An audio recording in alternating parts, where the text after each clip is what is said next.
motherboard sa loob ng casing. Tapos, tanggalin muna natin yung mga panels, side panels. Para madaling mag-install.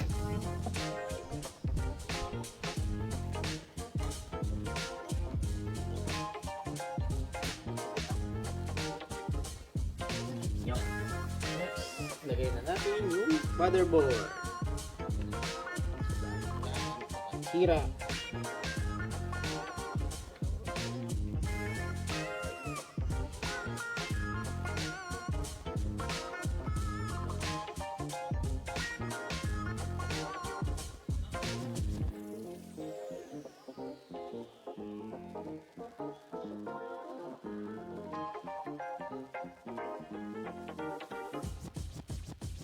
Next ay ang power supply. Ito na yung magsusupply ng kuryente sa lahat ng components. Kaya kailangan mo mag-invest sa mas magandang power supply. Mas maganda nang kumuha ng mga 80 plus certified na PSU para sa mas stable at reliable na power at mabawasan yung risk na pagkakaroon ng damage ng mga components. Ang gagamitin nating PSU ngayon ay ang ASUS ROG Tor 1000 watts Platinum. Pag-install ng power supply, so lagay lang natin yung power supply dito sa loob. So, dapat yung fan nasa ilalim para yung init palabas. Labas yung airflow.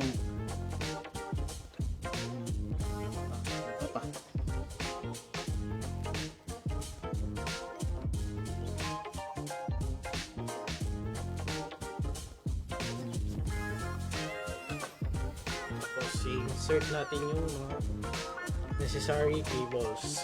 So,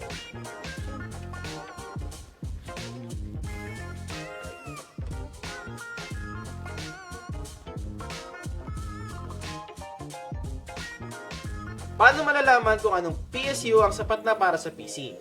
Meron tayong mga online website na nagkakalculate kung ilang power ang need ng mga components na napili nyo. At mas maganda nang magdagdag ng konting overhead sa calculation. Usually, 20% ang dagdag sa nakalculate. Sunod na natin ang mga optional na parts. At dahil gaming PC ang ating bubuuin, magdadagdag tayo ng AIO at graphics card. Unahin na natin ang graphics card. Ito yung components na nagpapaganda ng graphics sa mga games. Ito yung tumutulong sa pag-render ng mga graphics, lalong-lalo na sa mga high-performance na games at graphic intensive. So, sa ating build, ang gagamitin natin ay ang ASUS RTX 4080 Super. Pero bago natin i-install ang graphics card, install muna natin ang AIO. Ito yung nagpapababa ng temperature ng inyong PC. Mas effective ito kumpara sa mga traditional air coolers.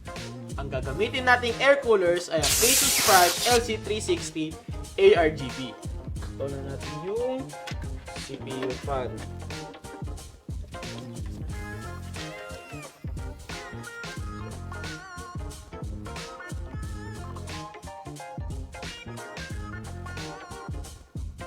Install muna natin yung bracket sa likod. Yung bracket ng fan dito natin ilalagay. Ilagyan muna natin ng thermal paste yung processor. So,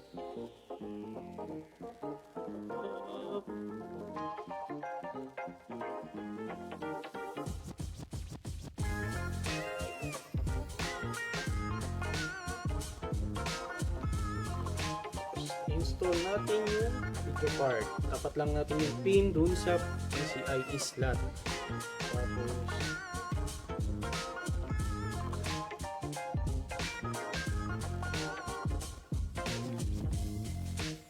natin saksak yung power from the power supply. Yeah!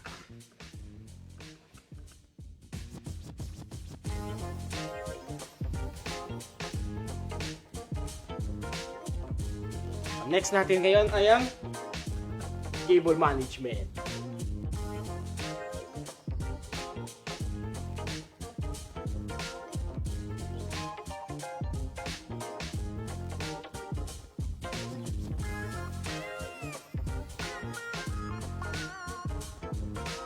So ayan, naayos na natin yung cable management na sa likod. Tapos nasaksak na natin yung mga necessary na pin sa loob nito. So, i-boot lang natin tapos install natin ng OS para magamit na natin.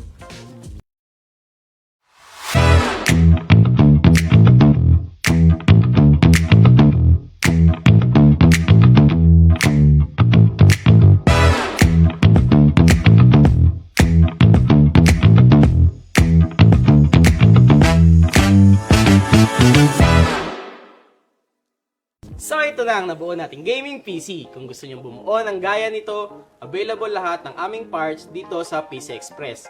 I-check nyo lang ang aming website na pcx.com.ph o pumunta lamang sa mga malalapit na PC Express branches sa inyo. Pwede nyo rin kaming i-message sa aming Viber o Facebook page. Bago tayo magpaalam, pinutin nyo na ang subscribe button at i-ring nyo ang notification bell icon para updated kayo sa mga susunod nating mga videos. Ako nga pala si Vincent at see you sa ating next video.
Wow! Sumakses dahil abot kaya? Uy! Sumakses dahil walang arte! Wow! Sumakses dahil walang tigil! With PLDT Home Fiber Prepaid, sumakses din ako! Mag-Fiber Prepaid na!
PCX Desktop, ang PC para sa makabagong Pilipino. Atin to!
PCX Desktop, ang PC para sa makabagong Pilipino. Atin to!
PCX Desktop, ang PC para sa makabagong Pilipino.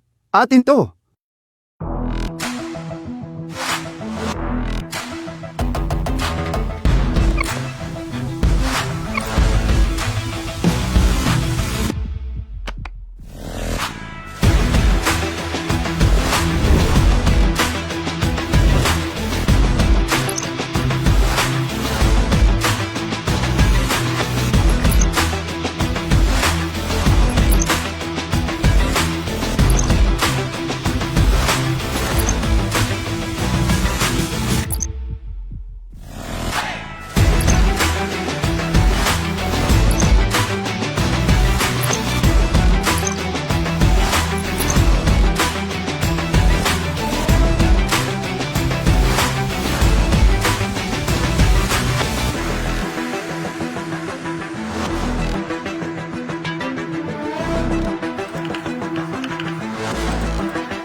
Ang sarap gumising sa umaga, sa tuwing naaamoy na ang luto ni nanay, ang daing at tinapay, at lalong-lalo na Virginia hotdogs, wala nang ang ibang gusto. Virginia hotdogs, ito ang baon kong paborito. Basta hotdog, Virginia. Rules, we make them.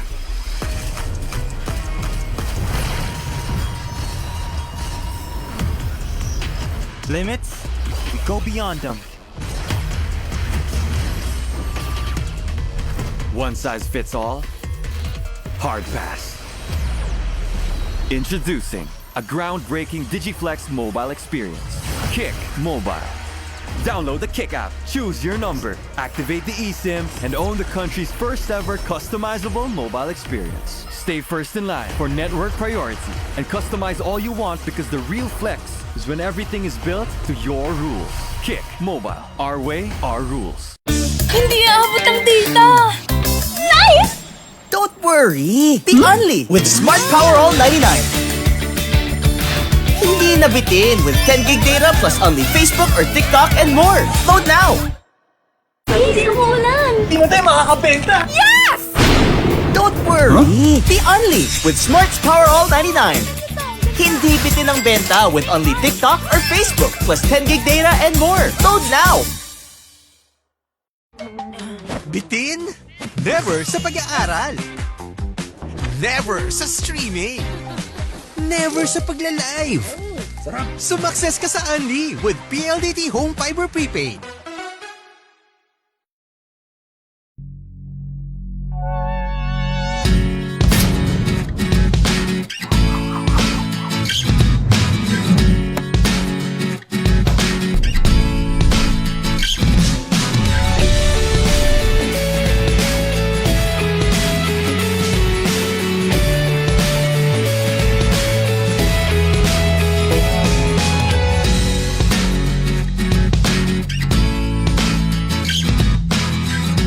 Would you like to enjoy a free all scholarship until you graduate? Hi, Future Technoids! Here's an exciting news for you. Introducing the Expanded Special Academic Scholarship Program at CIT University. Your ticket to success and beyond. The ESA Scholarship is a free alt scholarship for any of our board programs. And here's the best part. This is a free all scholarship until you graduate. With our top-notch facilities and high-caliber faculty, you'll have everything you need to excel and reach your full potential. So don't wait for the opportunity to knock on your door.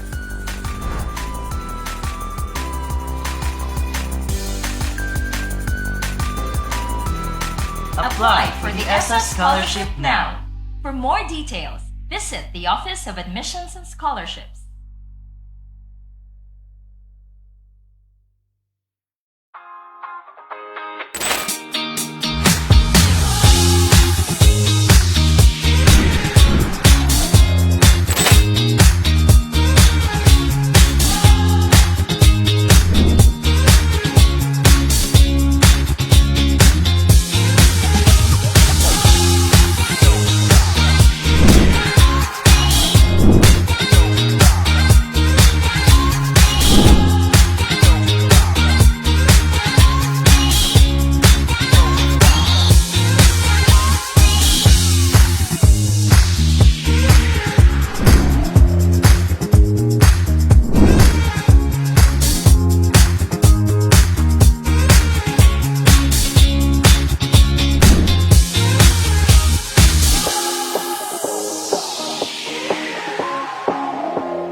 chiudrai farfalloni amoroso, notte e giorno di torno girano, delle belle turbando al riposo, Narcisetto a dolcino d'amor, delle belle turbando al riposo, Narcisetto a dolcino d'amor.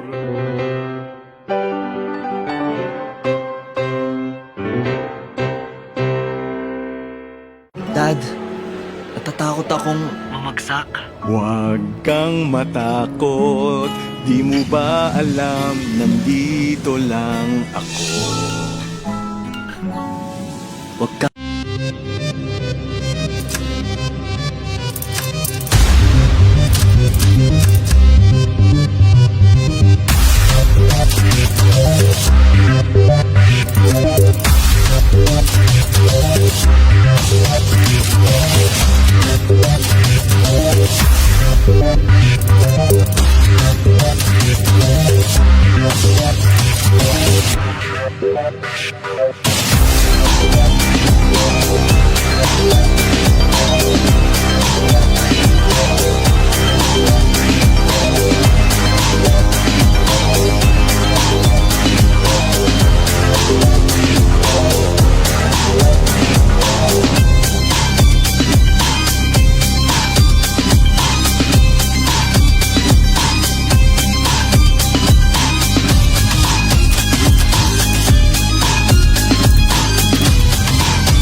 DJS, now's the time to shine, buddy. DJ, what can you?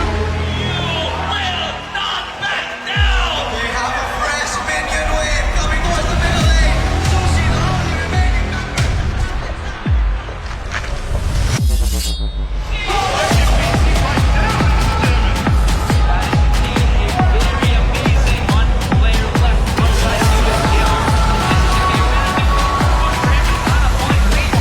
Esports League, we forge legends! I can feel the hopes are rising, and the upcoming champions are roaring. Hello, feel the excitement and the thrill of welcome CESAFI Esports League Season 4, Week 2. I am your pambansang Kaz Renren. And I'm Dan, your charming kauban. Whether you're watching from home, online, or on-site here at CITU LRAC, we welcome you all to our broadcast powered by none other than Smart PLDT and Kaz Renren. Alam kong fresh pa tayo galing sa ating grand opening last week. Still feel the energy in the opening cards.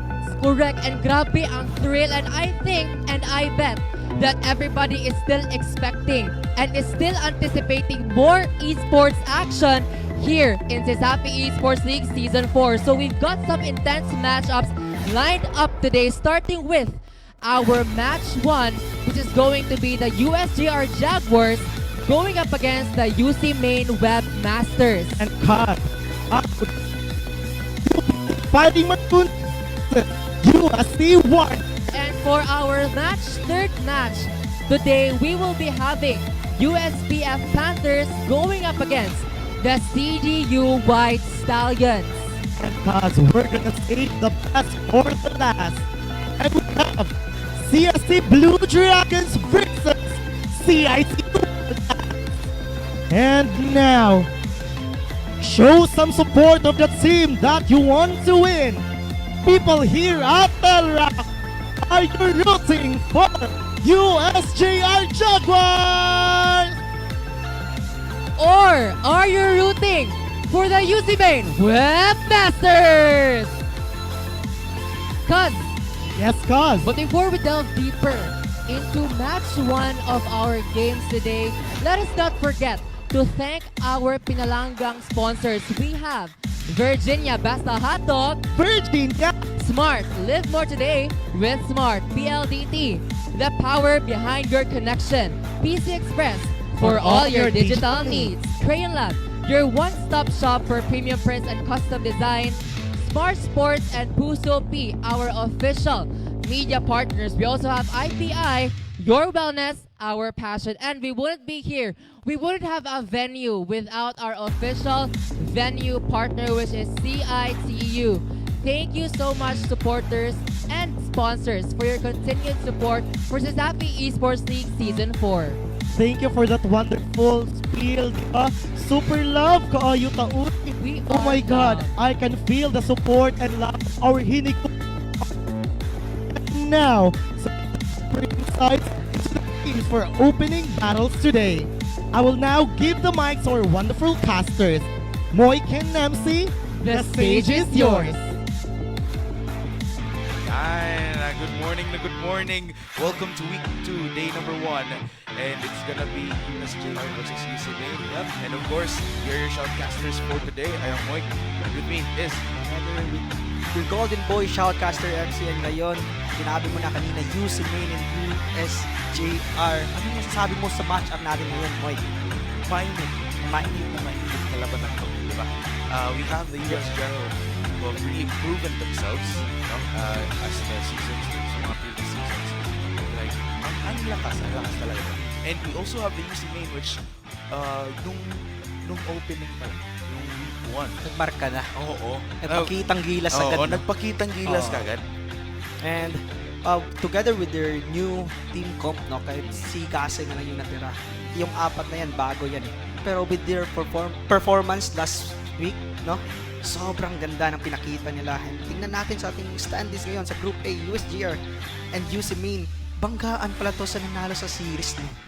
Oo, and yeah, just looking at it, we have the 2-0 win and both of them already starting strong, 3 points na talaga. So, starting, ang ganda ng pag-open ng day number 1 sa week 2. We already have the top 2 current strong teams dito sa Group B. And right now, sa ating Group B naman, CITU on top. But USC and this UCLM, nakasunod lang. Pero mamaya, makikita din natin yung mga laban nila. Pero ngayon, this is the battle between UC Main and USJR.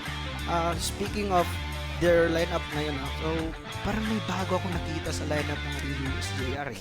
Parang mga new faces na. Mga new faces. But yeah, just to reiterate that one, match number 1, both of the teams undefeated. At kung titingnan nyo rin sa live, both of them naka 6-7. 6-7. Pero pagkatapos ng match nito, may matatalo na. Yan. So may isa na lang na matitira. May iiyak na. Parang ganun talaga. And again, very excited to see kung anong mangyari. And parang I think it's everyone's world. It's everyone's world for here as of now. Wala pang iiyak. I think both of them, yung mga mukha nila, ang lalakas, mababangis. Ganda ng energy na pinakita nila ngayon sa ating venue. And right now, parang nakakain na ba sila lahat? Nakakain. Yum. Nakakain na ba? Parang nakakain naman, di ba? I think they all look alive. Sobrang lakas ng energy. Yung aura nila. Oo, kung nakikita nyo lang sila. Ikaw rin. Ako di ba? Pati ka na. Kumain ka na. Okol ka talaga, Mike. Grabe. At least, di ba? Just what... Tanungin mo yung mga viewers natin. Ay, oo. Kumain na ba kayo? Yung mga USJR fans at saka yung mga UC Main webmasters. Akala ko USJR lang nga. Oo. Yung ang nakaganda rin dito is yung sa UC Main kasi, they also have different players, di ba? From different schools. We have from the UC Manila. Ba't Manila na? Miami TC din. Miami TC din. So, and together with the UC Main, parang full force yung UC ng mga campus natin. And parang, while we're talking about these teams, di ba? Parang may... Gusto ka? Parang gusto may chika. Oo, gusto ko yan. Gusto ko yung chika as, breakfast natin. So, for this one, we're gonna be welcoming our host rin for some Inside Chika. Thank you so much, MC and Moiki. Now that for match 1, we will going to witness USJR Jaguars going up against UC Maine Webmasters. Now, I heard earlier that some players from both teams, the USJR Jaguars and the UC Maine Webmasters, there are a lot of clip farmers. Uy. Or a lot of players, or some of the Pamilyar, players, ah. correct, have gained a lot of social media following and social media presence through postings on social media about their epic gameplays. What do you think about this, casters? Sinong mauna? Ikaw na.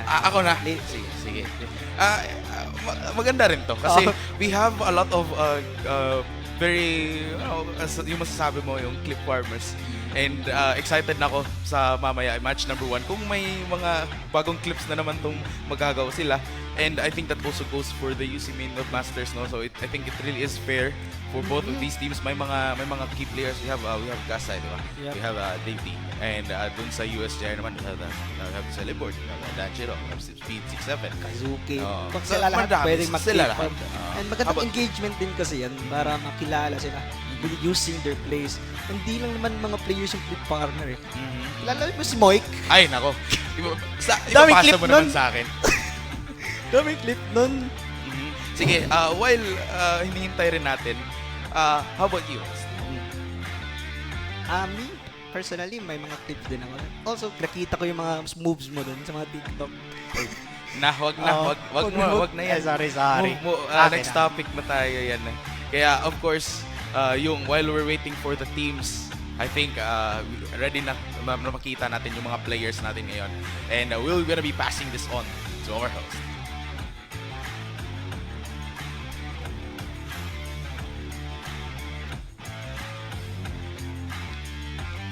I think parang may a little bit.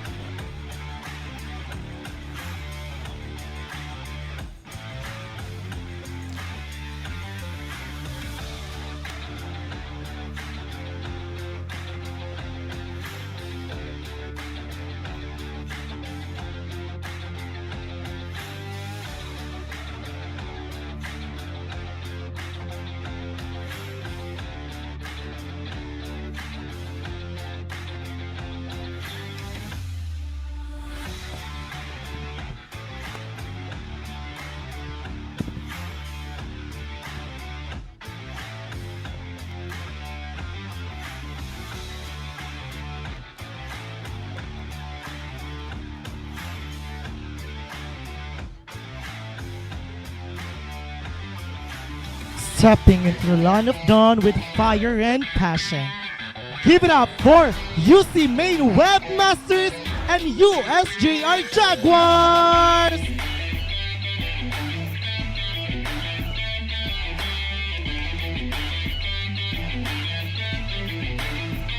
Players, you now take your pose.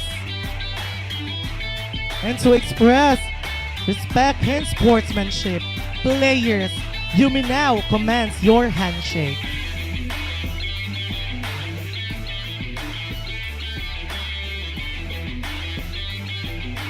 Thank you for being here with us.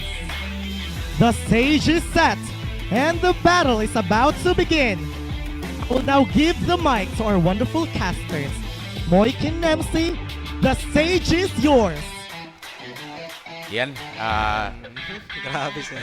Sobrang energetic, magandang introduction. And right now, as you can see on your screens, the lineup of USJR. Parang may kulang. Uy, may bago ah. May bago. Celebord sa room. Grabe, sobrang flexible. Anong feeling mo dito? Anong feeling mo dito? Diba? Na-mention ka, clip farmer pa rin. Pero sa room na. Nag-ibang sa room lane na, lang. oo. Nag-ibang lane lang. And we also have here, Si Jake. As So, their- debut to na Jake. Ha? Debut.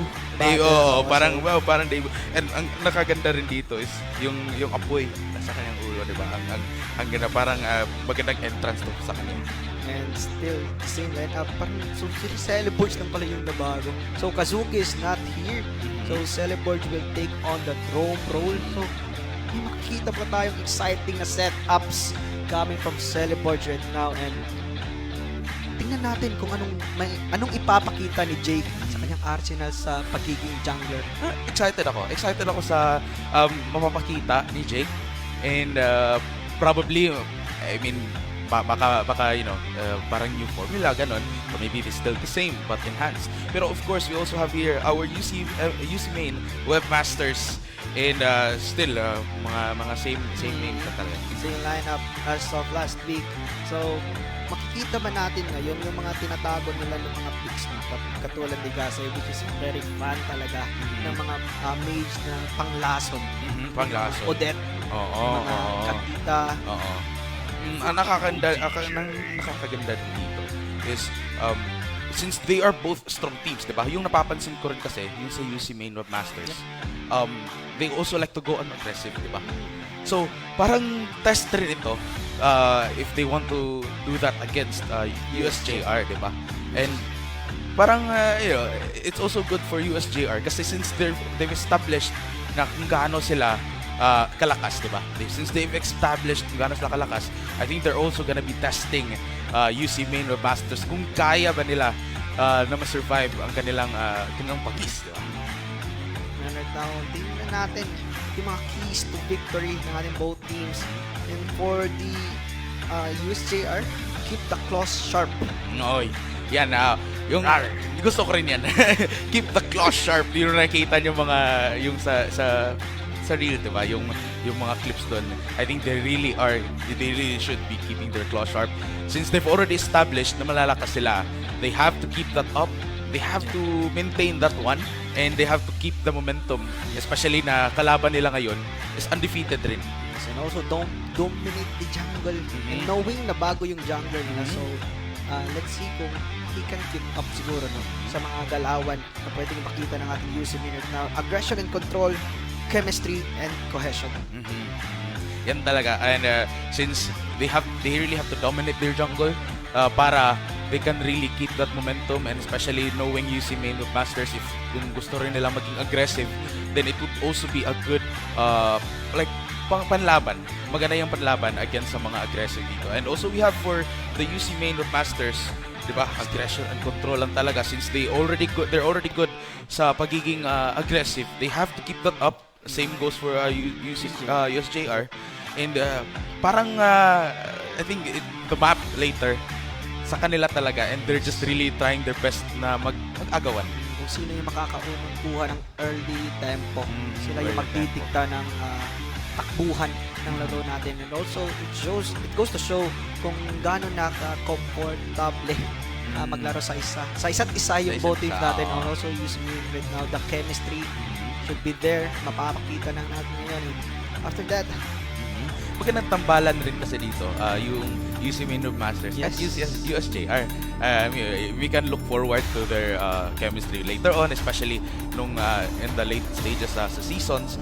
But again, it is really exciting na we get to see match number 1 kaagad yung mga undefeated. And since we're gonna be starting the drafting, ano sa tingin? So, both teams pa rin, no? Yun pa rin yung mga pina-priority nila na ban, yung mga heroes, and also may respeto na din sila na ban dito na kasi alam nila na last week ito yung mga comfort picks ng mga teams sa kabila. And right now, Freya, Kalea, and Grak is banned out, and Yusimin, Redrim, Yishunshin, and Zushin. Mga common talaga, no? And since banned rin po si Kalea, which was used by Daisy sa UC main nung opening. So, this could really parang malilimit dito yung pool ni Davey. I don't think na naman na restricted. Maraming hero yan sa Davey. Sure ako. And also dito rin sa side, we have here, banned rin si Fredrin, which ginagamit din.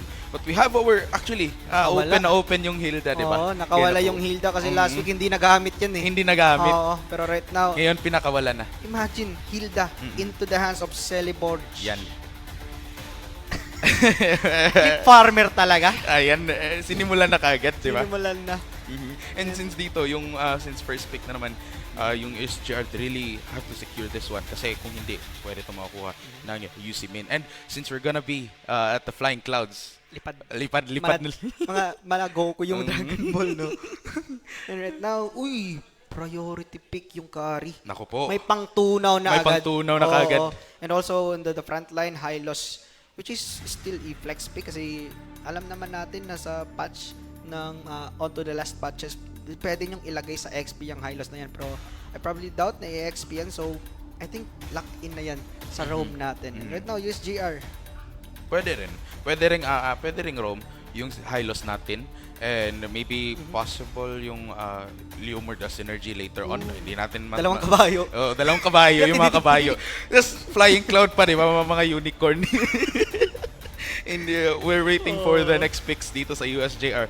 But ang ganda rin since they really secured Hilda early on. And hinahantay na, nako po. Even naman at si Guinevere. Guinevere pick. So, datang Guinevere na to is may high chance na sa jungler ilalagay to for the side of USJR. Pero pwede pa rin naman siya ilagay sa XP. But the pick, parang pang-counter kasi yan ng isang high loss. Pwede niyang dish out yung mga spam yung first skill niya just to poke out that high loss right now. And ano masasabi mo sa composition na to? May diagonals, may talon. Yung nakakainis dito kay Hilda kasi ang bilis niya. We also have the Guinevere. Pwede sila mag-combine later on. Diba? Sa pag-engage. Especially if USJR can combat UC Main by being aggressive rin. Then maybe they could pick off some targets. And magko-connect na yan. We also have the yung real-world manipulation niya. Which later on... Additional control din. Oo, additional control din. So, parang recipe for disaster to against UC Main. And ang ganda din kasi ng pagka-pick ng Hylas kasi naka-counter out niya yung pwedeng gawing aggression ng USJR with that Hilda kasi pwede niyang harapan lang din yung damage kasi knowing that Hilda, ang lakas mang-invade ng buff ng isang hero na yan. And dito rin sa UC Main, since Esme, kinukuha na naman si Esme. Dami kasing shields. Daming shield. Igupin ko na lang yan. So possible rin pangontra to, parang repellent din mamaya. And since they could go for pickoffs, may panlaban din naman. They have the Esme, they can pwede talaga pang tunaw yan. We also have the carry who can add on to that damage. And later on, yung sa Hylos din leading the charge. Pero possible rin na problema to. Problema nila yung Eve. Magiging problema talaga yan kasi knowing na nasa kamay yan ni Dangerous. Sobrang galing sa pistuhan talaga ng isang Dangerous na yan. And right now, Fanny and Claude will be banned out for the side of UC Main and USJR. Nirespeto na nila yung pwedeng gawin ng Odette ni Gasay. Oo. Yung Odette ni Gasay kinuha na rin. So, possible rin if gusto talaga nilang i-limit yung picks dito ni Gasay. Yung possible yung fifth ban nila is gonna be Farsa talaga. No? Since they're really good with it, you know. And proven and tested naman kasi dun sa opening pa lang. And sobrang aggressive na Farsa. aggressive. Kahit may isda, tinatayuan niya. Grabe yung uwak na yun. Grabe. Ayun na, naban na. Yan na. So, magiging option na lang is yung Zetchan. Pwede, pero... Pwede. Right now, mayroon pang Valen na pwedeng kunin kasi pwede niya lang cope gahin yung real world manipulation coming from that Eve. Pero pwede din naman nilang kunan muna ng XP. Pwede. Hindi. Jungler. Yung ating USJR ngayon. Yun yung lacking for the side of UC Main. Okay. So sa UC Main kasi dito, I think yung fighter, they really need a fighter to help, 'di ba? With more damage and more crowd control actually. More crowd control kailangan dito. So, pwede bang back siya, no? Pwede. Kasi pangontra rin dito. Gusto na lang utility, auto-utility. Pero knowing na meron na silang carry, pwede na nilang gawing insurance yan eh. Pwede yan na lang yung pagpukusa nila. Pero risky rin kasi they really have to protect carry at all costs. We have the Queen of... Uy, nako. Nakinig. And back siya. Yan, for utility talaga dito. Pwede mag-caster, no? Pwede. And now, anong kulang dito for the side of USJR will be the Gold Lane and tsaka XP. So, ano bang magandang pantapat ng SME? Marami pa namang open Urinos is still open for the grabs. Glue. Ayokong kalaban niyang Glue. Sa rankings, ayoko talaga. Pwede Sobrang pangontra, lagkit. no? Pwede Sobrang pangontra. gandang pag-zone, pero Yan. Sora. Sora. Okay, so nakaganda rin dito sa USJR. They really have a lot of crowd control. We have the Sora. May Moskov pa tayo. May Guinevere pa tayo. Tumatalon lang. We also have Hilda. I mean, pwede siyang mag-slow, diba? And ang bilis rin niya, they can really get a lot of value yung submission kung Hilda lang pag-uusapan natin. Which is gonna be also a big problem dito sa UC main. Yung UC main talaga need nila ng more crowd control. Kadita? And Pwedeng kadita siguro pwede. to, no? Pwede. Igasay. But, yun na nga, na-mention ko na kanina. Uy. Valentina and also Dalilia. Pwede. Maganda siya. Oo. Yung mga bubat niya. Yung mga bubas. mamaya. Makikita rin natin yan mamaya. And yung nakakaganda rin dito sa UC main, they also have magic, yung magic damage talaga dito. And yung pangtunaw. Balance. And they just really have to protect carry. Kung sakaling yung USJR, if they can single out carry, we also have another problem. That's gonna be Dalilia. Diba? So, yung UC main, parang may backup talaga sila kung sakaling may mangyaring mali. Diba? Ganda ng pagka-pick talaga ng Lilia. And right now, but the thing is, the USJR's composition right now is, yung crowd control nila is layer. Pwede nyong yan skill, crowd control. Pwede nyong chain yung crowd control from the Guinevere, Sora, and also kahit gamit nga yung Spear of Misery ng isang Moskov, sobrang ng crowd controls beside of USJR. Oo nga, no. And yung USJR lang talaga ang nakakaganda din dito. They really have just a lot of crowd control. Which sinasabi ko, which can really be a big problem dito sa UC main. And they have the high chance of locking down on our marksman, diba? Yep. So right now, sa ating comment section dyan, sa mga live viewers, we have a question for you. Which team will win this match? Comment nyo yan. Pa-react, taka-share na din. Rocket share. And comment, sino mananalo dito? You have the USJR, also the UC main, pwede ring CEL, pwede rin. Or WeForge Legends, letter D. Yan, yung maganda. Nalilito ako. I mean, it's hard for me to choose kung CEL ba or WeForge Legends. So, sa mga viewers natin, sa mga supporters comment. Comment nyo yan. Paki-heart na rin, right? And speaking of heart, yung stream, yung heart. Yung stream yung heart. Wag yung caster. Wag yung caster. Baka players din, may mga sinusuportahan pwede yung players.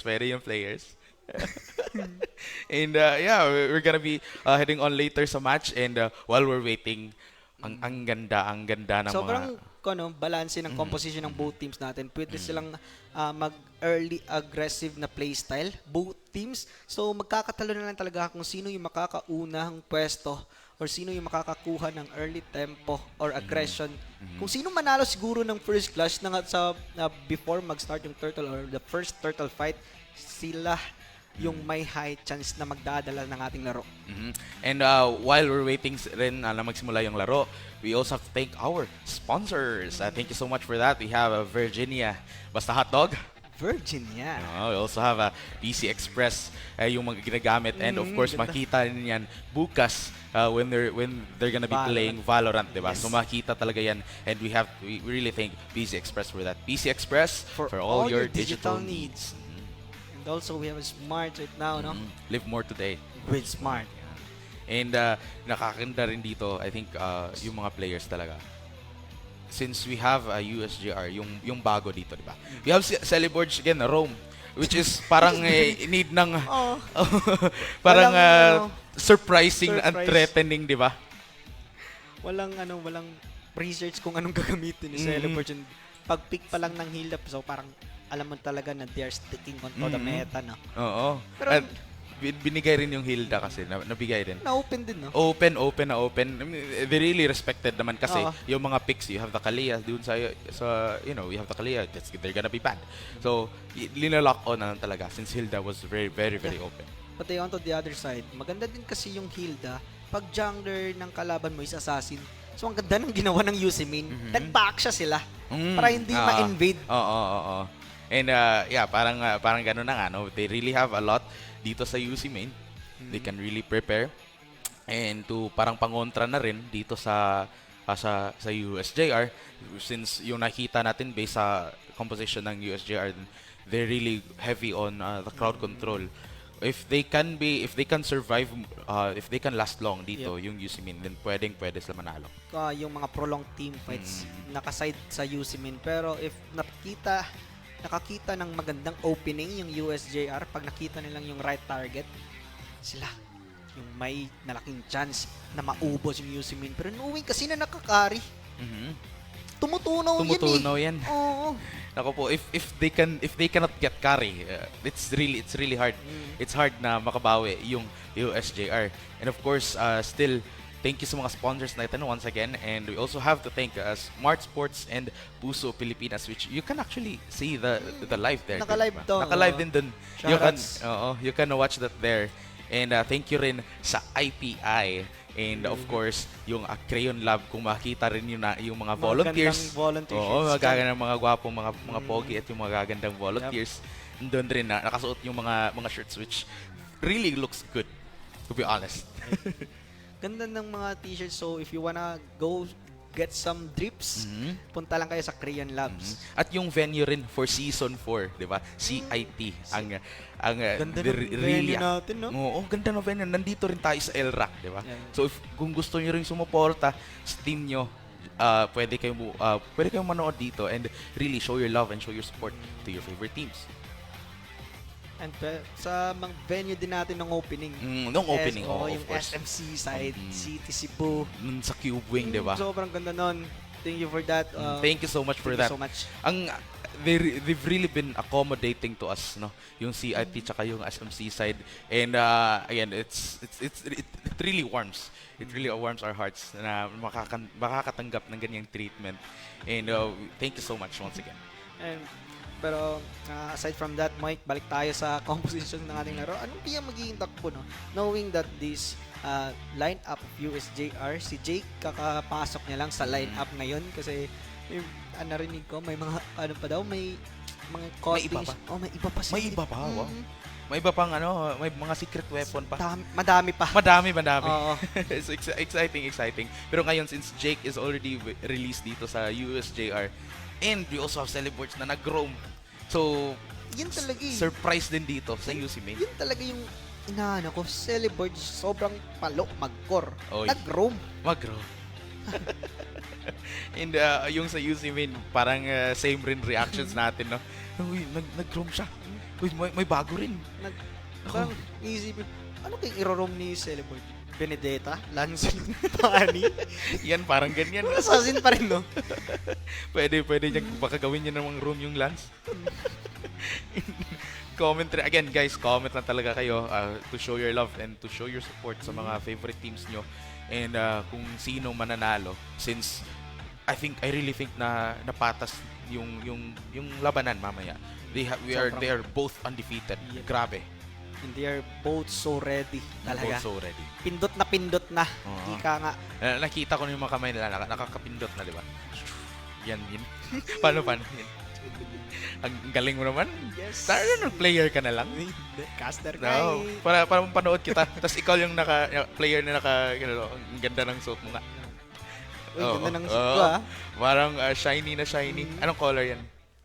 Colorful. Colorful. What a nice word.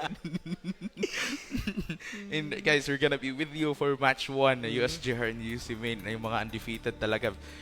It's gonna be very exciting. Speaking of that, baka may gusto kang i-shoutout, Mike. Oo. Shoutout sa mga sa mga volunteers at sa mga fans players. natin, no? Oo, mga fans rin natin, no? Di ba? Nakikita rin sila natin dito. Uy, nako. Mga players din from other teams. Baka gusto mong imbitahan yung mga students natin, pwede kayong pumunta. Ba't ayaw? Ba't ayaw mo? Gusto kong mapanood sila.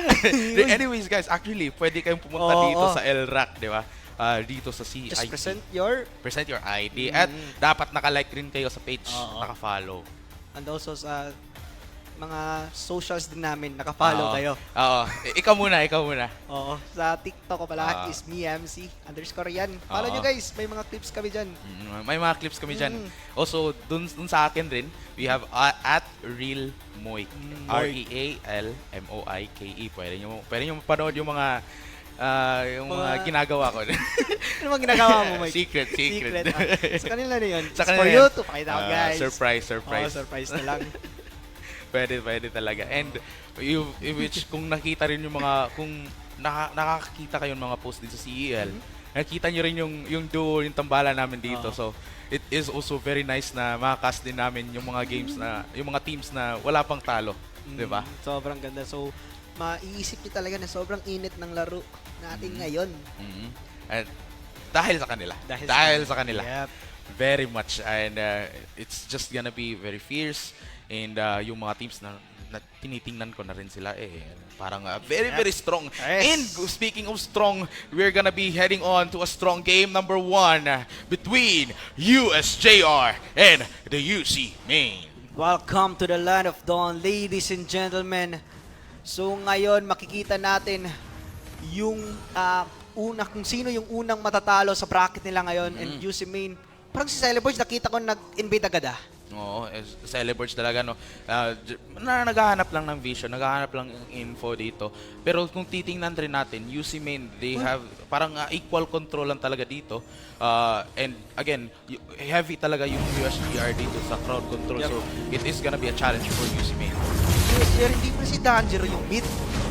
Si By Edgy. Pala. Yes, nakakaganda. Pero mukhang hindi rin nakaka-invade. Okay, kina-invade yung pair. Nakuha dito ng Debu.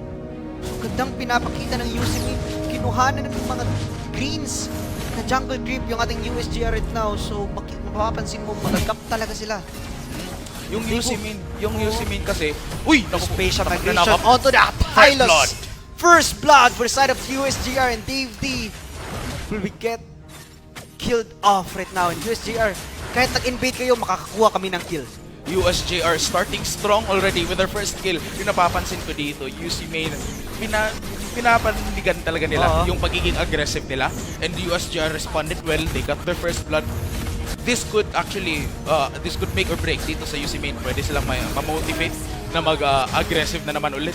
Or maybe aatras na muna sila. Maybe they have to take their time, which is gonna be a new formula dito sa UC Main Masters. And right now, Jake poking out Dave D once again. Spatial migration onto the ultimate.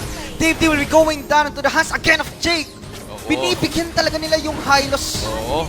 Nagre-respond talaga sila dito sa aggression ng UC Main. Harapan kung harapan, parang na si Hesoyam. Onto Debu, binburst na nila dito yung back siya. Yung gulong ay naputasan na. Spear of Destruction will be connecting. Pero sino makakuha ng turtle natin is none other than Jake. Pero si King Caesar yung susunod nila.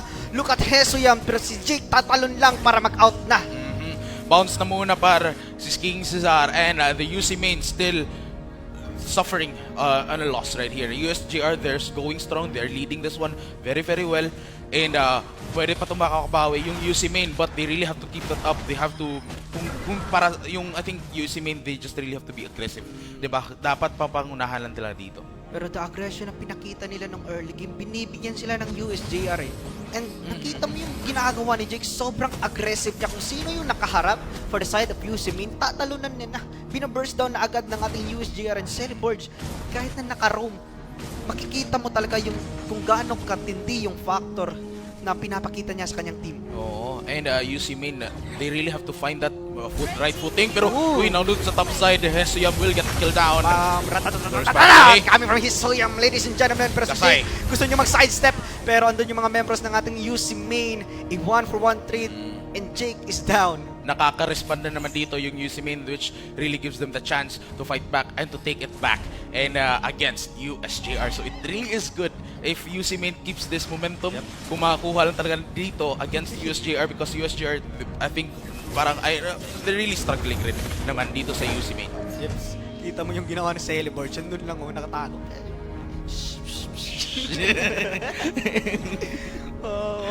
Right now, speed 6-7 with that corrosion. So 4 minutes into our game, naka-war axe na din si Soyam. So, nakakaganda rin dito yung sa USJR, since UC Main, they really went, so yan dun sa top side, nakakapatay naman si Hesoyam. And Solo kill. napapansin ko rin dito, UC Main, since they're really aggressive, nare-respond well ng USJR because of the crowd controls na nasusupply dito sa USJR. Gusto niyang pumasok doon, pero doon yung mga spines. Uy, Celeborge! Side wheels coming from Konting-konti na lang! Buhay pa rin! Buhay pa! Kahit may glorious pathway, si Gasay sobrang aggressive niya kasi may black shoes. Celeborge survives that skirmish. May iba na namang undefeated na naman dito. Uy, si Jing! Anak ko po, dito. Tatalon pa siya, pero USJR and UC Main will be backing down. And UC Main gets that turtle, pero onto the top lane. May tumatrabaho. May nagkakayod. Kumakayod. Kayod na. Walang ayaw. Think positive lang talaga dito. Si Speed 67. And we're just gonna be looking at another fight since yung Celeborge at si Dave D talaga naghaharap-harapan lang. Uy, what? May kill na naman. Grabe si Hesbiak. Naka-cheat sa GTA kasi yung IGN niya eh. Oo. Grabe na. Naka-cheat code kasi eh. Cheat code. Oh, Celeborge. Pero sa taas na naman. King Caesar, pero may kakambi siya. Gulong ng palad. Pagulong-gulong lang. Dumatay yung gulong ng palad. Oo. Ni-ready pa. Uy, nakuha pa naman. Naku po, USJR really heading strong. Yung gap talaga nila dito ng gold is starting to show. And dito naman sa bot side, we could possibly see another fight. Safety already heading for a possible fight against USJR. Pero yung top side, makukuhanan ng first turret. At yung USJR, they have that room. They have more growth dito na makaka-expand sila later. I really love how Celeborge is so active sa mapa natin. Binibigyan niya talaga ng information yung mga kakampi niya kung saan patungo yung ating UC Main. And as you can see, kung makikita mo, no, yung pinapakita na galawan ni Celeborge, parang naka-core lang din. Parang ganun din, no? So, maganda rin na core na nagiging roam din, no? Kasi they're really aware dun sa map and they can really control the map in some way, di ba? And parang konting adjustments lang talaga kung magro-roam yung si Celeborge. And also props to Jake. Oo, si Jake parang din. walang kaba. Walang kaba. No pressure yan. Na nag-blend in. Blend in lang talaga dito sa ating mga Jaguars. Yep, and sa pinapakita niya aggression, parang hindi niya first time maglaro dito, no? So, ganda ng pinakita niyang mga setups. And also, from Speed 67, alam niya, hindi pa siya pwedeng sumama kasi the items are not enough yet. So, makikita mo na USJR, I think, sobrang prepared pa rin sila kahit wala si Danjiro at si Kazuki. And since yung UC Main kasi, also a very big threat naman dito, but USJR really But UC Main right now, they need to stall this one out kasi kahit na 6 minutes, 6-1 yung standing natin, yung gold lead ng ating USJR is not that big. 1.5 gold lead lang niya, pero pumasok na naman si Hesoyam kahit mga clouds niya, malalupin niya, Goma-goma-nog! Bababababang! And roll manipulation onto 3 mga kaibigan, mapapatid si Gasay, wala na siyang black shoes, pero Speed of Distraction, kumonekta, pumasok siya sa may bandang kitna, Speed 6-7, getting that kill, Celeborge na naman! Naku po. Clip farmer ka talaga! Nasa bandang likuran, Davo trying to back him out, but mukhang matataboy na naman siya dito since Bioechi is on the move, going for the rescue, still he will be alive. Yep, and USJR after getting that kills, they turned this into a yung mga towers kinuha na. And left na lang dito yung sa mid, and still buhay pa yung mid third dito. Maybe pwede lang kunin mamaya. Pero yung USJR, they really have a lot of room na sa map dito, and it is really good. 9-2 rin dito, and tingnan nyo rin Celeborge, tinataboy niya dito yung mga Esmeralda pa yan, ha? Yung mga UC Main, wag kayo, ID mo Amin na to, ID ID mo na. Dapat nakapalo. Malagwardya, malagard. Dapat nakapalo sa CEL. Dapat follow nga. So, andito sila sa building ngayon. Gusto nilang i-tulak ito, pero pumasok naman. Dribble manipulation as well. Kinita na, pero King Caesar doon. Andun yung glorious pathway, pero pang-out lang daw. Speed of Misery. Patay na dito yung back natin. Hesoyam yung magiging kapalit. Pero I think UC Main, sabi nila sapat na yun. King Caesar already on the move as well as he takes him down. Hesoyam, babalik na mamaya. But parang ngayon, respeto naman. Respeto game na naman. Respeto sa pwedeng gawin ng ating UC Main. At kung isipin mo, pag nag-late game to, sobrang hirap i-end kasi nakalilyak yung ating UC Main. Samahan mo pa ng isang carry. Samahan pa ng carry. Yung kahit mga Trinity build lang yan, yung DHS, Golden Stab, tsaka Corrosion. Tutunawin niya yan. Natunaw na nga yung Torre. Kita mo yung damage, grabe ng damage na kay Gertz. So really possible to if they had a late game, magiging problema na to ng USJR. Kahit siguro kahit punta natin dito na yung UC Main na siyang Purify, pero teka lang kasi may gulong na naman. Gulong ng balan. Gulong ng balan. Rescue. Yep. Pero back to my point, tatlo yung Purify ng ating UC Main. Pero yung mga crowd controls kasi kami from USJR, sobrang dalig ng cooldowns. Sobra. And if kung mapropulong yung fights, pwede naman dito mag-round 2 yung USJR. So big threat talaga yung Purify lang kasi kasi pwedeng tumalon si Jake, hindi niya itutuloy yung ultimate niya. Ipa-force lang na mag-fury yung UC Main natin. Mapagamit lang sa susunod na clash, wala nang Purify. Wala na. And we also have the threat of Spin 6-7, which mamaya sasakit rin yan. Si Gertz, pwede, pero mamaya pa rin kasi they're still on a loss right here. Tingnan mo, we almost are at a 4K gold gap dito sa USJR at UC Main. So pwede talagang problema since the Lord is also up for grabs. If USJR could secure this one, this could be another problem for UC Main. Ganda din kasi na pwedeng gawin ng isang Moskov na yan. Pwede siyang mag-split push. Sabay-sama lang the Spear of Destruction. And right now, USJR, sinisimulan dito yung Lord. Silver, King Caesar, gusto niyang kaya gawin dito pero natalunan siya ng isang Guinevere. Killing Spirit nila dito si Marimus Selbord. Dual Manipulation, ginamit na rin. Andun yung Glorious Pathway pero papatay dito yung ating carry. Spear of Destruction! Olympics! From the parking lot, kumonekta. Pero yun na, USJR getting 2 kills. Isusunod nila dito yung Lord. Grabe. Yan yung talaga yung sinasabi ko kanina. If they can get Gertz out of the equation, wala na. Ang hirap nito makabawi ng UC Main. If they can get Gertz down or if they can get Gasay down, nakita natin kanina, hindi pa makita si Gasay. And si Gertz, yan na lang yung natitira. Celemborge, right ahead. Hinahabol niya si Gertz, di ba? And wala nang choice nung napitas na si Gertz. It was really an easy game na really easy secure sa Lord dito ng USJR. Nag-react kasi si Gasay. Kasi alam nila kulang. Andun si Moskov sa may bandang top lane. So si Gasay napaforce siya na mag-recall para ma-defend yung inhibitor tower nila sa itaas. So nakulangan na ng firepower. Pag na-rundown na si Gertz, wala na silang damage. Kulang na talaga for the side of UC Main. Malaking problema talaga to, no? Current stages ng game to, it is really a very big problem sa UC Main. Ang daming crowd control, yung panlaban na Purify, di ba? Pero yung later, kung makakasurvive pa sila ng late stage, pwede makakabawi. Makakapalag, pwede. Pero right now, they really have to be careful lang talaga na mapipita sila. If they, alam mo naman si Celemborge, nakatago palagi. Yung micro na ginagawa ng ating USJR, alam nila, sinimula nila yung Lord, andun sila, yung isang member nila, andun sa taas. Nung nakita nila na nag-overextend na yung Esmeralda, binigyan agad nila. Yan talaga. And yung nakita ko rin dito, yung sa UC Main, may potential naman dito si Esmeralda. Diba? May potential din naman. Pero again, yung damage, yung heavy damage talaga dito, they really have to depend on Gasay and si Gertz, diba? If they can pull that off, that's good for them. Pero kung tinitingnan na natin kanina, palang, diba, inuuna na talaga sila. So it's still very hard na yung the rest of UC Main, nahihirapan pa rin na bumawi din. Despite all that damage and sustain dun sa USJR. So right now, UC Main is to stall this one. Need nilang papuntahin to sa late game na kung saan na stock item na lahat siguro para makapalag sila dito sa pinapakitang aggression nating USJR.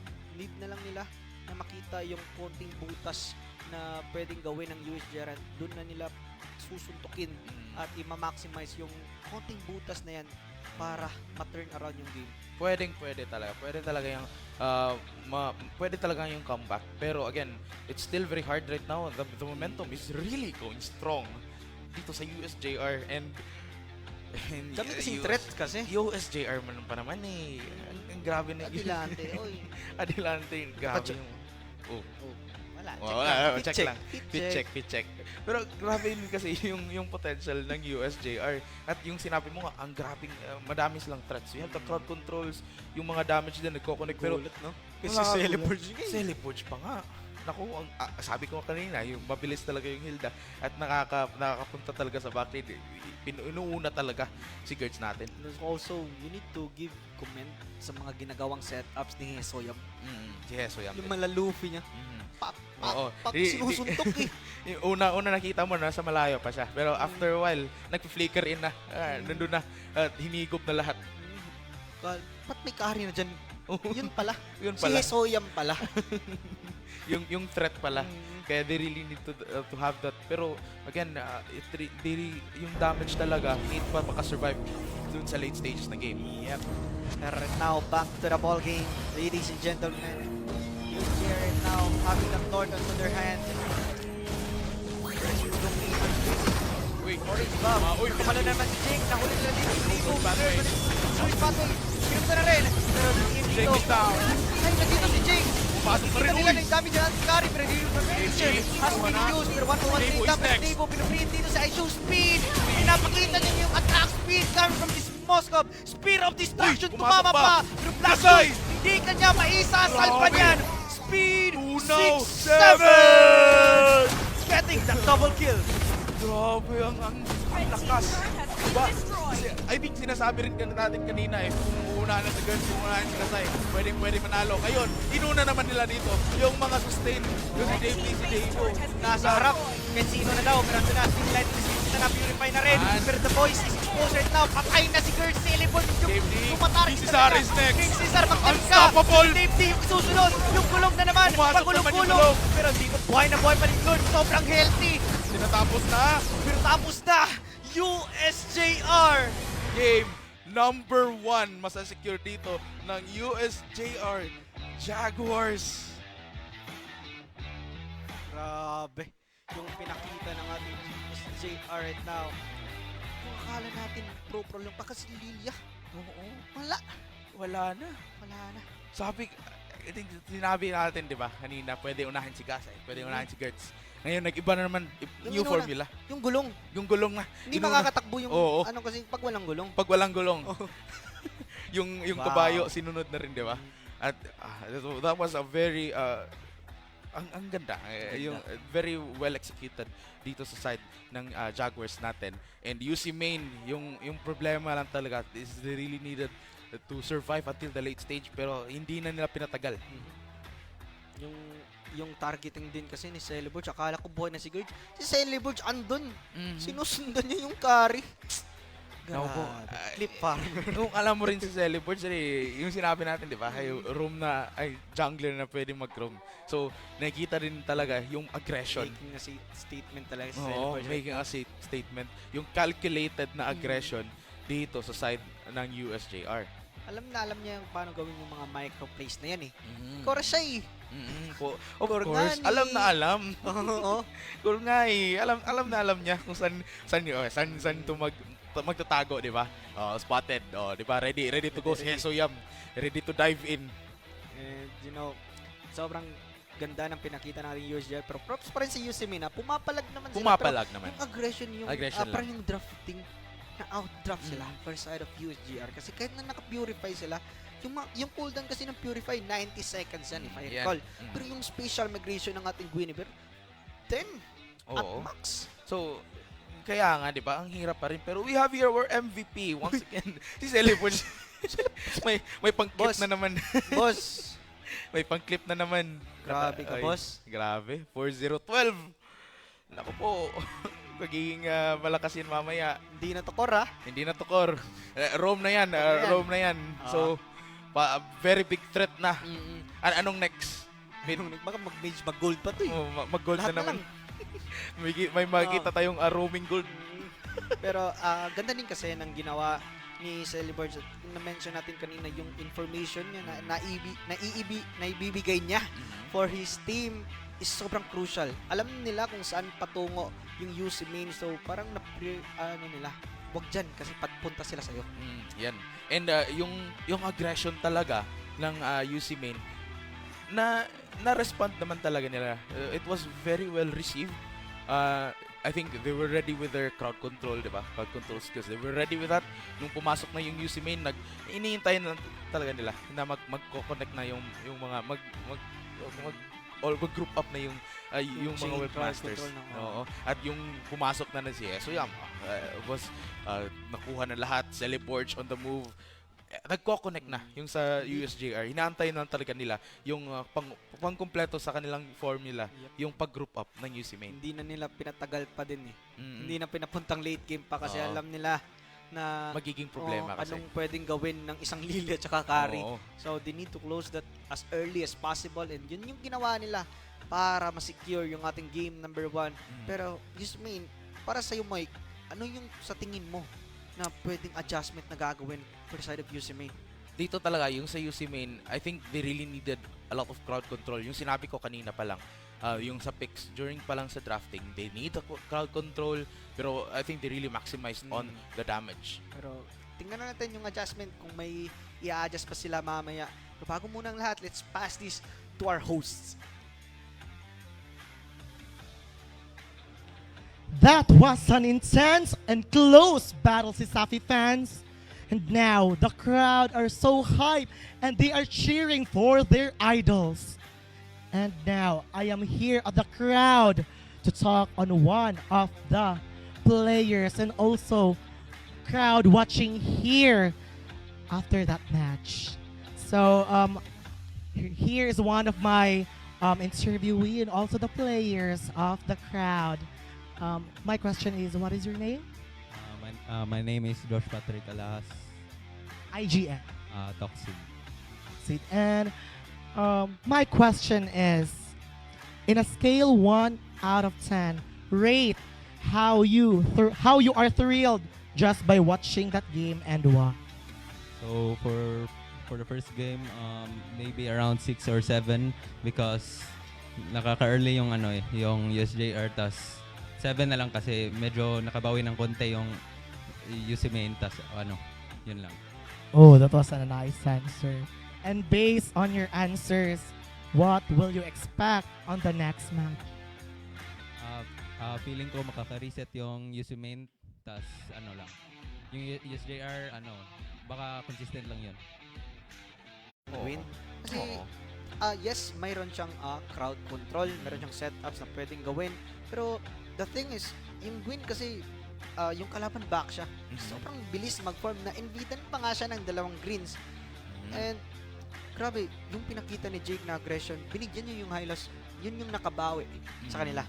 Pero yeah, before we head on sa game number 2, I believe, hinahintay lang natin lahat. So kalma muna kayo, guys. Stay tuned kasi magbabalik pa tayo.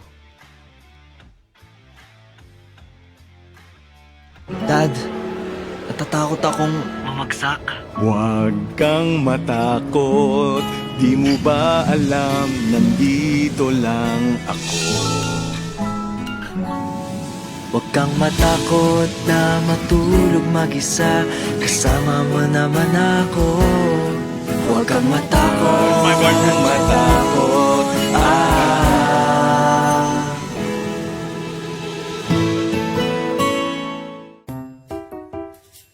Uy! Nandiyan na pala kayo. Tara, samahan niyo ako at ngayong araw ay bubuo tayo ng isang malupit na PC gamit ang Intel Core Ultra 9 processor.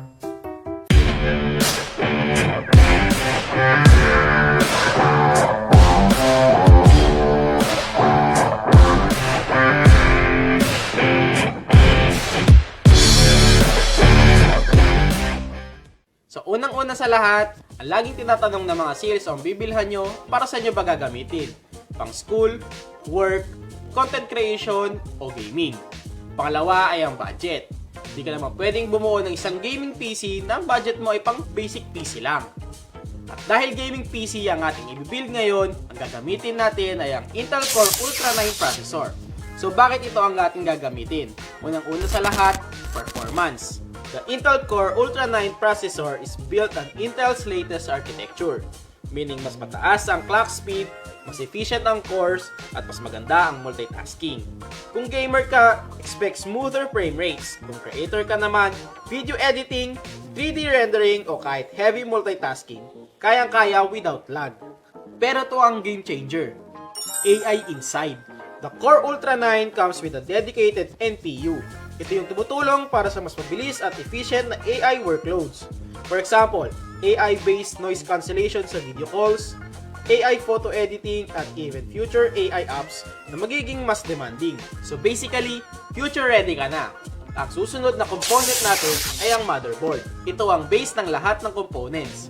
Make sure lang na compatible ang motherboard at ang processor na napili nyo. Dahil may iba-ibang socket types ito.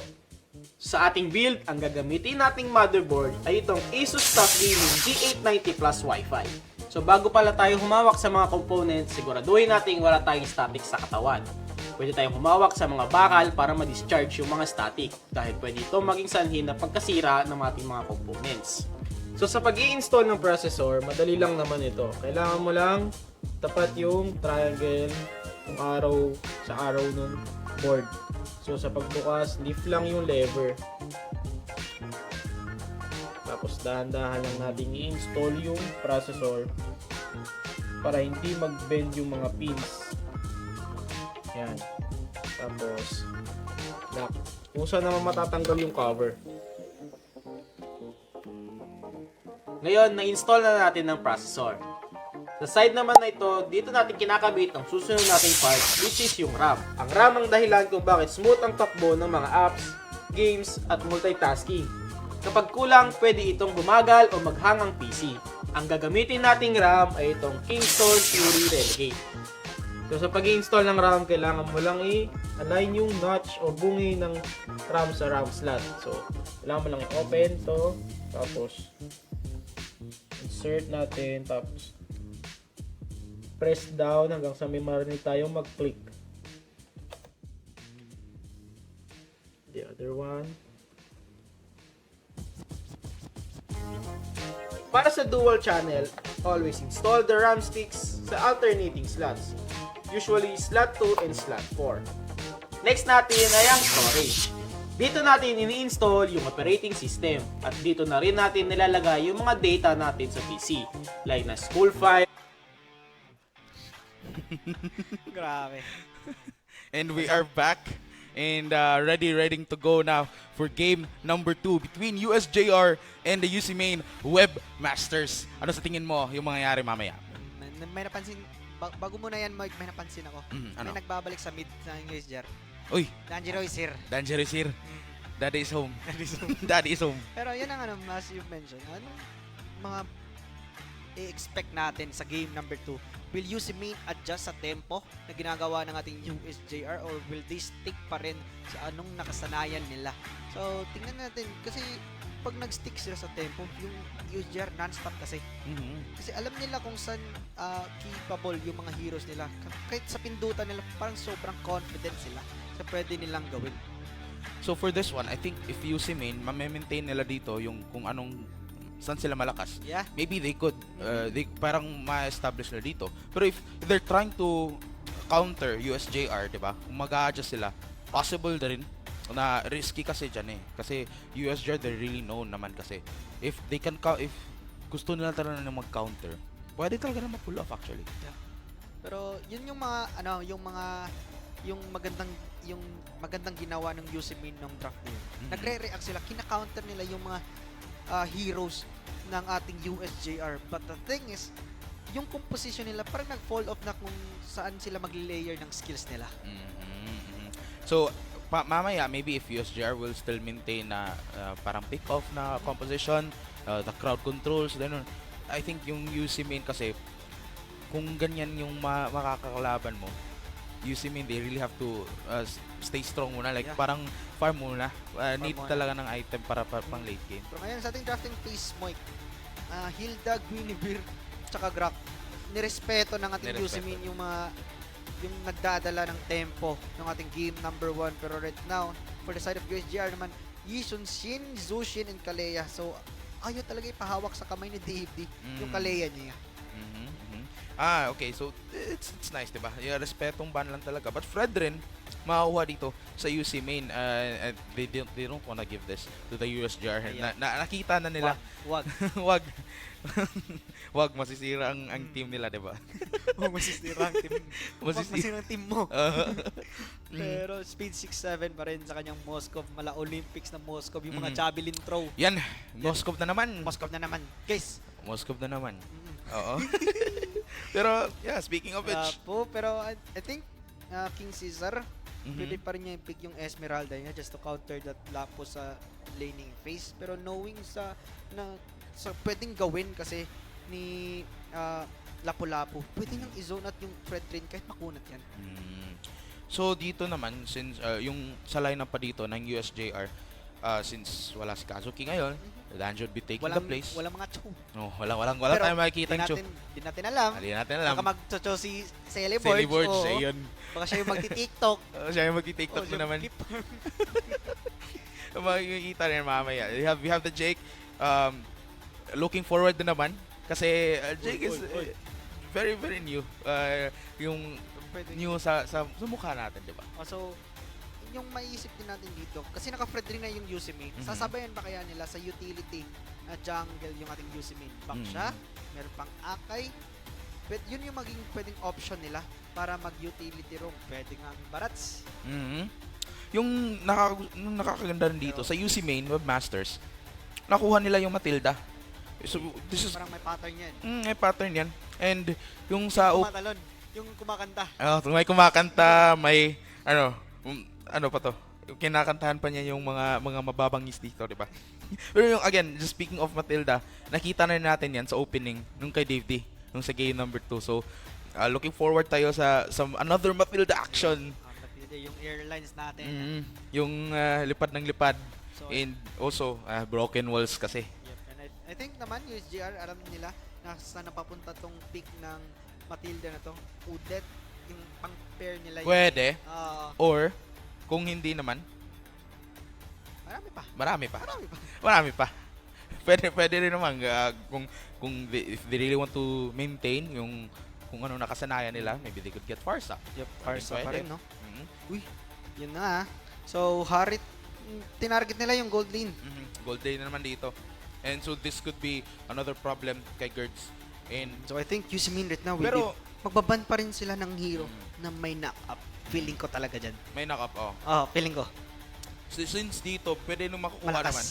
Ha? Malakas yung feel ko. Malakas. Sige. Feeler. Sige. Ano? Oy, ready. Pero para dito, UC main naman, they can get, actually, open naman si Claude. Pwede lang kunin. Claude na. Pwede kunin naman si Claude dito. Pero, yung sa USJR kasi, they have the Moskov, they have the Lapu-Lapu, they have the Lumard. Pwede talaga pang engage to. Si Speed 6'7" pa nga, pwede pang mag late grand entrance mamaya, di ba? And yung damage talaga, may matutunaw na naman. Yun na nga, sinabi ko na, may knock-up.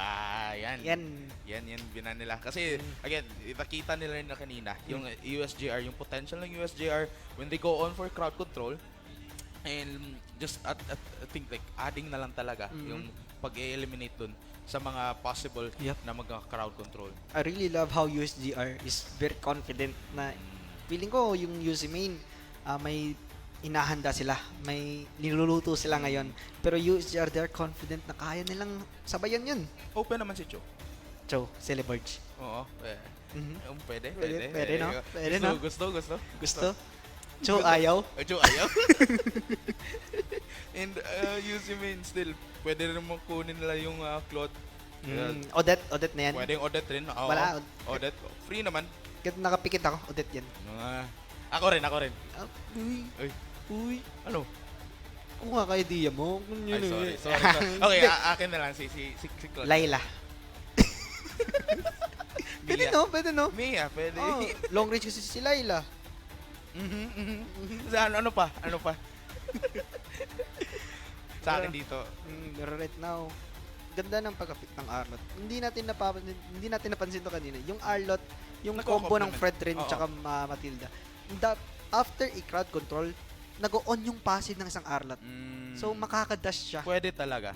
So, may knock-up yung Arlot, may taunt, so another knock-up na naman. So, maraming crowd control. So, maraming dash. Nakinig na sila.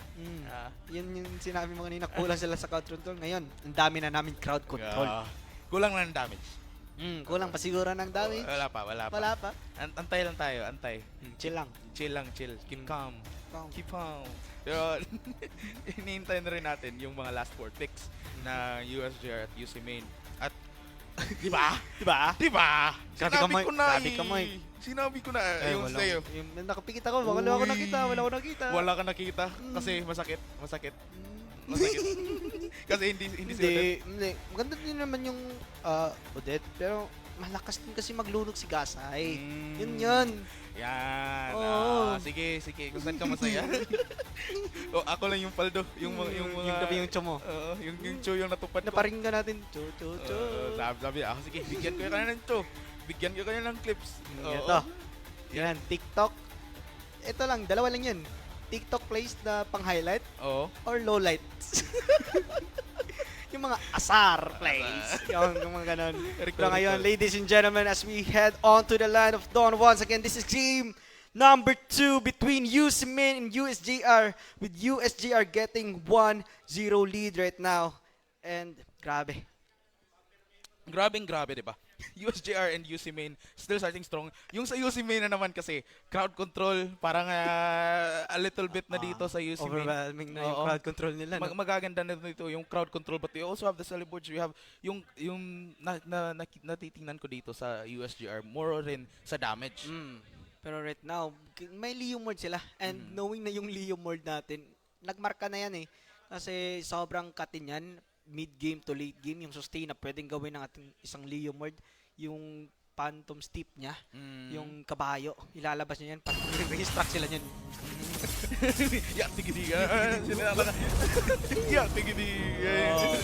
Right now, USJR, as you can see, nag-flicker si Danjiro, alam niyo walang purify lang si Gerds. Konti na lang, Gerds. Still, makes it out alive. An early start dito sa USJR. Sabi lang, aggressive kayo UC Main. Gusto rin namin. Ito sa'yo. Pero yung USJR, napakommit sila ng 2 flickers onto isang purify lang. So UC Main right now has the information na walang flicker dito yung 2 member ng ating USJR. Ito yung magiging ghost sign nila. Oo. Si Davo rin, unlock naman dito yung level 4. So pwede na sila dito magsimula ng bakbakan mamaya, magsusukan. Also same with Ghost with Jake. Nakuha pa. Gasay. Right now, both mid laners is not level 4. Magsimona dito yung pag-up natin within a second. And Gasay right now, pinapass clear nila. Danjiro is not level 4 pa. White Guiding Wind, ginamit na, pero both junglers natin, andun na sa ating turtle kit. Davo, hinaharapan yung turtle natin. Ginamit niya, DP. Parang may gustong gawin. Soyam, they're still looking for more. Danjiro looking for possible target. Magpasok na din ang Soyam. Teleport on the move. Hinahabol na dito yung UC Main. Davo, the last member standing dito sa UC Main, will be konti na lang. That's a double for Jake. That's 4 points dito sa USJR. Are getting 4 kills onto the clash. Grabe yung targeting nila. Ganda ng pwesto ni Danjiro, yung feathered airstrike niya. Wala lang. Sobrang ganda. Sobrang ganda From talaga. the parking lot, hindi napansin ng UCB na andun pala si Danjiro. Yan yung sinabi ko kasi. Pwede siyang mag-late ground entrance. Aside the speed 6-7, di ba? Pwede si Danjiro. And they really weren't aware. Yung sinisimulan na dito, yung turtle, si Danjiro, tumitingin. Pinapadala yung uwak. Even kahit hindi kumonekta yung Spear of Destruction ni 6-7, naging kumenta na yun, pero Way of the Dragon ni Celebords, hindi pa naman. May TikTok talaga, Gusto talaga. Gusto talaga Pantakot lang yun, sabi niya. Ikaw, mamaya, mag-TikTok ka mamaya. Tandaan mo yan. Sabi niya kay DP. Dalawa yung purified nyo, May mga TikTok talaga akong gagawin. Pero, as you mentioned kanina, yung pwestuhan ni Danjiro is so commendable. Yung feathered airstrike na use nila onto the maximize yung pag-ibig ng hero na yun. Tatlong bagsak na kumita niya for the side of UCB, bursting out 3 members of UCB. And kung kanya na kapag appraiser strat siya, kulang pa rin sila sa damage nun. Kulang pa. And ito naman, UC Main, since kanina, kulang sila sa crowd control. Ngayon, kulang sila sa damage. Sa damage na. So, pwede naman dito na makakonect nila dito yung mga crowd control ng UC Main Webmasters. Pero ang hirap pa yan bawiin kung ang USJR Jaguars kung connected na rin yung damage talaga dito. I think it really is parang kung sinong team ang makaka-execute ng strategy. Feeling ko nga yung call nila kanina, 1, 2, 3, go. Yung pagka-go nila. Akala ko kasi ABCD, go. Iba na pala? Iba yun sa akin. Iba yun sa'yo. Pero yung pagka-go nila, sobrang in-sync. Synchronized talaga yung pag-go nila. Yung damage output, yung HP, pa ganun. Imbis pa ganun, ginanon. Kaya nga pala eh. yan yung napapansin ko kasi dito. Nung game number 1, more crowd control sa USJR. Na-pull off nila. Na-pull off nila. UC Main, ngayon, they are now on yung team na more crowd control, pero nahihirapan sila. I think kung gusto lang talaga nila na mapitas si Danjero, kailangan talaga na mapitas. Kasi if Danjero is down, if the damages are down, pwede naman lapunan. But the thing is, Danjero yan eh. Danjero yan. Yung pwestuhan ni Danjero talaga is isa sa mga na sobrang ganda ng ating sa ating liga dito sa CESAFI. Kung gusto rin niyang kunin si Danjero, nandun pa yung daddy, si yung tune niya, nagpapakitang gilas pa rin. Teaser yan mamaya sa mga pero clips niya. UC Main, they still have the makakapalag pa rin naman sila. Makakapalag They have that pa. Lunox Still early. that has burst ability. Meron pa silang Ilitel also na sobrang mobile niyan. Papuntang sa ating lead game from Danjero with a very good Triggers, and they will be eliminated. Jake once again. Now pressure is on top side. UC Main will have no choice but to pagtaboy lang sa USJR. Hindi na nasustain ang mga guiding win coming from DD. And right now, USJR shifting their focus towards the turtle pit. Naka-clear na doon sa mamidang ibaba si Soyam. So the USJR and 5-man member is up right now sa Lapagong. So I don't think UCB will contest this one. And a free turtle will go to the end of USJR. Free turtle sa USJR. UCB fight its footing later on. May chance pa naman, pero ang hirap-hirap na. Imagine mo, 4 minutes, 40 seconds, 4K na yung ulti. Parang every minute, 1 golden pero may sipa na gagawin dyan sa teleport. Plus defended airstrike. That will be enough. DFD will be going down, pero doon si Suyam! Shaker plus the flicker! Pinakapag-freelance out dito si Mari Mungasa. Pinapagpigil sa na pwede kabitin, pero Suyam, sabi niya, the rest of USJR, magbabak na tayo. Back na muna USJR. Discipline. Number 1, discipline talaga dito sa USJR. Sabi nila, respeto kasi nila yung UC Main. Sabi nila, malalakas kayo. Sige, hindi naman mag-focus over Grabe si Danjero, no? Yung feathered airstrike niya, hindi sinabot ni Gertz kahit pa tumalon, na-purify yung Iritel. Patay na. Kasi in this minute, 5 minutes, isang item pa lang ni Danjero. Sobrang katinan yan.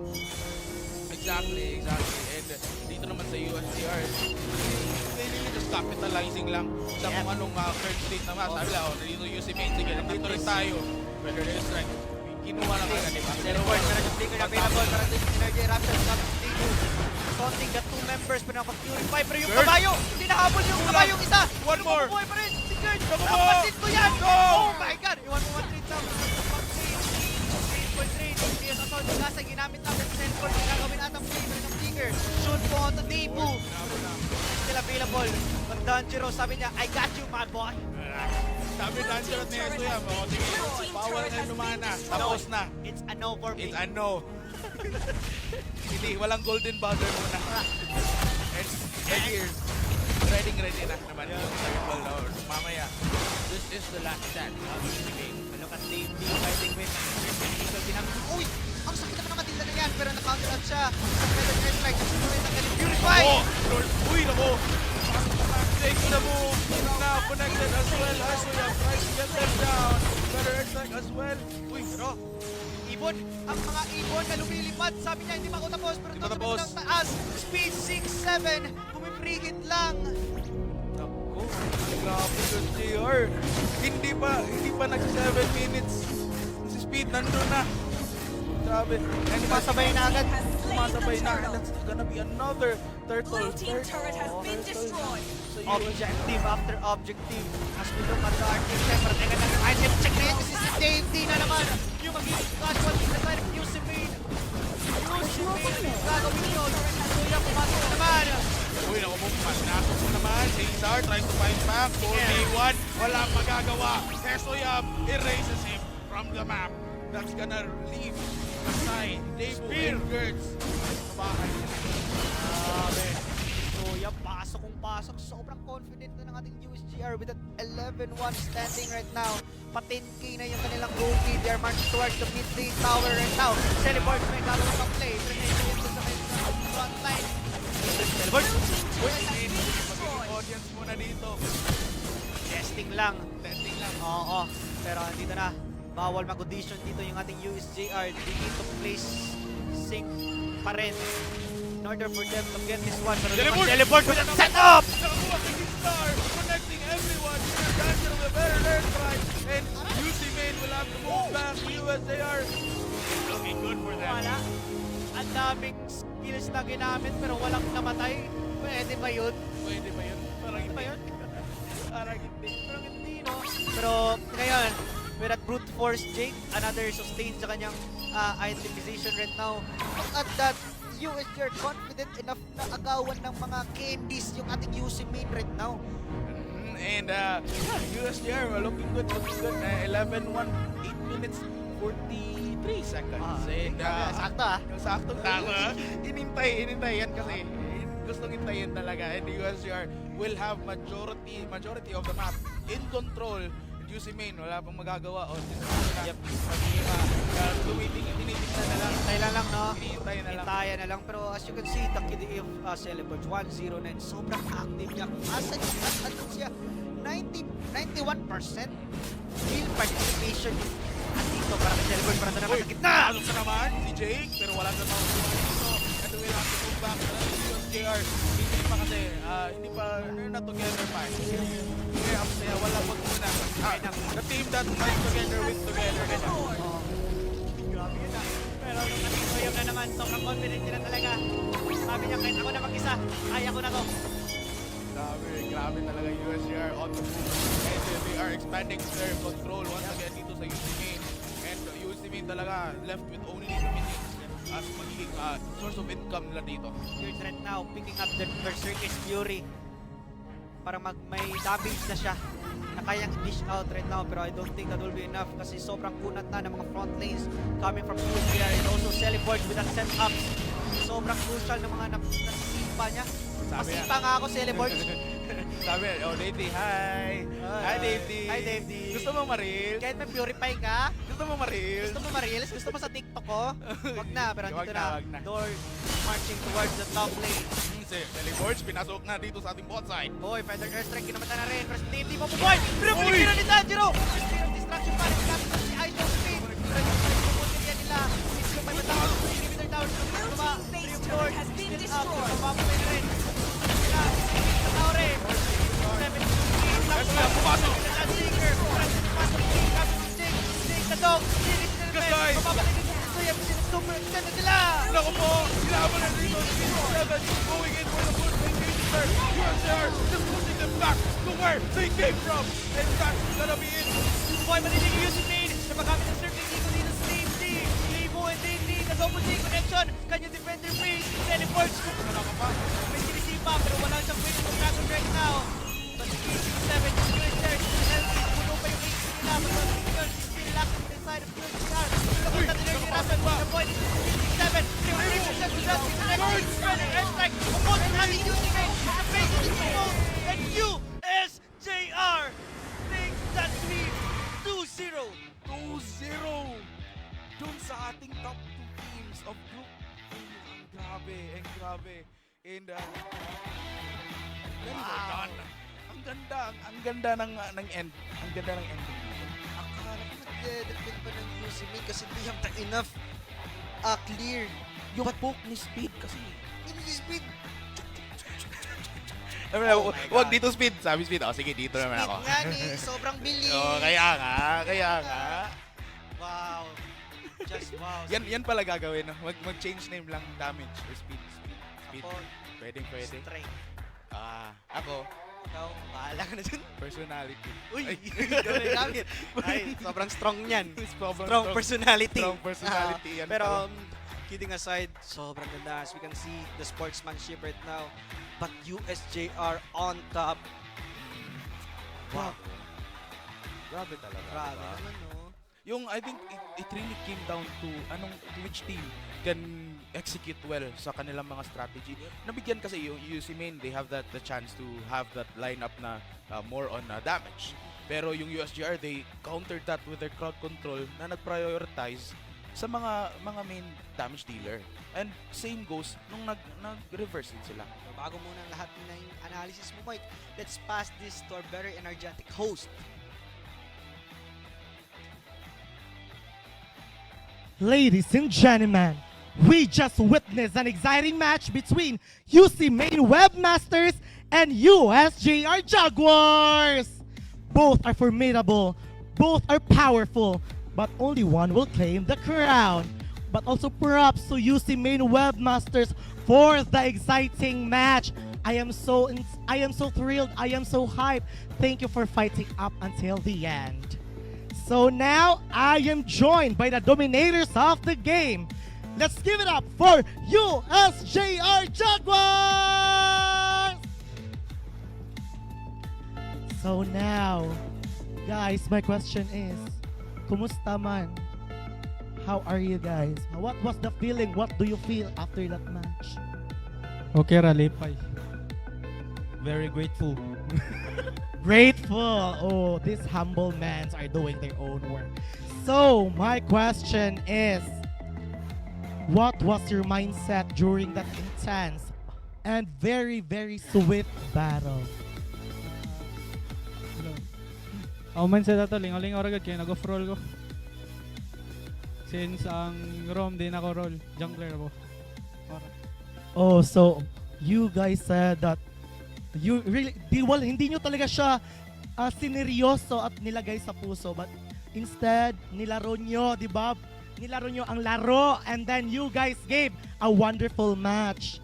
And you, Sally Borge, my question is, as the MVP of the game, as the beating heartbeat of the group or the team, what is your strategy and game plan for you to control the flow of the battle and gain the favor on your side? Super kunat ng Hilda mo, ha? I love it. Since roll na ako sa unang room, kaibaw na ako sa mga techniques, mga unsaon pag macro, micro, tanan. So I can see a versatile player here from court to roam real quick, and then siya pa ang MVP. So guys, based on your answers, did you expect that you guys will win? So hindi ko masasabing easily, but that is very swift battle. So did you guys expect that to happen?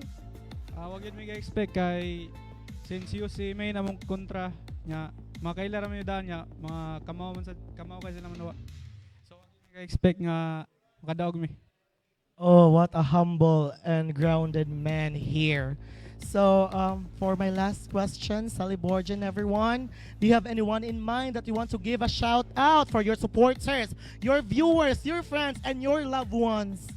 Shout out sa USJR, og sponsors sa USJR, Crimson Esports, og mga fans. Thank you. Shout out sa mong supporters, sa kong uyab, og sa Crimson Esports. Salamat sa mga supporters sa USJR o sa akong mga amigo. Shout out sa akong family o ganing supporters sa mga USJR na mga gwapo o gwapa. Shout out sa akong family, the board, Best Nathan o sa USC. Mga gwapo kayo. Thank you for that wonderful answers, players, the MVP of the game, the king of this battle. So that was a battle that everyone will never forget.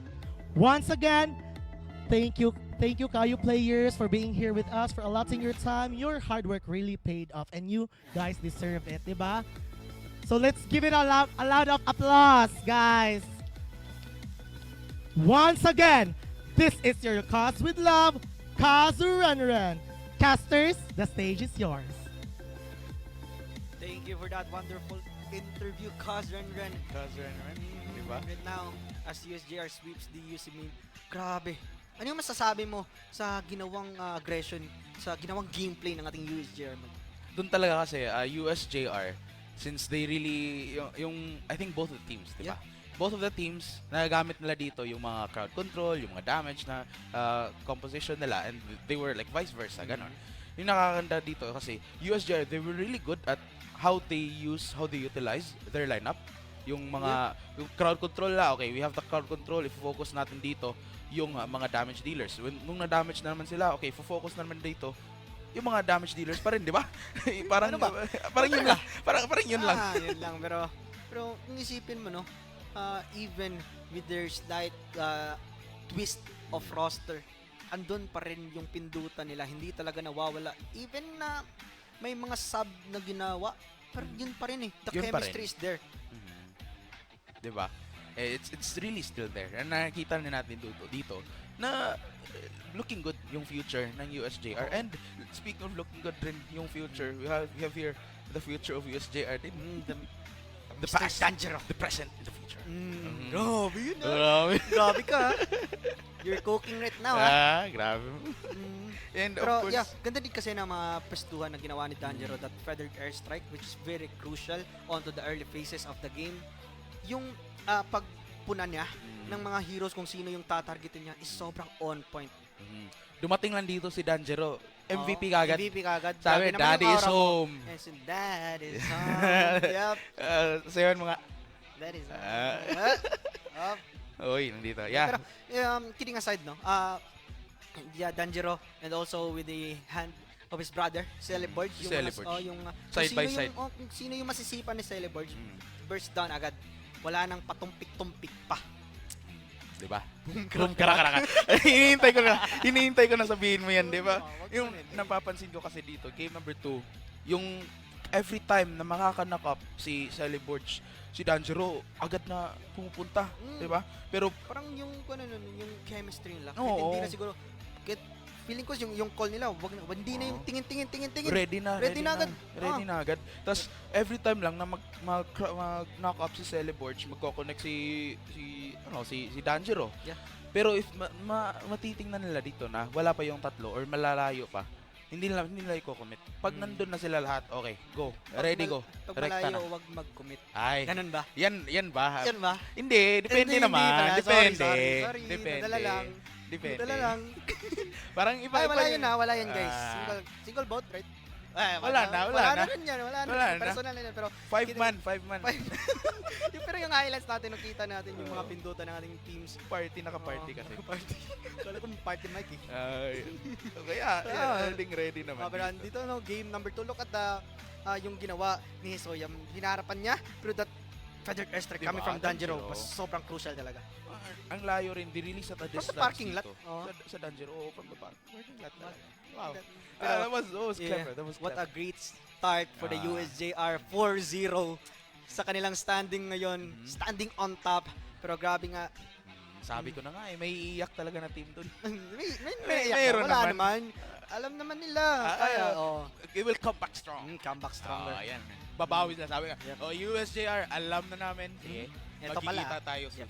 Sabi pero right now, that was match number 1. Yep.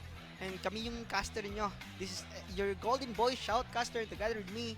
Is Moik. Yep. And of course, sa mga nanonood natin dyan, like, comment, and share the stream. At kung gusto rin manood, aside sa mga players at yung mga naglalaro, kung gusto rin mga casters, pwede nyo kami mapanood. We have our socials, of course. Yep. Yung sa akin, pwede nyo akong panoorin sa TikTok. At Real Moik. Yes, and also ako, REALMOIKE. Is me, MC, may underscore yan Yan, parang baliktaran yan, malamot. Pero bago yan na. And bago tayo magtungo sa ating match number 2, which is sobrang init din, let's pass this to our break.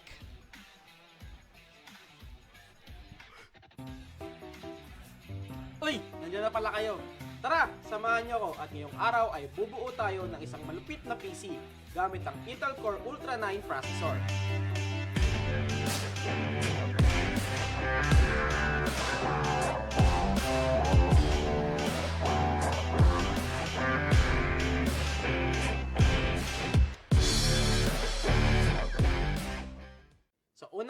lahat, ang laging tinatanong ng mga sales ang bibilhan nyo, para sa nyo ba gagamitin?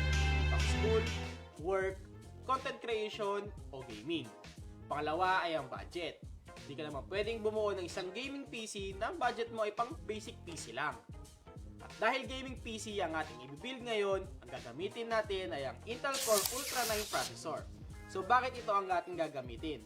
Unang-una sa lahat, performance. The Intel Core Ultra 9 processor is built on Intel's latest architecture, meaning mas mataas ang clock speed, mas efficient ang cores, at mas maganda ang multitasking. Kung gamer ka, expect smoother frame rates. Kung creator ka naman, video editing, 3D rendering, o kahit heavy multitasking, kayang-kaya without lag. Pero to ang game changer, AI inside. The Core Ultra 9 comes with a dedicated NPU. Ito yung tumutulong para sa mas mabilis at efficient na AI workloads. For example, AI-based noise cancellation sa video calls, AI photo editing, at even future AI apps na magiging mas demanding. So basically, future ready ka na. Ang susunod na component natin ay ang motherboard. Ito ang base ng lahat ng components. Make sure lang na compatible ang motherboard at ang processor na napili nyo. Dahil may iba-ibang socket types ito. Sa ating build, ang gagamitin nating motherboard ay itong Asus TUF Gaming Z890 Plus Wi-Fi. So bago pala tayo humawak sa mga components, siguraduhin natin wala tayong static sa katawan. Pwede tayong humawak sa mga bakal para ma-discharge yung mga static dahil pwede ito maging sanhin na pagkasira ng ating mga components. So sa pag-i-install ng processor, madali lang naman ito. Kailangan mo lang tapat yung triangle, yung arrow sa arrow ng board. So sa pagbukas, lift lang yung lever. Tapos dahan-dahan lang natin i-install yung processor para hindi mag-bend yung mga pins. Yan. Tapos lock. Kusa naman matatanggal yung cover. Ngayon, na-install na natin ng processor. Sa side naman na ito, dito natin kinakabit ang susunod nating part, which is yung RAM. Ang RAM ang dahilan kung bakit smooth ang takbo ng mga apps, games, at multitasking. Kapag kulang, pwede itong bumagal o maghang ang PC. Ang gagamitin nating RAM ay itong Kingston Fury Renegade. So sa pag-i-install ng RAM, kailangan mo lang i-align yung notch o bungi ng RAM sa RAM slot. So kailangan mo lang i-open to, tapos insert natin, tapos press down hanggang sa may marinig tayong mag-click. The other one.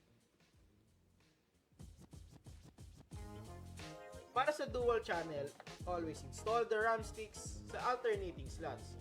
Usually slot 2 and slot 4. Next natin ay ang storage. Dito natin ini-install yung operating system at dito na rin natin nilalagay yung mga data natin sa PC like na school files, work files, at dito na rin natin ini-install yung mga games na ating nilalaro. So sa ating build ngayon, ang gagamitin natin ay ang SSD para sa mas mabilis na read and write speed at mabilis na boot time. Ang gagamitin natin ay ang Kingston Fury Renegade PCIe 4.0 NVMe SSD. So sa pag-install ng SSD, kailangan mo lang hanapin kung nasaan yung SSD slot. Tapos insert natin ng may konting angle. Tapos then press down, tapos insert natin yung lock. 1 terabyte na ang ginamit natin para hindi na tayo magdagdag ng additional storage. So after nito is yung casing. Ito yung housing ng lahat ng parts natin. Sa pagpili ng casing, make sure na kasya yung motherboard dahil may iba-iba itong form factor. At syempre, consider mo na rin yung lugar na paglalagyan mo. Mas maganda nang kumuha ng mas maliit na case pag maliit lang yung space sa bahay. Sa ating build, ang gagamitin nating case ay ang Asus BT302 ARGB. Sunod ay install natin yung motherboard sa loob ng casing. Tapos, tanggalin muna natin yung mga panels, side panels. Para madaling mag-install.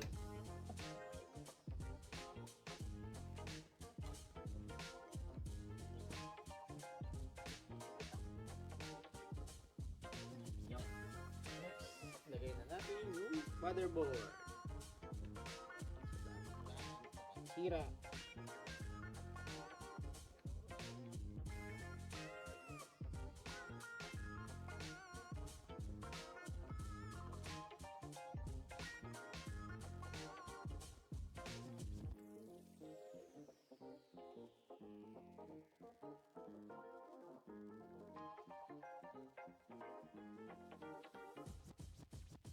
Next ay ang power supply.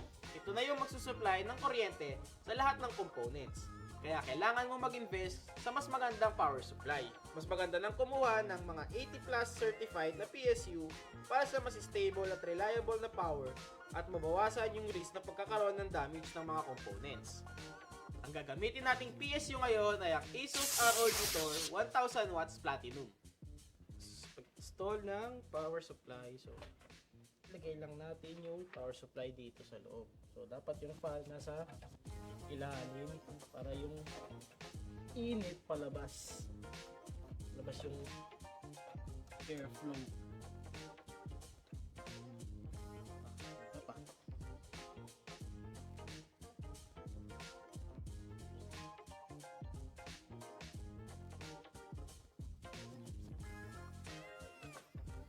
Tapos insert natin yung mga necessary cables.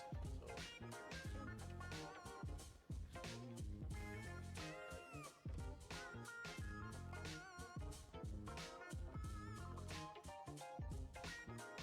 paano malalaman kung anong PSU ang sapat na para sa PC? Meron tayong mga online website na nagkakalculate kung ilang power ang need ng mga components na napili nyo. At mas maganda nang magdagdag ng konting overhead sa calculation. Usually, 20% ang dagdag sa nakalculate. Sunod na natin ang mga optional na parts. At dahil gaming PC ang ating bubuin, magdadagdag tayo ng AIO at graphics card. Unahin na natin ang graphics card. Ito yung components na nagpapaganda ng graphics sa mga games.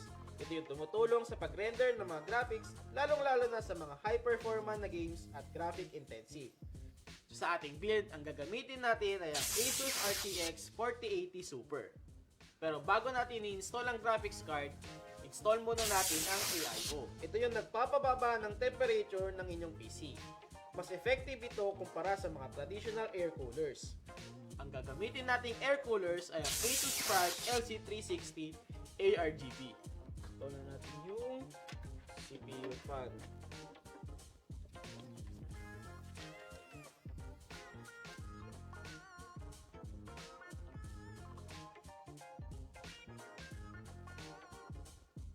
Install muna natin yung bracket sa likod.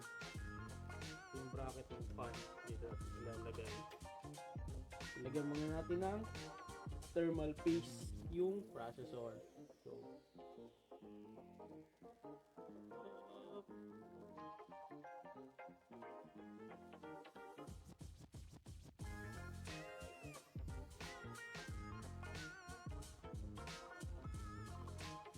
install natin yung video card. Tapat lang natin yung pin dun sa PCIe slot.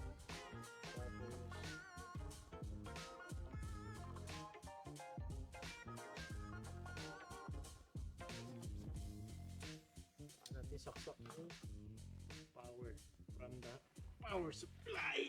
Yeah!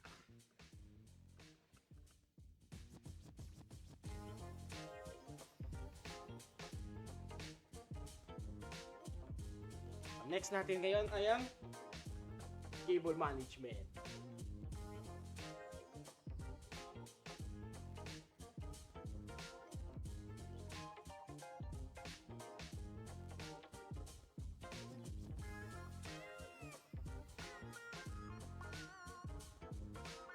So ayan, naayos na natin yung cable management na sa likod. Tapos nasaksak na natin yung mga necessary na pin sa loob nito. So, i-boot lang natin tapos install natin ng OS para magamit na natin.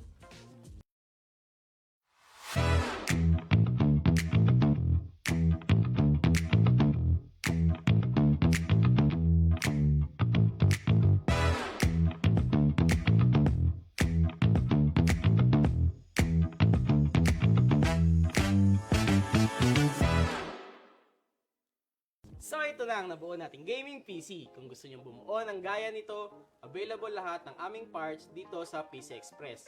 I-check nyo lang ang aming website na pcx.com.ph o pumunta lamang sa mga malalapit na PC Express branches sa inyo. Pwede nyo rin kaming i-message sa aming Viber o Facebook page. Bago tayo magpaalam, pinutin nyo na ang subscribe button at i-ring nyo ang notification bell icon para updated kayo sa mga susunod nating mga videos. Ako nga pala si Vincent at see you sa ating next video.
dahil abot kaya?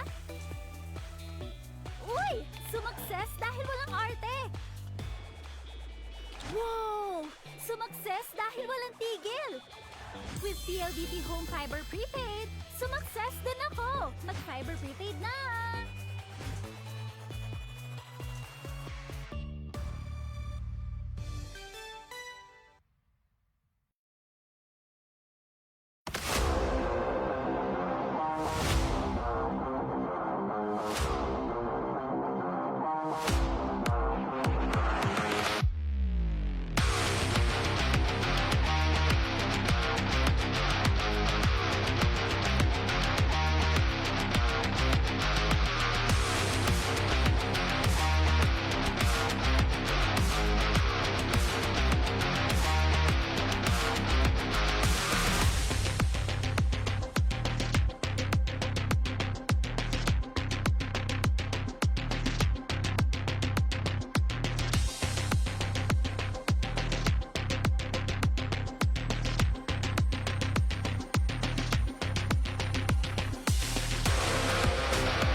DJS, now's the time to shine, buddy. DJ,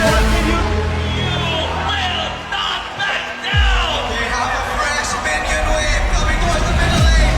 Sushi, the only remaining member.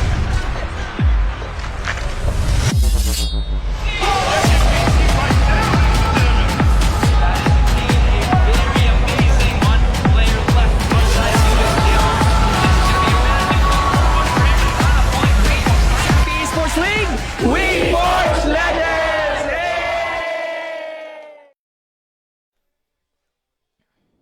Welcome back, ladies and gentlemen. This is CESAFI Esports League Season 4, match number 2, and we are going to be your casters for today. This is still Kiyoshi, and with me is... Rare Candy, That's your right. sweetest deal. What is up, esports fans? That's right. How are you guys? How are you today? I'm sure you guys are looking forward to today's games. Before anything else, we would like to thank our sponsors, the people that made this event possible. Rare Candy? Yes, so of course we'd like to thank Virginia for Basta Hot Dog, Virginia, and of course our network providers at Smart. Live more with Smart. And of course to PLDT, who is inspiring people, to Filipinos to better lives. That's right. We also have PC Express. PC Express for all your digital needs. Let's also not forget about Crayon Lab, your one-stop shop for premium prints and custom designs. We also have Smart Sports and Puso Pilipinas. You guys need to download the Smart live stream app because you can actually see us there. The live stream of CESAFI Esports League is also there in the Smart live stream app. And of course, thank you so much to CITU for giving us our home for the regular season right here in CITU LRAC. If you guys want to come on over here, if you guys are members of the CESAFI schools, you can actually come on over here and watch the games live. Yes, again, we are so glad to have you here. Oh, wow. Yeah. I am very excited. Are you? I'm super excited. I mean, I feel like excited is like an understatement for what I'm feeling for today. But of course, we have the community pool over here. Community pool? Are we gonna swim? Wow. No. Which team will win in today's match? Of course, we have USC versus UPC. Comment right down there in the comment section which team you are rooting for. You can also vote, or you can also choose option C, CEL Volunteers. Or D, we forge legends. That's right, because Yes. we are volunteers and we also forge legends. Amazing, amazing, amazing. How are you feeling today? I am feeling, well, you said you were excited. I'm also really, really looking forward to this day, as well as the matches from game 1, USJR, UC Main. And then we've got, this one, we have UPC versus USC. And of course, later on, if you want to catch on, we have USPF versus CDU. And definitely last but not the least is CEC versus CITU. So you have that to watch out for. That is right. And of course, we also have our standings right over here. Men, you guys have to note that the games that we've played are still a few ones. So there are teams here that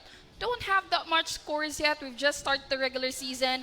Up on top, ranking number 1 is USJR. Still have not experienced a loss, garnering 6 points with their 4-0 standing. Up next is we have UC Main with a 2-2 standing, garnering 3 points. Yes, but I want to point out actually on BC and CDU and USPF, though it looks like the standings don't reveal that too much. However, I still believe that they have so much to show for actually within this coming, especially this upcoming games. Now, again, here we have CITU for Group B. We have CITU leading the pack with the 2-0, followed by closely with USC with just a 2-1, a total of 3-2. And of course, we have the middle of the pack. We've got UCLM, CEC, UPC. That's right. And of course, right here in the bottom 2, we have CEC and UPC, who still have a lot of chance to actually bounce back from that bottom 2 spots. And of course, I want to talk about USC's loss here, because you might be wondering, when did USC lose? This actually happened in week number 1 and day number 1. USC's match against UCLM was discontinued on the live stream. So that means that it was continued off stream, and that's where it happened. Actually, USC won 2-1. UCLM was able to bag 1 win, but overall USC got the entire win from that match. Yeah, overall, again, still doesn't discredit the fact that they are a really, really strong team. That's right. This time around, let's actually look at the current match. Yes. We have UPC versus USC. Now, you know what? This is actually an interesting match because this is going to be the underdogs versus the defending champions. Wow, yes, that is exactly what we have. The grit versus the experience we have. They have such a really, really long task here for UPC, knowing that they didn't really show that much during the opening, and as mentioned earlier, they didn't also make it off in the playoffs last season. However, now they have so much to prove. They have so much, not just potential, but also just a lot to show for. It's definitely going to be their grit that's going to drive their performance here in the battlefield. And I was able to talk to them. They did say that they studied USC's play style. They are prepared for it. They are just ready to go into battle and actually show them what they've got. Of course, but on the side of UPC, actually more on that, is that these are relatively new players too. Relatively, yeah, they are a very, very strong. And for that, actually, we can get more to know that on our Inside Chica. That's right. Let's call on our host, Renren, over here because I know that Renren is very curious and has a lot of questions for us. So, Renren, what are your thoughts? Yes, our lovable casters. That's right, lovable indeed. So, Renren, you did see already, we've already discussed this. This is going to be grit versus experience, the underdog versus the defending champions. You have any questions for us, Renren? Oh, I didn't even know that, but still, I want to know, and I'm so curious. My chikadorang mind is very curious that this match is very interesting because this is a battle between underdogs and the defending champion. So, Kiyoshi and Rare Candy, my question is, what are your thoughts about the current status quo of the two teams? Ooh, so prepare to get fed with a lot of info from us. So first and foremost, the UPC. There we have it. As I said earlier, they are a relatively new team. However, they're off to show their grit, their determination to win this win. These players, although they're very new, actually one of them is only being their veteran, their jungle. Yeah.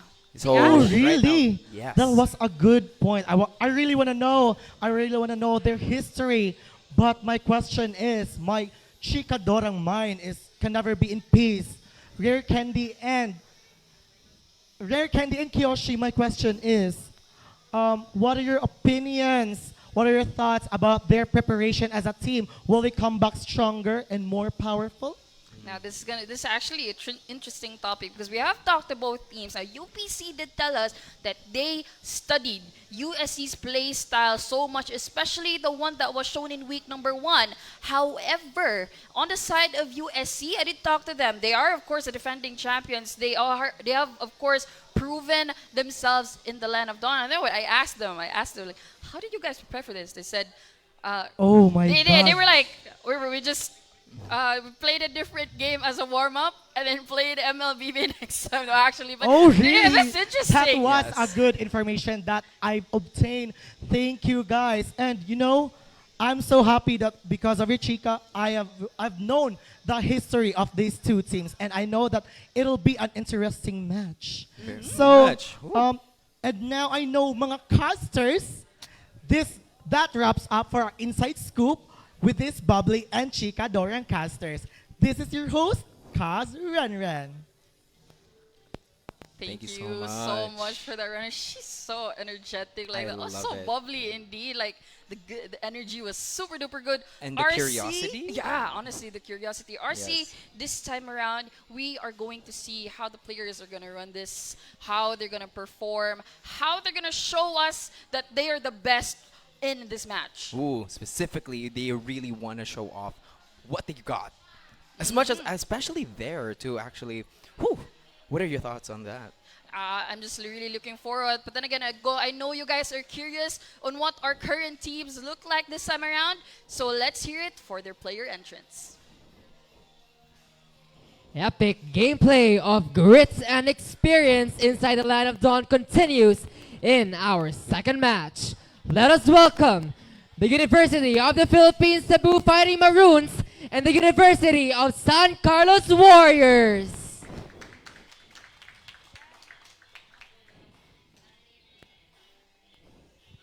Players, you may now take your pose.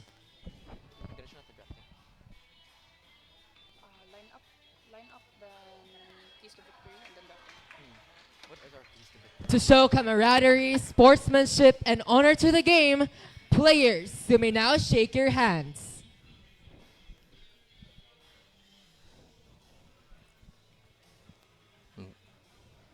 Players are now locked in, and the land of dawn is set. Casters Rare Candy and Kiyoshi, take it away. They are definitely locked in. I don't know if you saw their faces. UPC was so serious, and look at their lineup So for serious. now. It's really super serious. We've got Yanji, Shanshan, I'm not Ash, Floss, and Kikita. Actually, I got to talk with Floss earlier, and he said that Shanshan and as well as their Yukide have been playing since high school. This has been on top of Yanji also being a new addition. Have We have got I'm history. not Ash is their veteran here. Yeah. They did tell me that I'm not Ash is the only player in this roster, in this current team that has experience in the previous season. Now you guys, UPC actually has 10 players in the roster. They divided into Team A and Team B. Team A obviously played in week number 1. This time around, it's going to be Team B. Yes. And this is Team B's lineup that will hopefully defeat USC's current lineup. So what they want to change up here about USC is that right now they are going to be more respectful to the USC's aggression, and actually got to talk more about that. We have here their mid jungle duo. This is what I really want to watch. You got Toxin and Dazai one. Really, but also you cannot ignore Digger. Digger here is one of the honestly for me one of the players to look out for when you're talking about CESAFI MLBB. That's right. Talking about USC, Digger has made his name in the previous season, but what I want to highlight here is that we've seen Luke TZ as the core for USC in the previous seasons. This time around, it's actually going to be Toxin. And this is going to be really interesting because basically Luke TZ has made such a huge name as the core of USC, and if I'm not mistaken, Luke TZ is actually the best core, and it's going to be really interesting because Toxin has a huge shoe to fill. Very much. Actually, we can't wait to see what he got, especially in the terms of the USC style of aggression. And honestly, noting what UPC said, what they said is they're gonna do differently to Team A is that they're gonna also be more aggressive. So we can see which team will be the more aggressive one. Where they're actually gonna be both aggressive, like they're gonna be punching each other, or are they one team will have to play the more defensive route, a bit more passive, a bit more scaling, and then we'll get to see actually at least one team try out a different style. What I do know is that UPC is gonna hope for that early aggression. Because we've long known USC to be really aggressive in the early game, especially if they are able to snowball. Now, I'm sure UPC wants to take that away, use that for themselves in order to bring down USC. Now, this time, if that does happen, good thing for UPC. What I do know is that the response here for USC is that they're gonna go into a passive style where they are going to focus on the objectives of the game. And now that really matters because USC will focus on the objective until they could actually bounce back and have an equal standing with UPC. Should the scenario be like that? But especially if USC, so right now what UPC is gonna go for is try to punish as much of that early aggression. As you mentioned, they have to snowball. They have to take over the game. Literally, like Get the momentum. Yes, no amount of momentum will be left to UPC. They will have to take USC. over. Right, yes. You're confused a little bit. Ooh, they kind of sound the same. It's just one letter difference. Okay, but regardless, USC has to, as you mentioned, take over the entire game. But UPC will try to deny that, try to be more, and also maybe they can also grab that to themselves. As you mentioned, they've done their research. What they've noticed, and we know that this pretty much lies on USC's jungler and mid.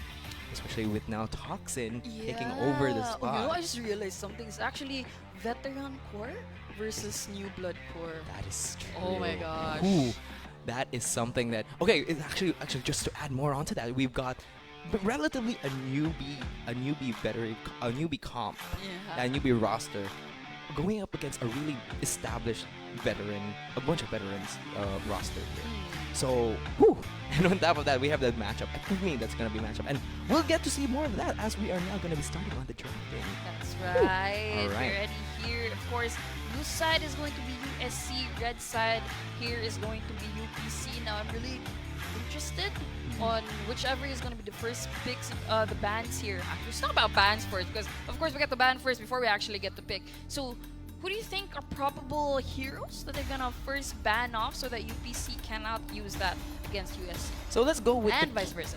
So let's go with the keywords here. So again, aggressors. USC being the first pick here, they will have to go with something more with their utility. Again, we've seen Luke TZ done both aggressive with a utility jungler as well as an assassin jungler. So let's see if Toxin can recreate that with possibly a Fredrin. I can definitely see a Fredrin, or maybe as a blind pick here. And it's gonna be responded both by UPC with an according response. That's right. But of course here USC goes ahead and bans off the Mathilda first off.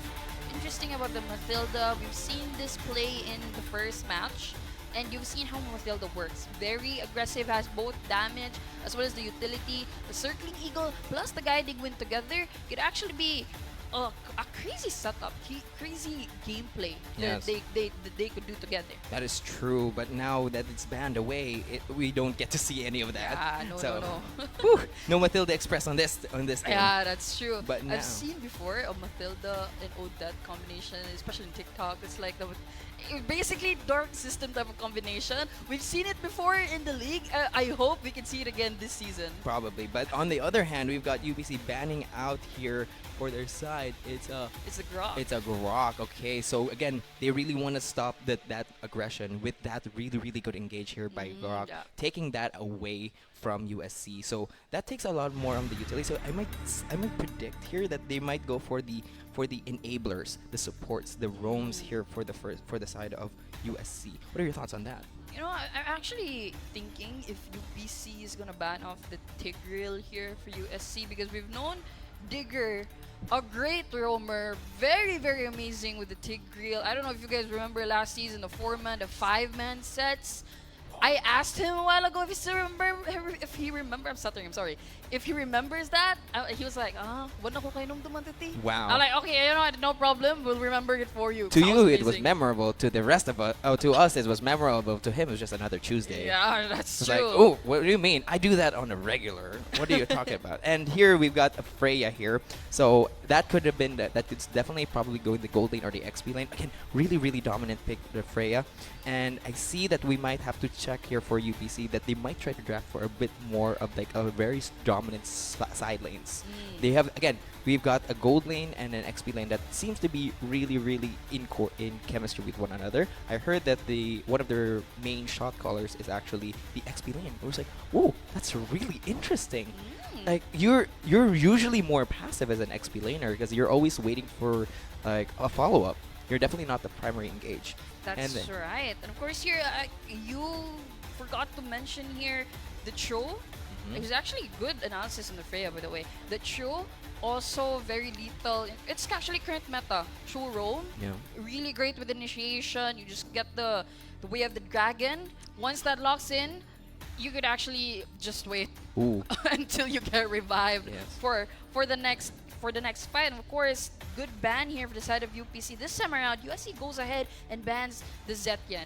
Now, in the previous season, the Zetyan was kinda hit or miss.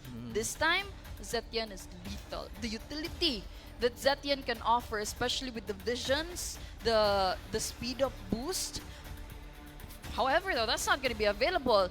USC goes ahead and secures the Zuxin here for the Zai. Very early game, as I said, they're gonna go with what they know. It's definitely the USC early game aggression here. A strong mid lane. Now they have to pair it up with possibly. Actually, I still gonna go with my Fredrin. Guess here, yes. But now it could be that they could also take that for themselves here for UPC. That's right. Now, again, But I have a feeling that they're gonna try to draft more into their 2 carry lanes with the XP as well as the gold lane. Good. Maybe a little bit less more now that they've taken a lot of the very meta utilities here with the Grok, and you have Sora with that really strong set. Yeah. Yes. So maybe we'll try to see what USC can come up with. Let them cook. Want to see what they're gonna cook up in spice here. So That's right. personally, I do think that Yuzhong here is definitely. Ooh, now they want to go interesting. more aggressive here. This very Hilda and as well as Yixin Shin. Yixin Shin can still go to the gold and the core roles, but much better use as a core hero. Yes. Hilda in the early game, very annoying. The invasions the Hilda can provide and delay. I think this is what they're trying to do. They want to delay the jungler of USC so that Yes. I'm not Ash here. The core of UPC could actually get that early snowball. So you're right. There's early aggression that UPC wants to achieve here so that they could snowball and actually defeat USC in the early game. Yes, and now actually going on to that, they're gonna go with a fighter jungler here with Leo. Again, very fast clear, little bit nerfed after the current patch. They kind of just nerfed this player because he's very dominant. He's very strong. But now we have a carry here on the side. So again, they want to take away those side lane picks here for the UPC because I think they know how much they value their side lanes. And again, you mentioned Yisun Shin could also either go core or roam. Or no, gold lane. Gold. Yes. And then we have Hilda here, who's bringing that so much of that early game pressure and denial for a snowball here for the side of USC. That's right. And of course, UPC goes ahead and secures the Farsa for their lineup, which is pretty smart considering that USC was able to secure their mid laner already. So this is safe for UPC so that they will not lose options here during the next ban phase. So the Farsa, that's going to be the Feathered Airstrike going to the hands of UPC. Good combination here. It's gonna depend on, it's actually what they need for UPC is a Scepter. Just so that the Feathered Airstrike can be maximized to its full potential. Combine it with the Mountain Shocker coming from the Yisun Shin, and that's gonna be total chaos for USC. Yes, that is true, and I still want to see what pick here that I'm not Ash is gonna take here because again he still can either take away a utility jungler away from the side of as a counter to the Leo Mort here. Again, you might want to stop that snowball from happening, but on top of that, allowing yourself to progress forward because especially with that Farsa and with a Fredrin just right up in your face, and then the Feathered Airstrike just bombarding you with damage. Whew. And now they've taken for USC. They've also again another gold lane pick here with the Claude being removed from the game here. Next, I think, and also again they're with UPC response with again another utility ban with Kalea being taken away. Again, a setter. They're more, what I'm noticing in their bans here is focus more on the roam as well as the EXP. So they want to take out those initiations from USC. I think that's something that they've realized and how USC plays. So that's very important. They go ahead and bans off the Arlot as well, which is pretty smart because we've known Sivgod to be really good in the EXP lane of USC, especially with an Arlot. Yes. So that's so smart for UPC. On the other side, USC here bans off the Yuzong. The Black Dragon is nowhere to be found. Yes. That's right. So very little options for the EXP here for the side of for both actually. Yes, actually, now that we could still see the XP here for the Hilda being put into the XP.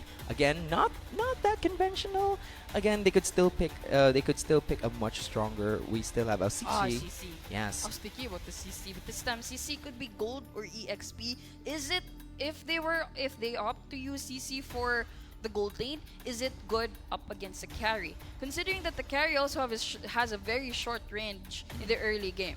Yes. Now that's the part of the enabling, but again we have to go back with the mid lane here for USC. Oh my God, we have mid lane for USC is already Zhu the Shen. Zuxin. Yes. This time they go ahead and pick very tanky, very sustained heroes for EXP as well as Rome. That's going to be the Khalid as well as the Lapu Lapu. Well, they already have the Tank Buster on their side, so they don't have to worry that much of the other shred. But of course, you have that CC being that very high shred, high DPS character. Now, again, we now have to this is gonna be the final pick, and we will see whether or not. But and now I'm putting my bet that this Yi Sun-shin is gonna be definitely a core. So maybe you would like to disagree. It's on a that. core. It's a core. I have a huge feeling it's going to be a core here, because if it's going to go against a carry, that's going to be really, really hard. Yeah. So I think they still lack that set hero here for UPC. They need that in order for the entire thing to work together, because layering skills is important, people. You have to consider that. But of course, they go ahead and go for the Akai here. Akai EXP. Am I right? Or it could be wait, core it could be too. Core, actually. Yeah. So it could it be could. core. Yeah. CC could go for the EXP, and then Hilda is Rome. the Yi Sun-shin is the gold lane. Yes. But we'll see if our predictions or our thoughts go align with what UPC's plans are. We'll see that in a little bit in the Land of Dawn. And this time around, Rare Candy, what do you think they have to do in order to win this match? Okay, so if we are gonna understand, we're gonna have two scenarios here. We have the first scenario that Akai is going to be the roam.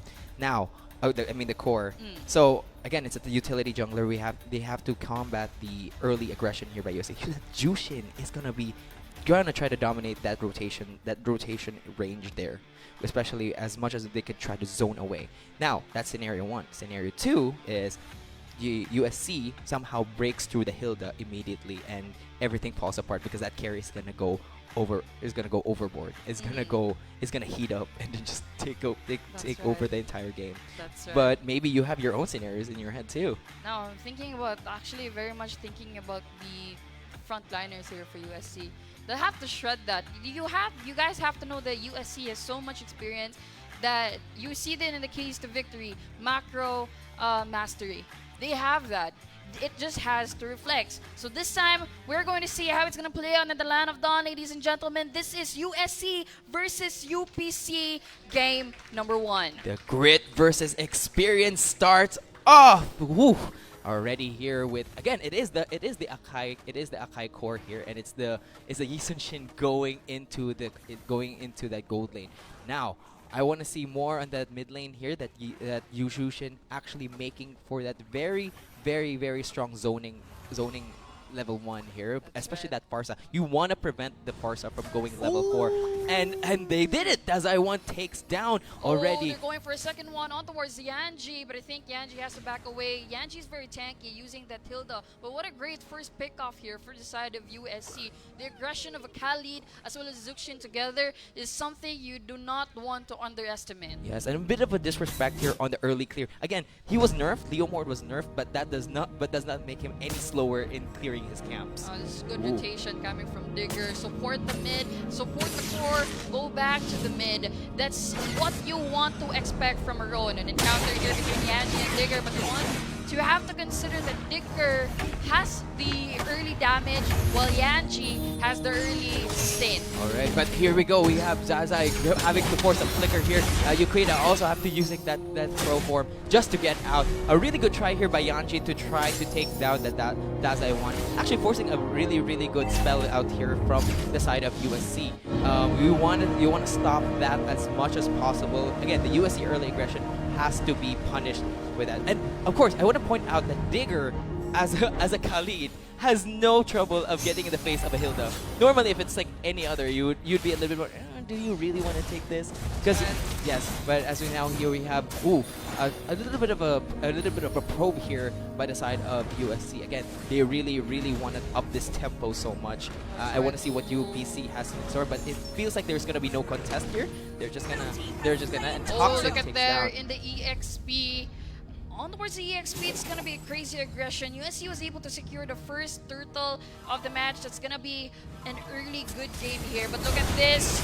Toxin going in! Kills off Floss! What a segue coming from Sivka, just trying to get Floss's attention while Toxin goes in from the back. While you look at here in the middle lane, it's going to be Dazai going on the early aggression on towards Yukita. Digger comes for the backup. Here goes I'm Not Ash. That heavy spin has actually been unleashed, but on towards nothing. There's an airborne coming from Dazai. That's going to be a mid lane clash here for both of the teams. That's going to be Dazai as the target of Yanji here. Dazai utility is just too much for UPC It to was- handle. A bit of skirmish here on towards the Wanderer. I think they're not yet done. Toxin goes in for the ultimate. But I that's the think- disengage, yes. Actually, they know UPC. Actually, a really good response here. They know that they've already invested the heavy spin. They have to disengage so that they cannot afford to give this momentum to USC, especially with already the first turtle going down to USC. UPC is doing really well here. They actually follows the movement of USC. USC goes on towards the top. They secure that orange buff so that USC can't get that for themselves. Oh, but here I think they were to catch here or something. But Digger will be low-key just chunked for a little bit and then just moves out. Again, really good use of that ult here by Digger just to escape that heavy spin counter engage here by the side of I'm not Ash. Now again, looks like Yanji here for the vision. There's 3 over there. Speed coming from Yanji will save the day for him. Ooh, Secures the blue buff here for the side of UPC. This time 10 seconds before the next turtle opens. Ooh, and Dazai being a little bit more cheeky here with that bush play, but it feels like it's not. It's just a little bit of a pushback. But now Floss has actually rotated down, for being the first one to rotate here, really giving that direction here for that the direction. Oh, but Yanji is going to be the target looking really low. First to go down. This is going to be I'm not Ash looking for the heavy spin. That's going to be Yukita following the life of Yanji off of the map. Toxin secures the second turtle for USC. The feathered airstrike was already actually so close. It had. Again, but immediately the dive is just so much here for USC. Again, they're starting off the USC style of snowballing is now. This is gonna be a treat for us guys that we can see a classic textbook of the USC aggression here. USC is doing a really good job in towards zoning because you can see the UPC can't even go close towards the main objectives. Yes, that's true. Digger, really good on the baiting here by Digger here. Oh, and already two both war axes for both of the fighters here for USC. Floss is going to be the target. Tower dive here come from Toxin as well as Sivgod. But then again, Yanji is there for the defense. Backup coming from Yukita. USC has to back away. I'm not Ash has been spotted. They want to go in. Sivgod is going to be the target. Feathered airstrike has been unleashed. That's right. Tries to cut that feathered airstrike, but no avail. Sivgod is down, ladies and gentlemen. UPC is enough and satisfied. They want to back away. They got the kill, but they divert their attention towards Trigger. Yanji! Yanji! But Yanji goes down. That's going to be Floss. Double kill for Shintoru. Oh, and that's not what you want to see with Shintoru as the carry.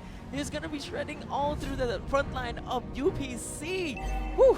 This is now not looking that great now for UPC. But again, there's still that heavy spin, really game-changing ult here. Now, what I want to see is a more tighter engage. Again, Yukita, I really appreciate the feathered airstrike because they're very close calls because Ship God will invest a lot in the heavy spin. It's going to be Dazai forces out the flicker to safety. Now, 6-2 on the board, of course in favor of USC with a 3k gold lead. Third turtle is open in 5 seconds. UPC is trying to get those minor objectives in the map of their task, but let's look at the replay on this one. Great initiation here coming from USC. They've locked down Floss. You really can't get away once the Zuxian is on you. Yes, that is so true. It's that pullback, that constant crowd control, and also that burst now too. And this is gonna be so hard now for UPC with that constant poke here by Dazai 1 and already the Crimson. Crimson Beacon already on towards the middle lane. Yanji is very low. Tries to go away, but to no avail. Dazai secures the kill. I'm not Ash this time. Secures the turtle for UPC, but that's gonna be a chase down. Feathered airstrike is on. Digger is low. Digger goes down. UPC wants to back away, but with utility coming from that side is too much. They're going on. They're still going. Yukita as well. Ash is gonna be the next target, but to safety, Ash is alive. Is dying. Oh, okay, and manages to ult out just for safety. They got the turtle, but at what cost? It cost them the entirety of their team, barely having a Shanchan almost having to die without committing an ultimate. Again, the execution is a little bit more to be wanted here for the side of UPC. Oh, yes, but like now maybe they have to make some really risky plays here for UPC to take back some of that control. Because as we mentioned here, once USC starts that snowball, the entire map does not belong to you. And I really appreciate it for Yanji really trying to make those key plays Oh, at the here. bottom, there's an encounter. Crimson Beacon has been opened. Stun on towards Yanji. Pulls up, goes down for the count. Floss as well. Shinturi is already on a mega kill. Feathered Airstrike is on, and that's actually still alive. But the HP bit by bit goes down. Dazzler secures the kill. Toxic is the one for exchange. It's going to be a 3-for-1 exchange in favor of USC. UPC has to back away, but Simcon is not yet done. He wants to go in. UPC is backed to a corner. Yes, and again, that no hesitation, no fear from Chipgod to just dive down. Yukita just like, oh, you're feather airstriking? I can take that. I can take 2, 3, 4, even 5. I don't care. It's not gonna hurt me, but I'm gonna hurt you when I get to in front of your face. This is going to be a problem for UPC because USC already has the map control. They are zoned out to the max. That's the Lord opening in 3 seconds. USC could just go for it, blitz the Lord, and go up against UPC, no problem. All right, and now, the breastplate here for Toxin. Oh, and that's gonna make it even harder, especially with that so much of that dive here now for the side of USC. That Farsa, I would be more conservative with that feather airstrike. Really don't want to be doing it out on the exposed. But as I said, Yukida still going on to that, and with a bit of a pause, a little bit of a breather, maybe UPC can actually take some time to think, okay, we need to take a breather, we need to see what we need to do, we need to win, what we have to do to actually take back control. Because as of right now, the map is getting smaller here for the side of UPC. USC might have the upper hand here, but let's not deny that UPC still has a chance. Definitely. They really just need to push this on a long game. Try to actually be more synchronized with their setups. Yes. And if maybe Yukita can actually just like single out the carry. Because again, once that carry is gone, that front line is gonna hold. You've got Yanji and the Hilda. That still deals a lot of relative damage here for the side of UPC. So once that carry gets singled out, it's gonna go smooth sailing now for UPC. That's right. They just really need to pick their fights on this one. You have the heavy spin. You could literally just push everybody around. I think you need to time the heavy spin. They could go for, I'm not asking to go for the steal on towards the Lord here this time around. They just really need to time that heavy spin and that retribution on towards the Lord. That way UPC could have a breather. UPC could start actually getting back that map that they lost to USC and get a comeback from here on. That is so true. And again, with the heavy spin, it could be used aggressively, but it could be used defensively. You know that Farsa is going to get dove on by 2. You have Toxin and Shivgod just going to go straight for the Farsa as she feather airstrike. Maybe they can use it to pin down while maybe Sanji can threaten the carry. Yeah, I also think that Yukita has to time that feathered airstrike correctly, because they don't have a backline reach. UPC does not have a backline reach. If they do have a backline reach, it's only the feathered airstrike. Yes. They don't have an assassin to go in. So they need to maximize that feathered airstrike to actually take down the backliners here of USC. Are we thinking about the favorite root crop strategy? Maybe we are. Yes, it's gonna be the Ube. Let's go. Oh my god. Yes, actually, I totally agree with you that this is the... So much, I just have to say, you have so much dancey dance in you. I know. I'm just going by with what you're going, and like I feel like I'm super high. I have so much energy waking up. I mean, yeah, I have to give it to the team that they're very hype. I cannot feel the air conditioning here in LRAC because of the heat that these two teams have brought into the battlefield. I can feel it, man. I'm like sweating. I can't relate. I'm wearing really just 2 layers right now. And as we are going, maybe we'll see what we have here. Okay, now we've got a bit of a Lord here. Wow, already a little bit. Again, there's a bit of a contest here for the side of UPC, but they're keeping it. It looks like it's gonna be no contest. Toxin secures the first Lord here. Whew. And now it's gonna be, again, there's so much map control here by USC. It's not looking pretty, but again, they still have something to turn around Digger here. has the vision. Yes. Digger has the vision as well as Sivcod on the bottom. They have seen all 5 all over there. Digger is already there. Got forced out to pop the flicker. This time around, that's going to be the turret loss for the side of UPC. Ooh, but and already the heavy spin already being invested here just for a Digger, not Digger, Khalid. Digger as the Khalid. And honestly, when I always read it as like Diggy. There's a Diggy in the team? No, it's just Khalid on Digger. Digger on The a Lord Khalid. has already knocked on the wards and inhibitor turret. Ooh, Digger Digger. is knocked off. That's going to be the target here for UPC. Digger He's is out. oh, Yukina, cool. the feathered airstrike reaches. Digger out in the battlefield. That's one man down. Shintoru. UPC is still alive. They can clinch this floor. It's easily level 1. USC on the other hand focuses on the turret objective this around. I'm not Ash. Wants to open the heavy spin just to push away USC. Again, relatively good hold here for the side of UPC. Again, still have hope. It's just that heavy spin has to be coordinated specifically with the bigger. Toru is super duper aggressive, coming in with the damage on towards Yanji as well as Floss. Floss's life is 1/4 of the entire bar here, ladies and gentlemen. USC has the discipline. They want to back away. They don't want to gamble too much. Good respect here coming from USC. Yes, and you have actually UPC, and I know it does seem bleak here for UPC, but again, you have Yukida on a Farsa.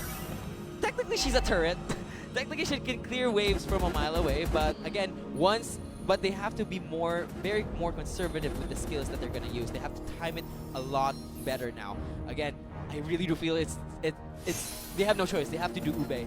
They have to do. This is great itemization here from the side of UPC. I have to call it all out. The double chassis cauldron just to pin down the DPS coming from Shinturu. Digger goes for the vision on towards UPC. I'm not Ash. Has to back away, but they actually go for the engagement.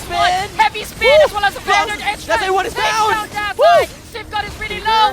In the middle of UPC, but Shinturu's aggressive can be felt. Yukina is down as well as Sunshine. It's going to be a double kill for Shinturu on towards Floss. 3 down inside of UPC. USC got get done. Yeah, They're pushing. Next to go down. 2 wings are pushing in. It's gonna be, that's going to be USC taking game number 1. What seemed to be like an actual counter engage that might be in UPC's favor. It just was so close, but so far. Yukina feathered airstrike, but again just got dove down. And Floss again tried so hard, but again they were really determined. I have to calm down. Like I have to calm down. You were expressing the heat that you're feeling, both internally and now externally. Yeah. Your body knows. You can feel the heat, the definite heat from the gameplays from both of these teams. UPC had that combination, had that layering of skills happen in the early game. They could have won the entire game here against USC. It worked. It worked in the last game. Yeah. Engagement coming from I'm Not Ash, combined it with a feathered airstrike. They could take down mountains. Yes. But it was just too late. This again, yes, the heavy spin being used so many times, and again, the one time that it actually got to lock down one person, they got Dazai, but it came at the cost of the entire team of UPC. Whew, was it a worth trade though? Had they done that early in the game, it would have worked. It was a great initiation. Follow-up just faltered. Because Shinturu just knows how to position himself really well, that he doesn't get caught up in the clashes that's happening in the front line. All right, but we have to give our credit to, of course, Shinturu. That character, he was a silent killer, the melter of tanks. You just gotta clap your hands for Shinturu on this one. 0 deaths this man, ladies and gentlemen. A carry with a very short range up With against Hilda. divers here. The Hilda as well as the Akai coming from UPC. But Shinturu made it work. Yeah, I know. Like, what do you think? Like, as an early game. He positions himself so well away from the clashes that's happening in the front. And USC knows this. no backline reach here for UPC. So Shintaro is free to free hit anyone from UPC that tries to go in. Yes, and what could have been Shan trying to take over with that Yisung Shin, it couldn't. Although it was a really good engage at the very last here. Oh, actually here with the first early turn. Again, as you mentioned, they should have done a bit more of the aggression actually here for the side of UPC. Again, what I wanted to see was more of that punishment. It's still yet to be seen. Did you see it? The aggression was just lacking for me for the side of UPC. They have it. They just lost it. Once USC started getting that first turtle, they lost that early aggression that they started to prepare here. Now, definitely they needed to contest more. They need to adjust their lineup next time to actually be able to counter that zoning that USC is doing every time there's a turtle or a Lord objective. Now, I'm Not Ash could actually go in. My thoughts here is that I'm Not Ash could have just gone in with a heavy spin and steal the objectives. Yes, I guess what I would really like from UPC is a bit of a more tighter execution. Again, the heavy spin being used both as a reactive tool and not actually locking down anyone has done so much more favors towards USC than actually, because like once the heavy spin is down, it's like, oh, again, we can just front to back and our carry is gonna melt all of you and you have no way of killing her unless she gets like somehow get feathered air strike twice. Then that's not likely gonna happen. So whew. But again, Digger, I actually really want to appreciate Digger just being in their face. Like, again, he's a bit of a silent player here, but actually, I want to give credit where credit is due with Digger just showing up and providing vision, and actually just like being annoying for the Hilda as a and yeah, itemization wise, I really you have 3 Chastis cool draws yes. just to decrease the DPS coming from the carry of Shintaro. Yes, and as much as they wanted that carry just only needs 4 to stack her passive. But even regardless, you still need to kill her. The best CC, the best crowd control is pretty much just taking her off the map. Just the other way around, by the way, ladies and gentlemen. These heroes on the side of UPC is actually USCs, while the heroes that are the statistics and the heroes items that are under USC is actually UPCs. Yeah. So they really wanted to clip down Shintaro just by looking at the Chassis Cauldron. Literally 3 Chassis Cauldron, all for the carry, all for Shintaro. Yes, and with that, even and on top of that, it's not just, they also have the demon armor just to lower down the attack damage of that carry. Like, wow, Gotta respect the man, the hustle. The experience really shows off here coming from USC. They did really well. UPC definitely still has a chance. Yes, definitely. We'll see what they have. Now they're going back to the drawing board. We're going to rethink their new strategy. Still want to see more of that. We want to punish the aggression. But again, we'll see what more that they can offer. Maybe some new insights as we are going to go to our hosts.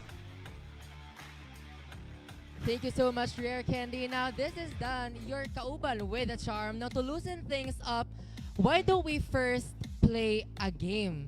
Now, I am joined here with John Bert to play some real or fake. John Bert, are you ready? Yes, I am. Do you play ML? Yes. Usa ka kasagaran mo duwa og ML? Not really that batak as they call, but yeah, I do often play ML. Since buduwa man si John Bert og ML, I believe that you're ready for our game right now. So I'm going to say a voice line from a hero from ML. Now you will have 5 seconds to guess if this voice line is real or fake. Are you ready, John Bert? Yes, I am. Let's start. Now for our first voice line. The higher you, the more you see. I think it's fake. It's fake. Wrong answer. First voice line is real because it's from Farsa. Ginawa ba kayo siya kaganina? Now for our next voice line, it's chicken wings. Is it real or fake? Fake, I guess. Real. Usa ba yung answer na to, John Bert? Real? I guess real. Final answer. It's real. Correct. It's from Minsan na siya na hero. Chicken wings is from Franco. Amazing. Now for our third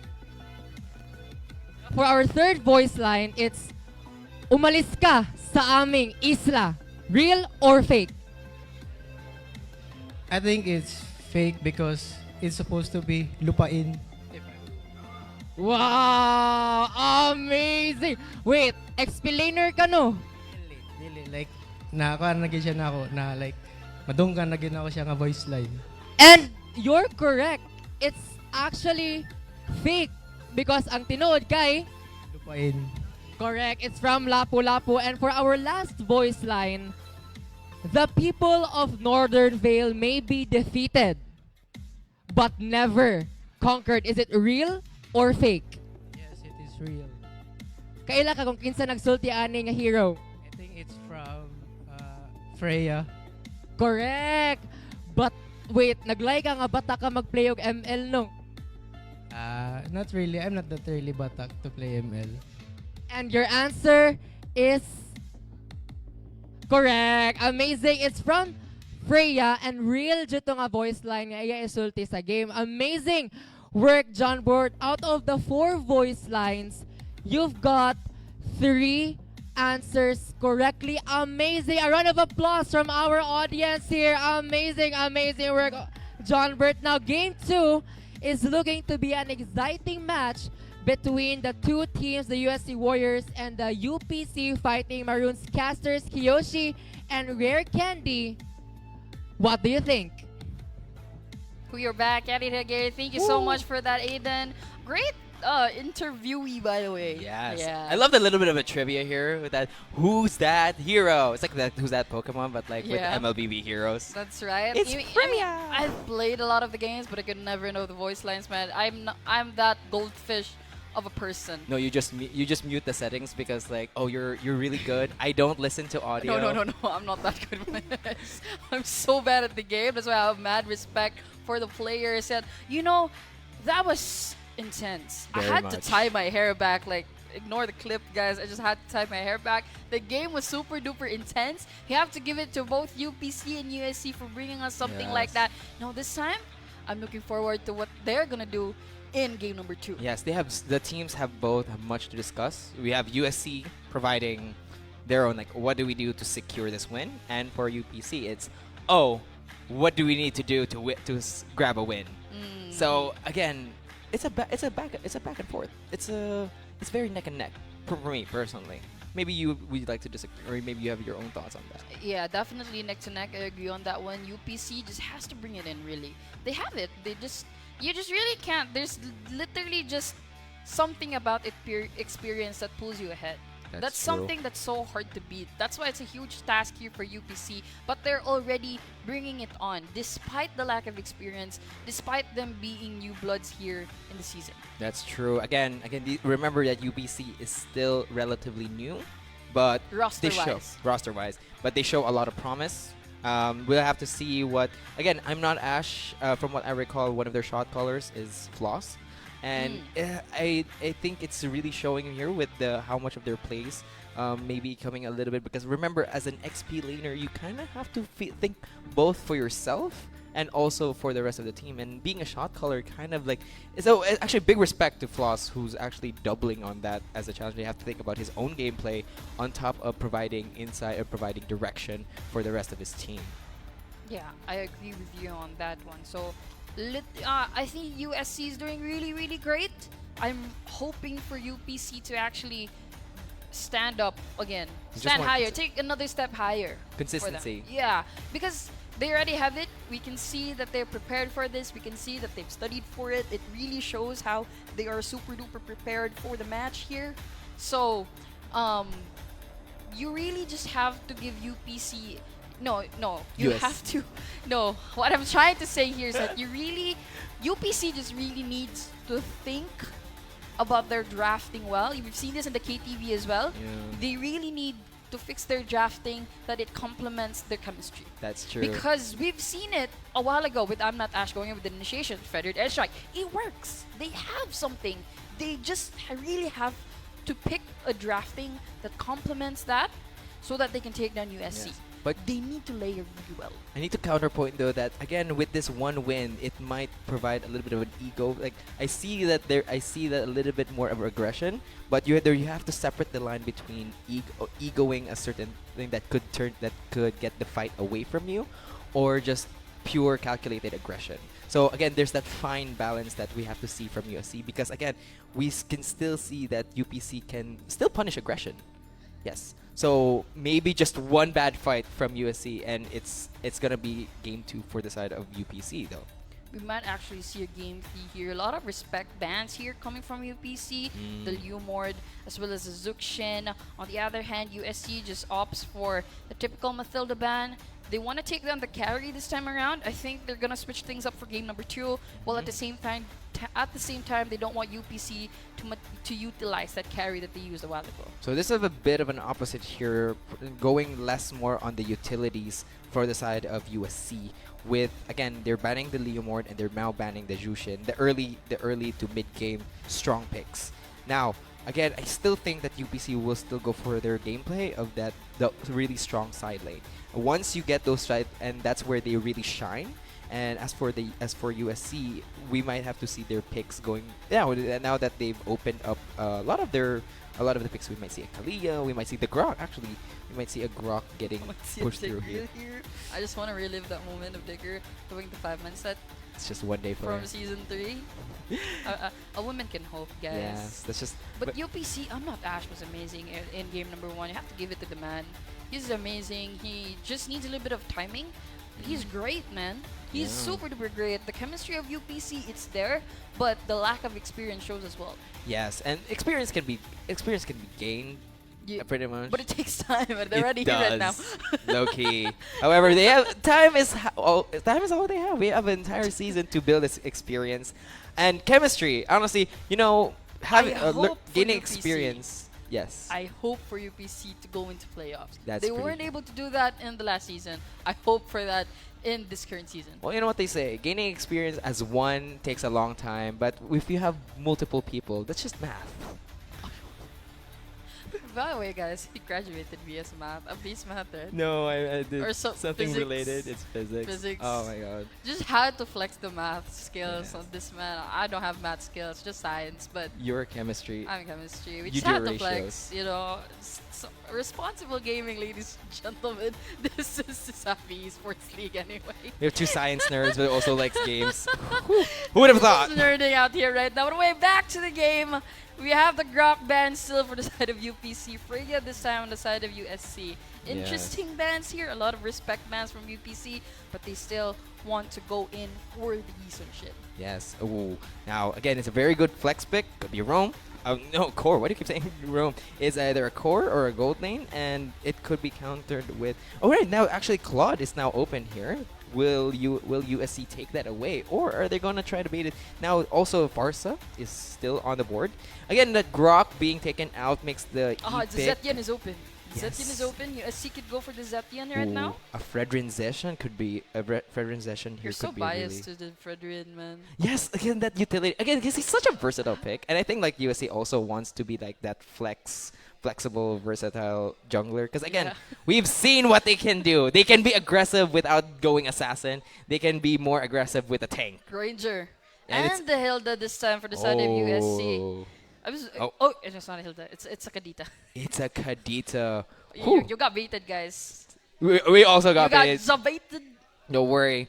We were also got baited. And now what is going to be the response here for the side? Maybe a bit more of range, artillery here. Huge shout out to QQ, the man, or Akita. Yeah. So I could see a response here with either maybe they could get the Shishi for themselves just to try to sustain from the Granger, and then we have maybe this time because maybe they'd still want to go for that Hilda. Yanji couldn't really do that much with the Hilda, especially with that carry just lurking. But now maybe an artillery mage here for the side of of UPC, and it's gonna be a Farsa. It's There you go. Yes.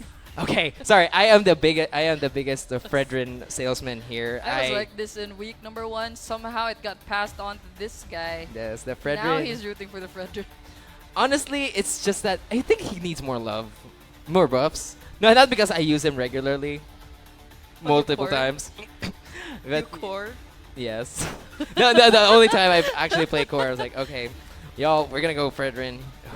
But now again, we have a game of front and back. Ooh, the Sora is open for USC. Oh, man, Sora with a Kadita. With the Kadita, exactly. A combined torrent on top with a rough waves. That's gonna be that's really great to watch. But like maybe for UPC, not so much. Yeah, definitely a trouble UPC has to face now. They might want to go for... Fredrin's already a frontliner here for the side of UPC. They might want to add an extra sustain on the ward stat. Valentina has been banned off here for the side of USC. No more clone on towards the ultimates. No Valentina.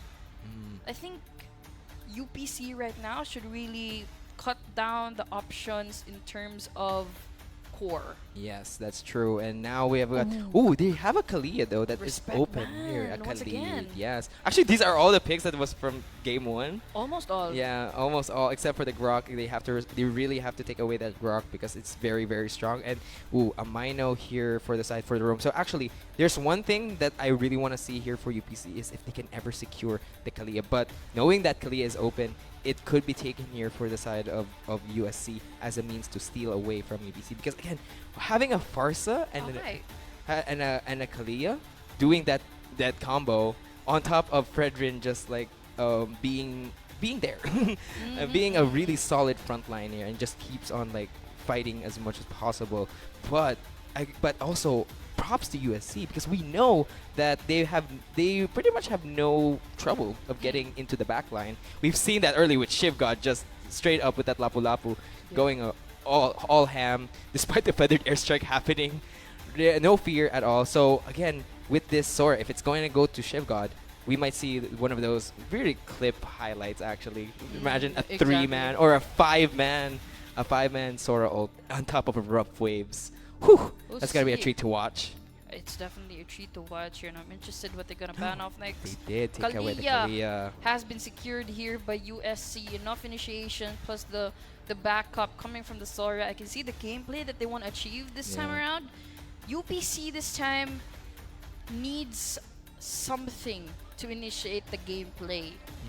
They could go for the Yuzong actually, because the Yuzong is open. That could be added sustain here for the side of UPC. And then they're gonna go ahead and secure. Yeah. Ooh, very. They have to go heavy on the utility on this one. Very much so, but what honestly. could they choose? What could they choose? Yeah. So they already took away Kalia. Actually, there's a respect steal away from USC, but they have a Gata Catch and an Alice. Ooh. Actually, really good neutralizer here for the Sora if that Sora is gonna go.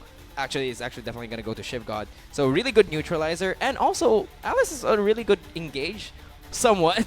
We have an AOG followed up by the Blood ultimate here by Alice. So again, there's a lot of bit more playmaking here for the side of UPC. And on top of that, a really also defensive setup here. And with no carry in sight. No, they're not. They're going to have a hard time peeling through. But ooh, a good response here with a Joy. Again, really want to hone in the fact that USC has shown in the previous game and pretty much in their aggressive displays, it's that they have no issue of getting through the back line. Like Shiv God, ult, go ahead, and then now you have rough waves plus a Joy ult. Yeah, plus a Joy can actually kite here, so it's gonna, especially with the electrifying beats, it's gonna be no problem reaching the back line here of UPC. UPC does have the Alice just to reach the backliners. I think that Alice will have to, because it's hard to clip down a Kadita, especially if she just swims around here and there. Swims around while you're doing clashes, but you want to clip down the Granger here of Shintoru. So actually I want to point out actually that remember I told that it's Floss who's actually the shot caller here, one of the main shot callers for the side of UPC.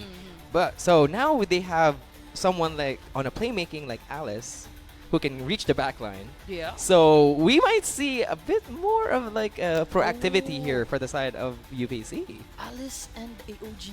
Exactly. I think that's what I'm seeing. Just to reach the back line, I forgot about the AOG. I'm so sorry, Garatkacha. I forgot about To the be band. fair, yes, it takes a while, as well as Not the as well as same AOG. AOG takes a while too. So you got there eventually. So Eventually. So here we are, ladies and gentlemen. Game number 2, USC versus UPC. USC is already bagged game number 1. Now UPC is hoping for a game number 2. now will UPC take one game away from USC, or will this be a clean sweep here for USC? Now, okay. So a bit of a respect here. Digger still really going for that, but that Kalia is just free. It's just trying to get vision, and I think what I see is probably a first skirmish here for the side. Ooh. Skirmish indeed, but that's gonna be a knockoff on the ones. I'm not Ash, but the damage here coming from UPC is actually too much. Digger got forced to pop open the flicker. Safe, but Floss is over there. Gets the first blood off of USC. And I mentioned Floss is gonna be the carry. Probably gonna do more proactivity here in this game, and you saw that with securing first blood. Whew. That's right. Floss versus Sivgod. Floss has an additional movement, considering that Floss could literally just teleport here and there, can reach the backline just as we discussed. So if you're talking about safety, you really have to back away as much as you can. That's so true. Now, actually, this is actually a big switch up now here for the side of UPC. Now to getting the first lead, will they be able to continue this and maybe actually do a snowball themselves? Ooh, I think Farsa is going to be the target here by Digger as well as Toxin. Digger spots out Yanji. Bit of a skirmish there. But they have to be ready for the first turtle that's gonna pop open in seconds. Yes, and a good pick up there that they want to try to target the Farsa, especially when she's now getting level 4. And that's a very key ultimate here for that feathered airstrike to activate. And again, it looks like Toxin trades Yanji away for that a really clean zone here for the ult, but already Floss there for the front line. Feathered airstrike coming from Yukita. Floss secures the turtle here for UPC. Floss is very, very aggressive. I think he's had enough for game number 1, but Sivgod is over there. Floss goes for the TP. And he's out now. Let's focus on towards the middle lane. Shinturu, half HP. Okay, really good trade here. One kill, but they also got the turtle. Again, the gold lead slightly leaning more towards USC, but this is what you want to happen. This is what the Alice should be doing. Being more around the map, just trying to get secure at the objectives. And right now we have Shintoru, who actually still pretty much taking over here. Not but already a torrent ult for Yukita here. Toxin takes down Yukita, and again, really good pick up here by Shivgod with that torrent. That's right. Great turn coming from Sivgod indeed. This time, USC got the hang of... but the flicker as well as the initiation coming from the Kalea. Shan, 1/4 of an HP left. Still safe. But really, you really have to be careful when a Kalea goes in. Very good safety AOG here, as a good defensive here by Yanji to stop any more aggression from happening. And maybe a counterplay here, but Digger spots it out. Floss is already waiting in the wings with her wings too. Yep, with his wings indeed. 30 seconds before the next turtle opens up, and I think both teams want to go get it. UPC got the first turtle, USC wants to get this one. That's true, but now they're actually really good improvement here on the side of UPC with tighter executions, really commit, and you really show how much the change here with Floss being part of the action really changes it up for the entire team. That's true. That's really true.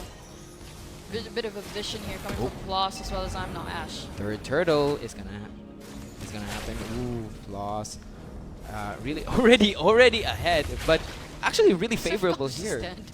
Yeah. Sivgod is just standing right over there. Mountain Shocker is already committed. No Mountain Shocker. Floss is going to be the target by Sivgod, but just a bit of a skirmish. Tsunami Slam already on towards UPC, and that's going to be I'm Not Ash. It's First a 3-man down. Digger is down as well. 1-for-1 this time, but Yaji joins them. Electrifying beats, Toxin. It's coming from Shanshan goes so down close. as well. 4-man KO coming from USC. Yes, what actually was really good here, Yukita almost getting like three strikes here with 3 people. Wow. But also an outplay, but Shintaro takes it away from the Yukita. Barely, it was supposed to be a wipeout, but like a little bit of a delay there. But now it's gonna be a full secure here for USC for that third turtle. They really switch it up, saying like, oh, okay, no, we're gonna take back some of this control. No, we're just gonna punish you on that. Definitely a free turtle here for the side of USC. They're free to get that. This time, UPC's early aggression, the early snowball, has now diminished. USC has the helms on this time around. It's going to be Shanshan isolated over here.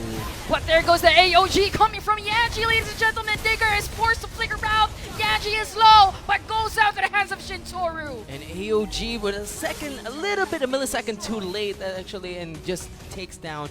Again, Digger finding this key tsunami slams, and ooh, that's really gonna hurt with already 2 turrets. It looks like it's gonna be taken down here. That's a lot of skirmish. Yes. Happening in the bottom lane. EXP versus EXP. Floss looking really low. Civ got damage just too much.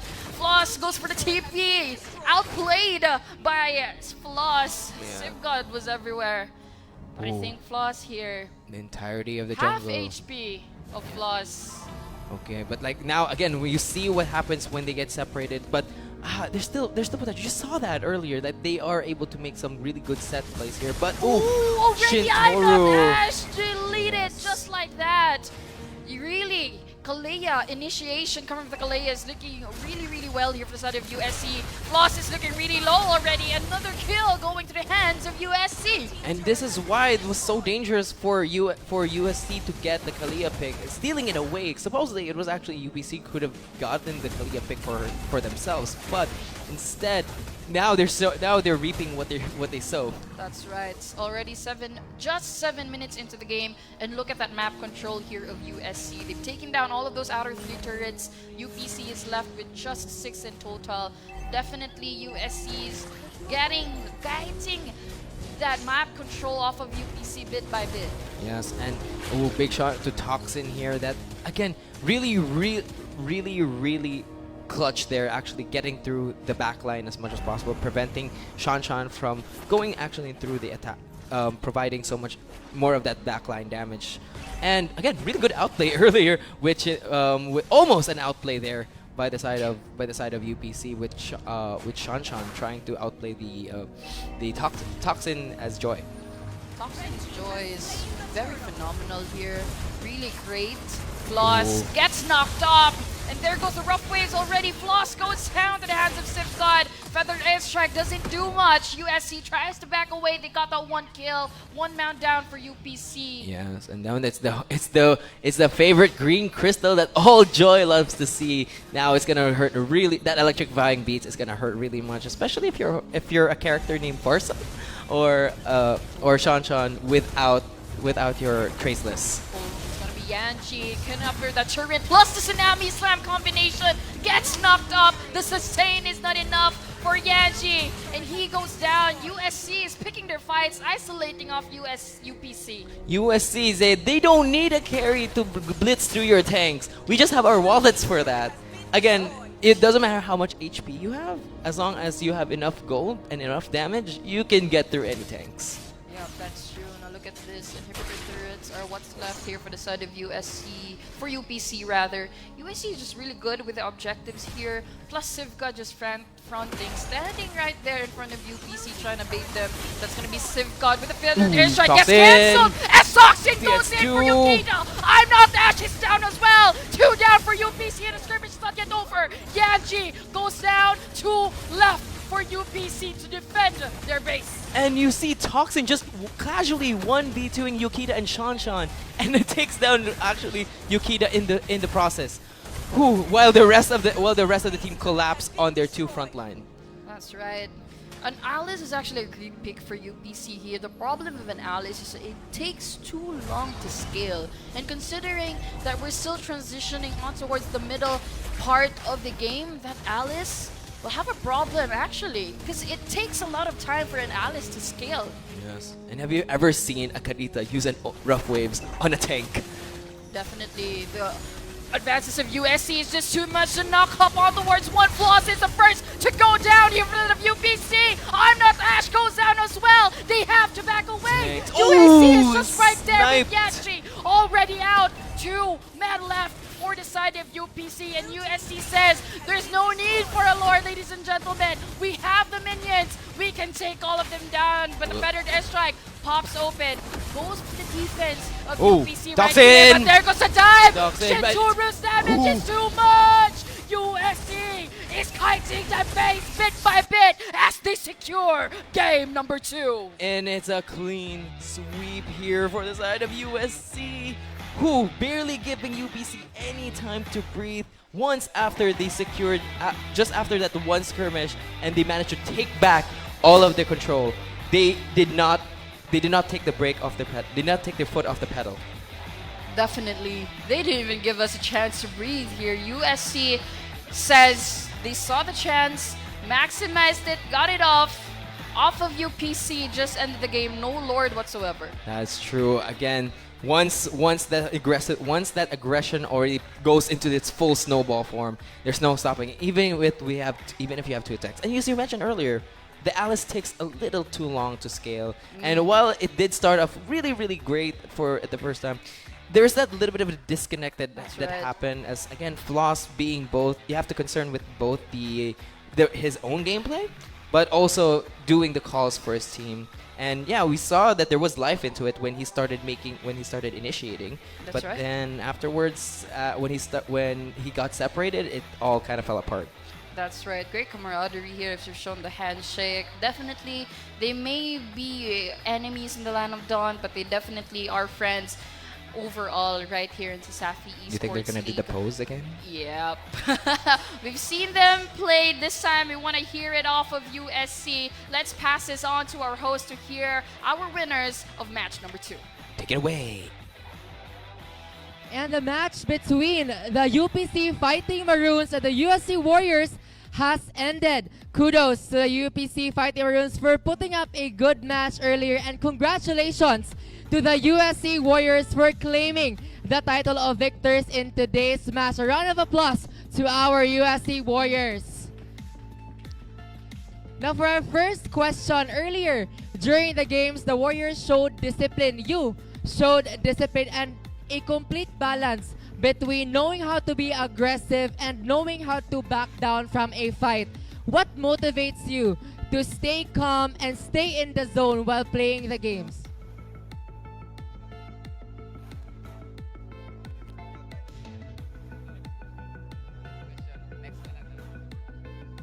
For me, I just focus on the game, and I focus on the game and farm, and then when we clash, and I stay focused when clash and hit attack who they're targeting. Yeah. Now this is a question for our MVP Shin Toro. Shin, USC is now on a win streak this season so far. How will you keep this momentum going? I think to keep the momentum, we'll just stay disciplined and focus on every game, one match at a time. Now the USC Warriors, I believe, does have shout-outs you want to give out to. So, guys, do you have any shout-outs you want to give out? Una sa lahat, shout out kay God, and shout out sa family ko na nandyan. Tas shout out sa mga tropa ko, tas shout out sa girlfriend ko. Tas shout out sa mga sponsor namin. Shout out to my family and my friends in USC.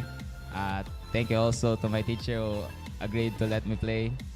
And shout out also to our sponsors, Rad, Arc, the company, and Domain. That's all. Thank you. Shout out sa friends ko, and shout out din sa family ko, and shout out sa best friend ko. Shout out sa akong family nagtanaw, and shout out to our sponsors also, and shout out sa Omega pod. Shout out to all the people who are watching right now, to my family and the friends, Thank you for supporting us, and I hope next time, I hope win streak na this season. Again, congratulations to our USC Warriors for winning this match today. Now, for more game highlights and for more game stats, I'm passing it on to our casters, Kiyoshi and Red Candy. The stage is yours. Gladly taken, Aiden. Thank you so much for that. And great, the support from the families here for the players is really amazing. It's nice to see the familial support coming from the family. Just too redundant. But RC, do you have any shout-outs yourself? What I give. Oh my god, I want to shout out to all the single people Yeah, in solidarity. to the single people. Yes, who don't have sponsors. You have to give it to the single people also because they're dominating too much with their love lives here. But again, going back into the game, Shintaro once again bagging the MVP spot with a 14.03 KDA. This guy is an unkillable. Both as a kid. He did both with actually from a short range marksman, now a long range marksman. Yeah, exactly. He's versatile. Very versatile. Burrow has the duality going on here for him. Amazing performance from USC, to be honest with you. I'm amazed, especially because we've seen the hype off of Luke Teasy, and we were worried, is Toxin up for the job or will he falter? But he filled the shoes. I'm seeing a bit of a shadow here. I'm seeing a bit of a multiverse going on with Luke Teasy. I can see Luke Teasy in Toxin. So I'm kind of wondering here, is Toxin gonna be okay with that kind of a spotlight, just a shadow of Luke TZ, or will Toxin actually go on top, make a name for himself with his own kind of gameplay? You know what they say, two shadows just make a bigger shadow. And exactly. And it's so much right, and I totally agree. Honestly, with that 1 versus 2, just earlier, like just casually 1v2ing Sean and the Forza while still doing her feathered airstrike takes a lot of grit. And honestly, they've shown this already. With now they have both experience and the grit, especially with Toxin really being the newer player in this roster. That's true. Ooh. And wow, excellent performance. Really chef's kiss, honestly. I would say it's a textbook masterclass. They did both drafts justice, and I really can't wait to see more of this team playing. And for the side of UP, again, they have it there. I just feel like they needed it to be more cleaner. They have to have a little bit more cohesion with the way that they plays. Yeah, that's true. The problem definitely for UPC, because they had it on the AOG's timing, does need a little bit of work, just has to be earlier than it should be. But it works for UPC. The support from the AOG is definitely there. And the problem mainly was that the game changer there is gonna be the Alice by Floss. The problem is the Alice scale's too long. It's just too long. USC already snowballed. Alice still doesn't have any item going on. Look at that. 3 items, just 3, including the boots at that. And USC already was able to bag the Sky Piercer, especially for Shintaro. First, she's so confident, man. Sky Piercer as a second item. Ooh, I really want to point out here with Shiv God, instead of going for that typical War Axe, it went for the Cursed Helmet. And just going for more HP, because at the end of the day, it's just like, oh, I'm just here to ult. Definitely for sustainability as well as faster wave clear, because you are up against a Farsa, which can clear minion waves faster than a Sora. Using the Cursed Helmet definitely helps with the minion clearing ability of a Sora, plus the sustain, the longevity of a Sora in game. Yeah, and it helps to survive the feathered airstrike. I mean, exactly. We saw that there were 3 feathered airstrikes that were hitting on the Sora, and I think the Cursed Helmet with that little bit of magic resist tacked onto there, just like, oh, barely survives, like, whoo, with that amount of HP. On top of that, there were a lot of Ares belts there that stacked up. It's like, oh, I'm just gonna stack HP, maybe some resistances, but I'm only there for like just to set. I'm definitely happy of how things turn out. I'm sure UPC has gotten enough data off of USC to actually be able to bounce back in their upcoming games. USC still unbeatable as ever, truly the defending champions of CESAFI Esports League Season 3. They did justice That's to their right. team. Yes, We exactly. are thankful for everybody that made this possible, to our sponsors, Virginia Food Incorporated, Smart PLDT, we have Crayon Lab, we have PC Express. PC Express as well, Puso Pilipinas, and the Smart Sports, as well as CITU. Thank you so much. We have been your casters, Kyoshi and Rare Candy. Please don't forget to like and follow our own social media pages at nens.nvh and IG at Kyoshi on Nesan, in TikTok, as well as in Facebook. And of course, you can follow me at RCO Cola. And also, actually, if you wait a little bit, there's going to be an actually incoming page dedicated just to Rare Candy. Yep. Really, just Rare Candy. That's right. Thank you so much. By the way, we'll see you on the next games.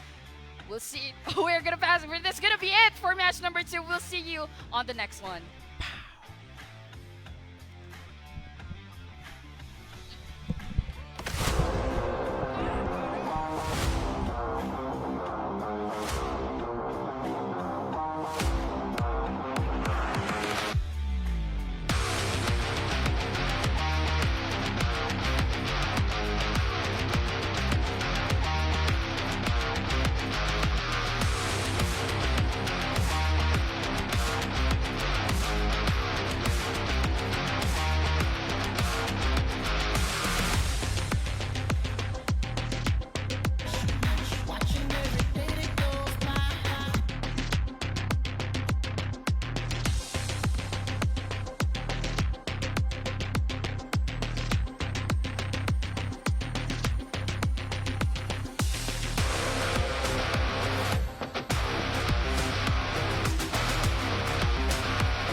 PCX Desktop, ang PC para sa makabagong Pilipino.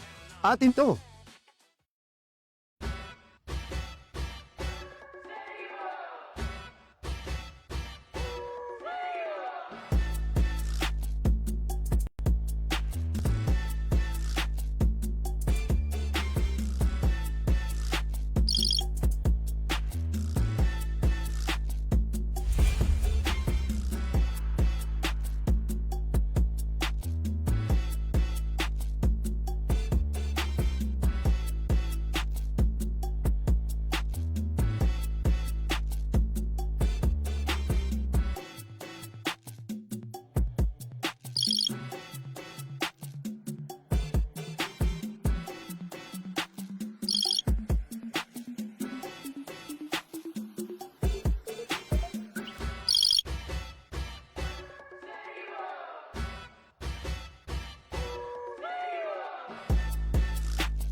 PCX Desktop, ang PC para sa makabagong Pilipino. Atin to!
PCX Desktop, ang PC para sa makabagong Pilipino. Atin to!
Ang sarap gumising sa umaga, sa tuwing naaamoy na ang luto ni nanay, ang daing at tinapay, at lalong-lalo na Virginia hotdogs, wala nang ang ibang gusto. Virginia hotdogs, ito ang baon kong paborito. Basta hotdog, Virginia. Rules, we make them.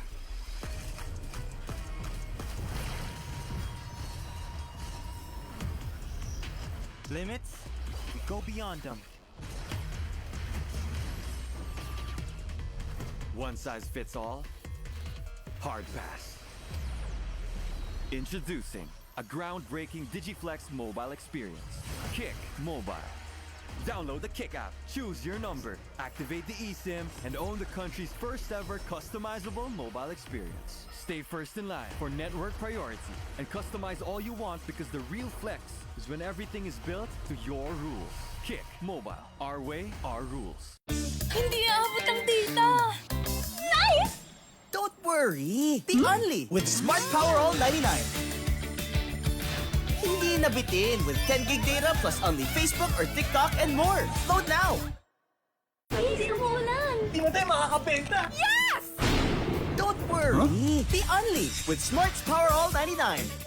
Hindi bitin ang benta with only TikTok or Facebook plus 10 gig data and more. Load now! Bitin? Never sa pag-aaral. Never sa streaming. Never sa pagla-live. Sumakses ka sa Unli with PLDT Home Fiber Prepaid.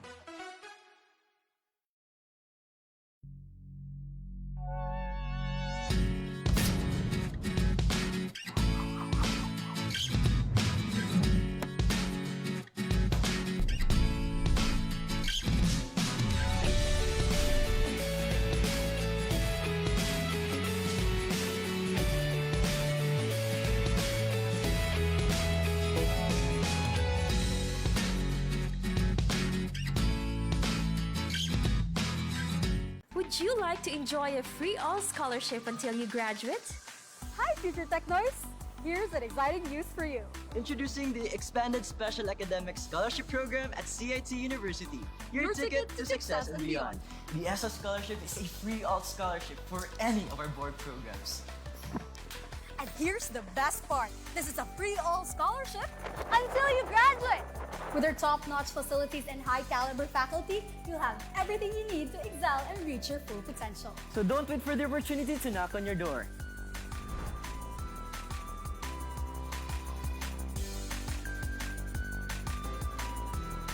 Apply for the ESA Scholarship now.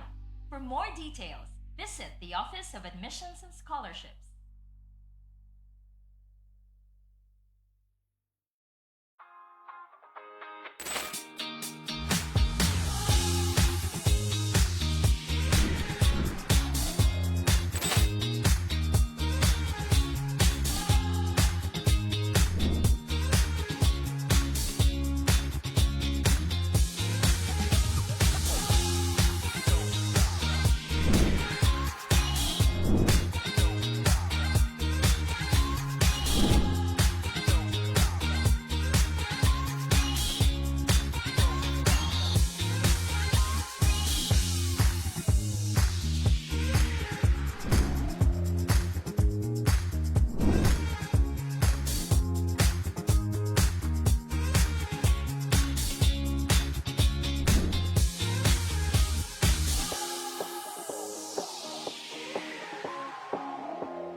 Non più tra i farfalloni amoroso, notte e giorno di torno girano, delle belle turbando al riposo, Narcisetto a dolcino d'amor.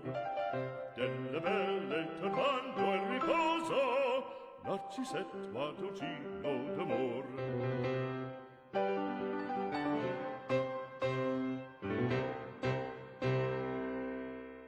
Dad, natatakot akong mamagsak. Huwag kang matakot, di mo ba alam, nandito lang ako. Huwag kang matakot na matulog mag-isa, kasama mo naman ako. Huwag kang matakot, matakot,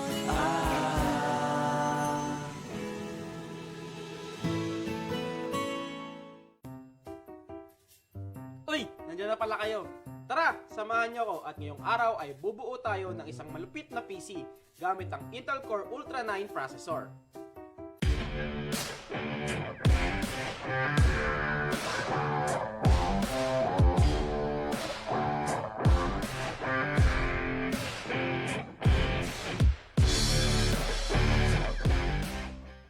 So unang-una sa lahat, ang laging tinatanong ng mga sales ang bibilhan nyo para sa nyo ba gagamitin?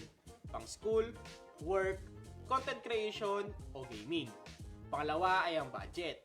Hindi ka naman pwedeng bumuo ng isang gaming PC na ang budget mo ay pang basic PC lang. At dahil gaming PC ang ating i-build ngayon, ang gagamitin natin ay ang Intel Core Ultra 9 processor. So bakit ito ang ating gagamitin? Unang-una sa lahat, performance. The Intel Core Ultra 9 processor is built on Intel's latest architecture, meaning mas mataas ang clock speed, mas efficient ang cores, at mas maganda ang multitasking. Kung gamer ka, expect smoother frame rates. Kung creator ka naman, video editing, 3D rendering, o kahit heavy multitasking, kayang-kaya without lag. Pero to ang game changer, AI inside. The Core Ultra 9 comes with a dedicated NPU. Ito yung tumutulong para sa mas mabilis at efficient na AI workloads. For example, AI-based noise cancellation sa video calls, AI photo editing, at even future AI apps na magiging mas demanding. So basically, future ready ka na. Ang susunod na component natin ay ang motherboard. Ito ang base ng lahat ng components. Make sure lang na compatible ang motherboard at ang processor na napili nyo. Dahil may iba-ibang socket types ito. Sa ating build, ang gagamitin nating motherboard ay itong Asus TUF Gaming G890 Plus Wi-Fi. So bago pala tayo humawak sa mga components, siguraduhin natin wala tayong static sa katawan. Pwede tayong humawak sa mga bakal para ma-discharge yung mga static dahil pwede ito maging sanhin na pagkasira ng ating mga components. So sa pag-i-install ng processor, madali lang naman ito. Kailangan mo lang tapat yung triangle, yung arrow sa arrow ng board. So sa pagbukas, lift lang yung lever. Tapos dahan-dahan lang natin i-install yung processor para hindi mag-bend yung mga pins. Yan. Tapos lock. Kusa naman matatanggal yung cover. Ngayon, na-install na natin ng processor. Sa side naman na ito, dito natin kinakabit ang susunod nating part, which is yung RAM. Ang RAM ang dahilan kung bakit smooth ang takbo ng mga apps, games, at multitasking. Kapag kulang, pwede itong bumagal o maghang ang PC. Ang gagamitin nating RAM ay itong Kingston Fury Renegade. So sa pag-i-install ng RAM, kailangan mo lang i-align yung notch o bungi ng RAM sa RAM slot. So kailangan mo lang i-open to, tapos insert natin, tapos press down hanggang sa may marinig tayong mag-click. The other one. Para sa dual channel, always install the RAM sticks sa alternating slots. Usually slot 2 and slot 4. Next natin ay ang storage. Dito natin ini-install yung operating system at dito na rin natin nilalagay yung mga data natin sa PC like na school files, work files, at dito na rin natin ini-install yung mga games na ating nilalaro. So sa ating build ngayon, ang gagamitin natin ay ang SSD para sa mas mabilis na read and write speed at mabilis na boot time. Ang gagamitin natin ay ang Kingston Fury Renegade PCIe 4.0 NVMe SSD. So sa pag-install ng SSD, kailangan mo lang hanapin kung nasaan yung SSD slot. Tapos insert natin ng may konting angle. Tapos then press down, tapos insert natin yung lock. 1TB na ang ginamit natin para di na tayo magdagdag ng additional storage. So after nito is yung casing. Ito yung housing ng lahat ng parts natin. Sa pagpili ng casing, make sure na kasya yung motherboard dahil may iba-iba itong form factor. At syempre, consider mo na rin yung lugar na paglalagyan mo. Mas maganda nang kumuha ng mas maliit na case pag maliit lang yung space sa bahay. Sa ating build, ang gagamitin nating case ay ang Asus GT302 ARGB. Sunod ay install natin yung motherboard sa loob ng casing. Tapos, tanggalin muna natin yung mga panels, side panels para madaling mag-install.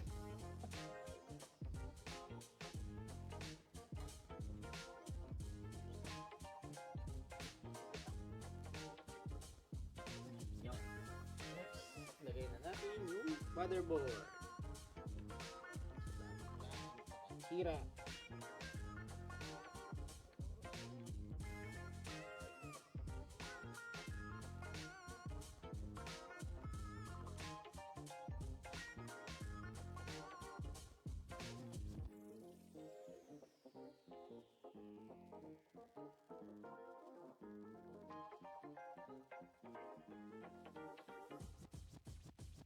Next ay ang power supply. Ito na yung magsusupply ng kuryente sa lahat ng components. Kaya kailangan mo mag-invest sa mas magandang power supply. Mas maganda nang kumuha ng mga 80 plus certified na PSU para sa mas stable at reliable na power at mabawasan yung risk na pagkakaroon ng damage ng mga components. Ang gagamitin nating PSU ngayon ay ang Asus ROG Tor 1000 watts Platinum. Pag-install ng power supply, so ilagay lang natin yung power supply dito sa loob. So dapat yung fan nasa ilalim para yung init palabas. Labas yung airflow. Ito pa.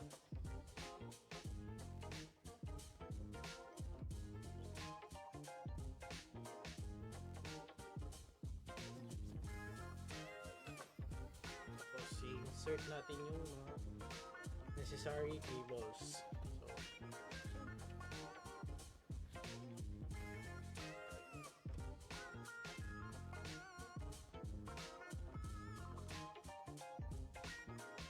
Paano malalaman kung anong PSU ang sapat na para sa PC? Meron tayong mga online website na nagkakalculate kung ilang power ang need ng mga components na napili nyo. At mas maganda nang magdagdag ng konting overhead sa calculation. Usually, 20% ang dagdag sa nakalculate. Sunod na natin ang mga optional na parts. At dahil gaming PC ang ating bubuin, magdadagdag tayo ng AIO at graphics card. Unahin na natin ang graphics card. Ito yung components na nagpapaganda ng graphics sa mga games. Ito yung tumutulong sa pag-render ng mga graphics, lalong-lalo na sa mga high-performance na games at graphic intensive. So, sa ating build, ang gagamitin natin ay ang Asus RTX 4080 Super. Pero bago natin i-install ang graphics card, install muna natin ang AIO. Ito yung nagpapababa ng temperature ng inyong PC. Mas effective ito kumpara sa mga traditional air coolers. Ang gagamitin nating air coolers ay ang Asus Prime LC360 ARGB. Install na natin yung CPU fan.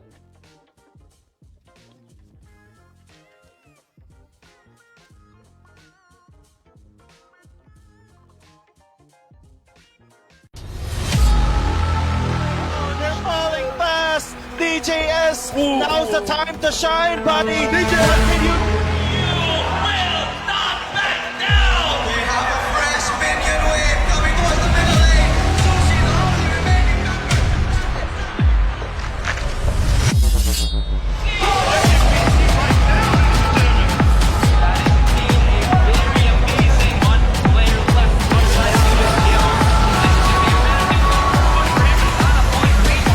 Esports League, we forge legends! Good day, good morning, CESAFI. Ladies and gents, you are still tuned in to the greatest esports arena in Cebu. This is your loud and proud host, Astera. And this is Nika. And welcome back to CESAFI Esports League Season 4. Now, ladies and gents, I hope you guys are just as stoked as we are for upcoming matches 3 and 4 because I'ma just say it. It's only week 2 and the fire and flames are already starting to burn. That's right, partner. And right now, we are moving forward to our afternoon matches. And the match 3 would begin between the USPF Panthers facing off against the CDU White Stallions. And for the match 4, it's between the CEC Blue Dragons facing off against the CITU Wildcats. That is right, Nika. But for our current match 3, for those who are currently looking at the stream, who do you think will win? Will it be the Panthers or will it be the Stallions? Make sure to type in hashtag Panthers for the win or hashtag Stallions for the win in the comment section to lock in your predictions for this upcoming match. But before anything else, Nika, allow us to thank our sponsors for helping us make the CESAFI Esports League possible. Starting first and foremost with Virginia Foods Incorporated, Basta Hotdog, Virginia. And Smart Communications, live more today with Smart. PLDT Home, leading and inspiring Filipinos to create a better tomorrow with PLDT. And PC Express for all your digital needs. We also have Crayon Labs custom apparel and digital prints. Wear it with Crayon Lab, Nika, your one-stop shop for printing prints and custom designs. We would also like to thank Puso Pilipinas, Smart Sports, and the CITU Wildcats, our venue partner. Exactly, Nika. Thank you so much for that. And now this time, as we get into match 3, let's pass it on to our amazing vocals for the game. We have MC and Salty Chan on the mic. Casters, take it away. Thank you for that wonderful introduction, Astrera and Nika. And right now, we are your casters for today's match number 3. This is your Golden Boy Shoutcaster MC, and together with me is none other than Salty Chan at your service, and we're here today for our match number 3, which is of USPF against CDU. Wow. This matchup is literally on fire right now because alam natin that USPF with their new addition sa kanilang lineup, may sorpresa silang ipapakita sa atin.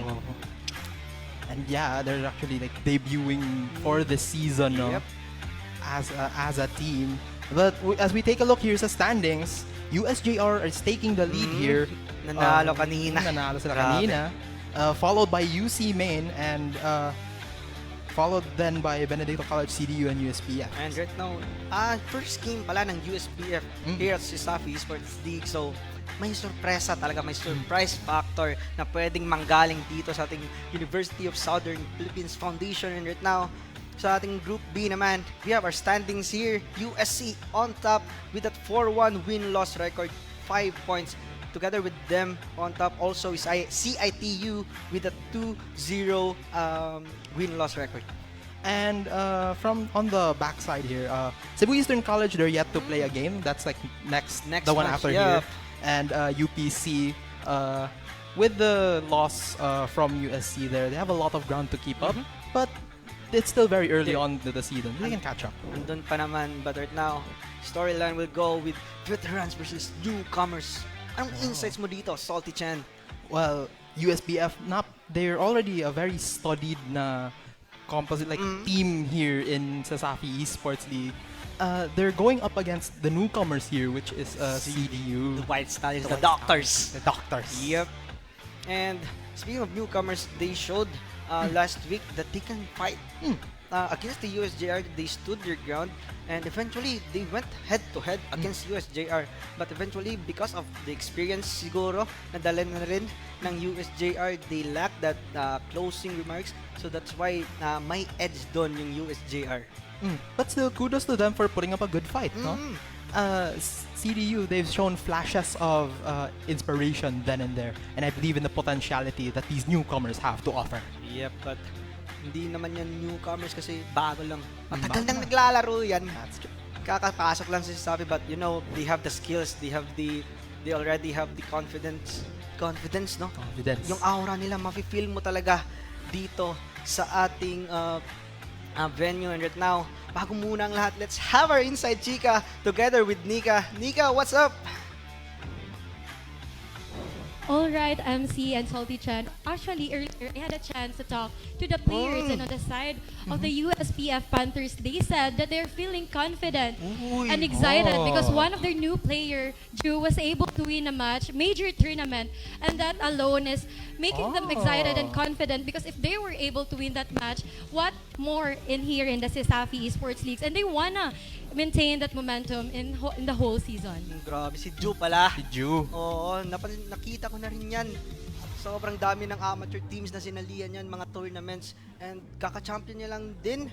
This right, anong araw ba yun? Pero against that, Ju is someone that you should look into sa ating tournament ngayon. And speaking of USPF, confident enough na sila na makakasabay sa mga Titans ng ating CESAFI Esports League. And what's more, Nika, about the CDU?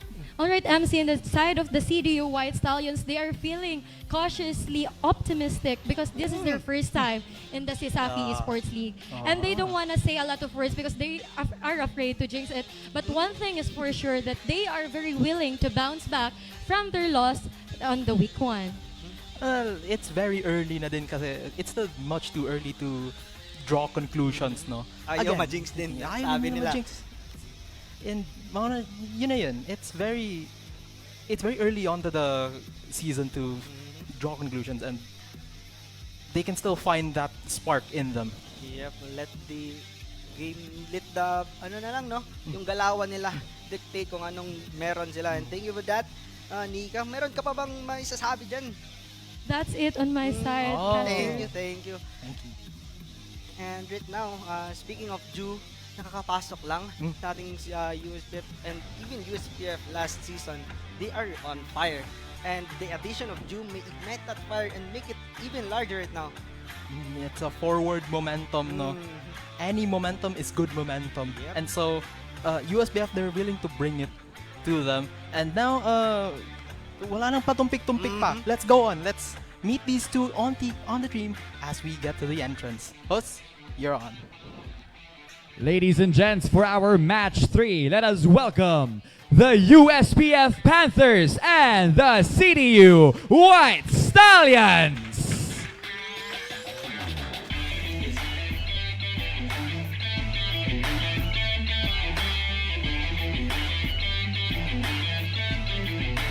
And as a show of sportsmanship, our players will shake hands in honor of a clean and proper game.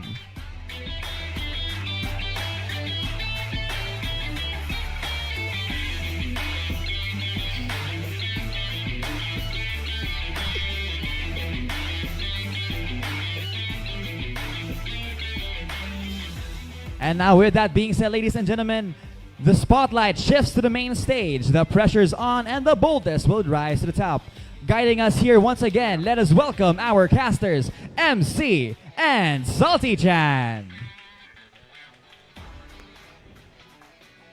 That's right, everyone. CDU here up first sa ating team lineups. We have Habibi, Graves, Ryojin, Krone, and Dainty. Yep, the mga notable na mga members nila. Sila din yung naglaro last week, and I think they adjusted enough na siguro para ma-find yung groove na kailangan nila para makasabay sa ating teams, sa ating mga teams here at CESAFI Esports League. Kasi feeling ko yun lang yung kulang sa kanila yung experience, and eventually after this match, after match, may makukuha na nila yung experience nila na kailangan. And yeah, and I think experience will be their weapon here to try and fix over the coming seasons here. But speaking of experience, we have here our USPF roster. Zenny, Shin TZ, Kiri, Arkith, and Do. Si Dewey Donut. If I recall, yun yung IGN niya. Pero yeah, the addition of Dew right now is very, very crucial for the side of USPF, making them another team that is very, very maaabangan mo talaga dito sa ating CESAFI Esports League. And you know, yung team nila, iba lang yung nabago. Yung IGN lang. Yung IGN lang, but they're still the same members of USPF. So parang new label, same old look lang. Wow. Yung narinig ko din kasi nagka-jowa daw yung isa, kaya nag-IGN. Sana all. Grabe naman yan. Grabe naman yun.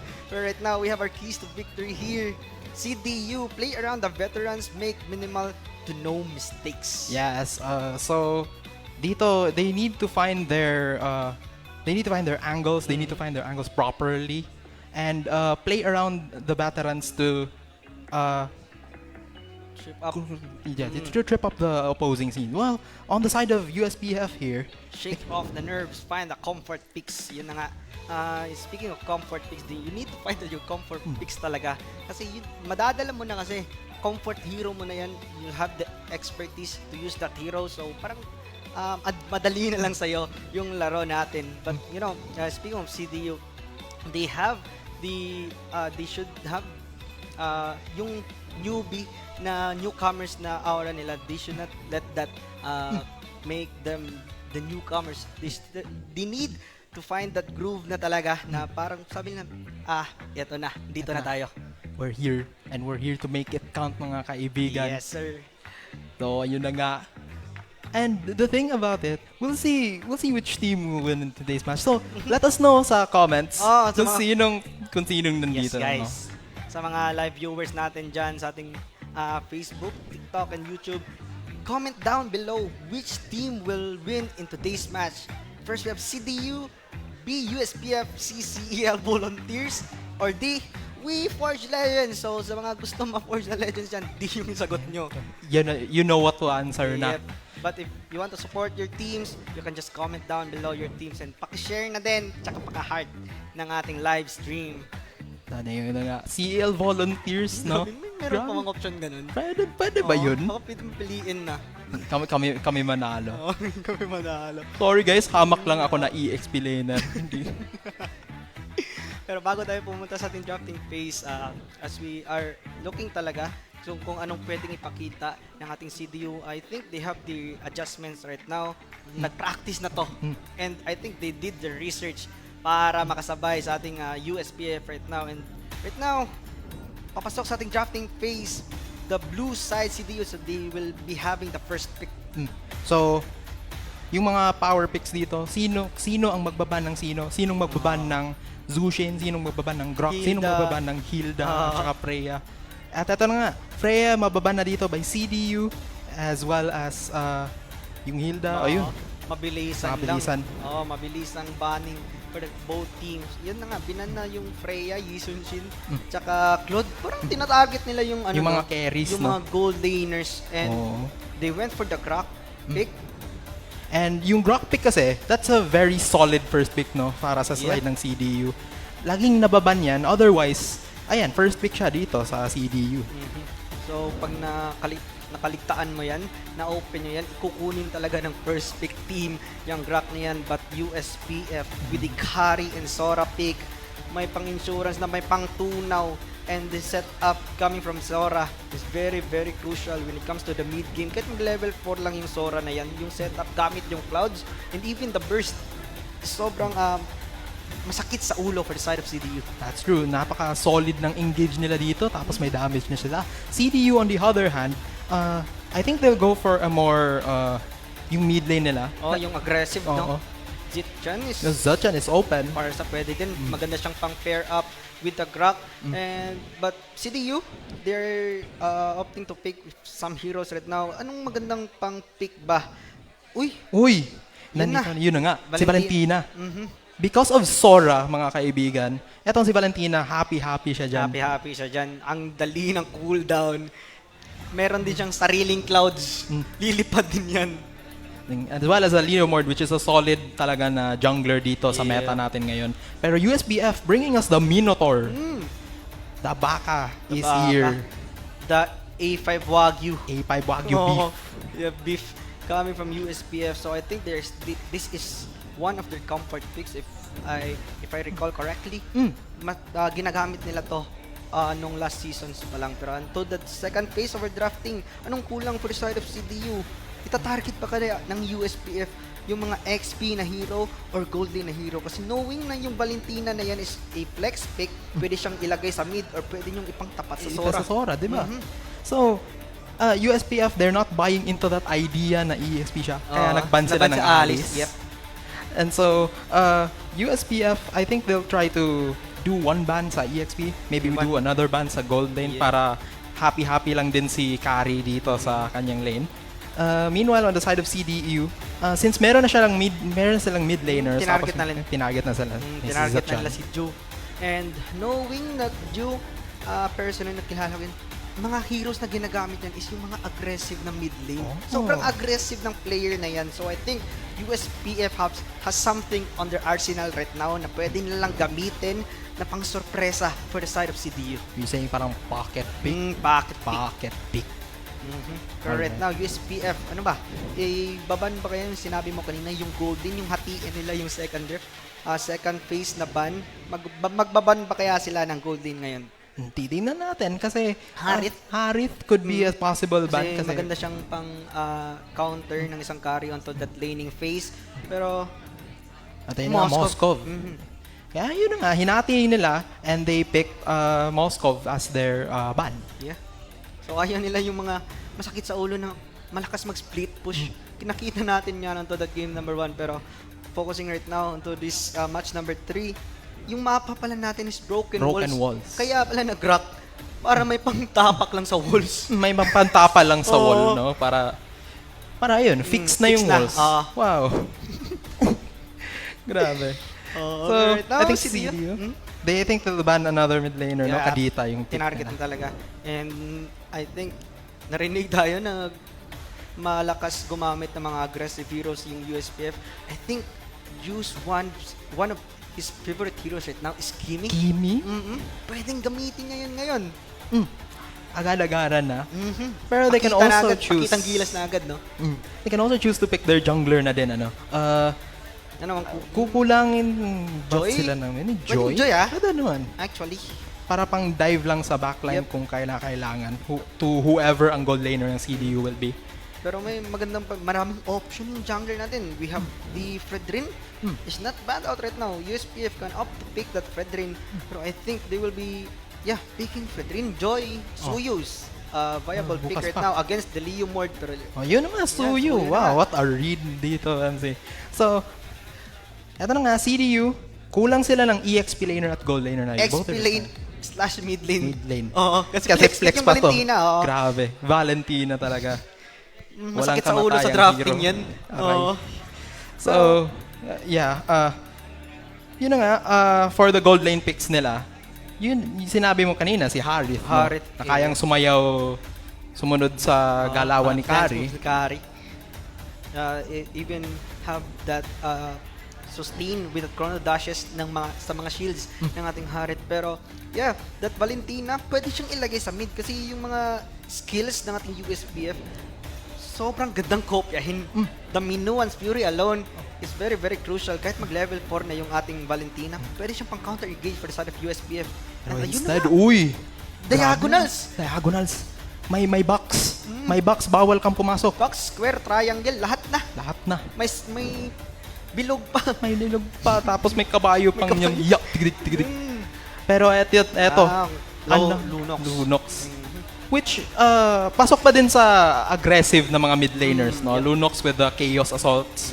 At tsaka kapag Delix na yung mga situations, mag-order brilliance out na lang siya.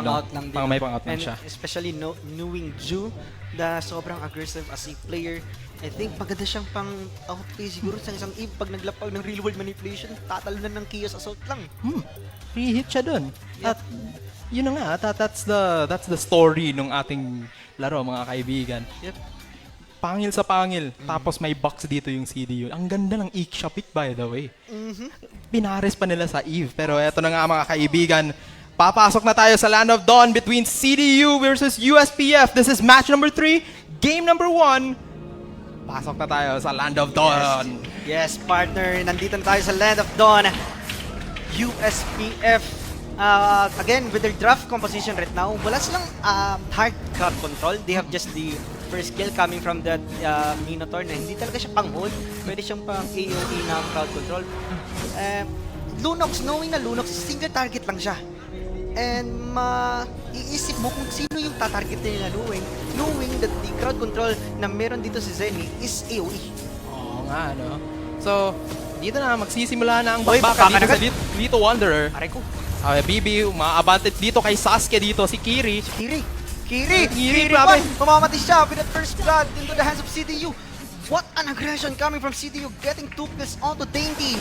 Pero hindi pa tapos mga kaibigan. Crazy. Napaka-aggressive against Shintizi. At baback off muna sila. Low parehong gold laners. What an early start coming from CDU. Pinapakita nila, hindi kami newcomer. Making a statement onto their names right now.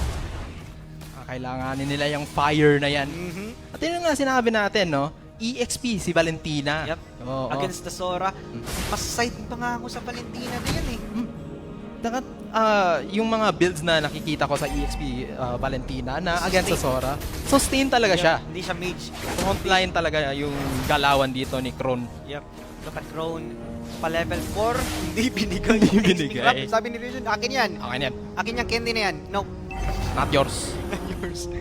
But right now, Turtle is up. 2-minute mark. USPF, hindi pa level 4 yung ating Lunox right now. But Dainty, meron siyang real-world manipulation that is available. All spells are up. Sinisimulan ng ating CPU, pero look at Crown na isolate na! Pero nandito na siya, nag-torrent form na din siya dito. Real-world manipulation ginamit na. Pero suntukan dito sa River. But natin din dito, Dainty is on a snowballing spree. Double kill na siya dito. Dewey Donut can only watch. Pero meron siyang chaos assault dito. The turtle is slain here by Ryojin. Pero quarter out na dito. Tectonic charge here by the Dewey Donut will be traded out here by Ryojin. CDU, grabe lahat ng kills na punta kay Dainty. Sobrang snowball na ng ating Eve right now, but Dewey Donut getting that shutdown kill. I think that was enough for them. They had to cut their losses na din, ano? Kinakailangan na din nila yan.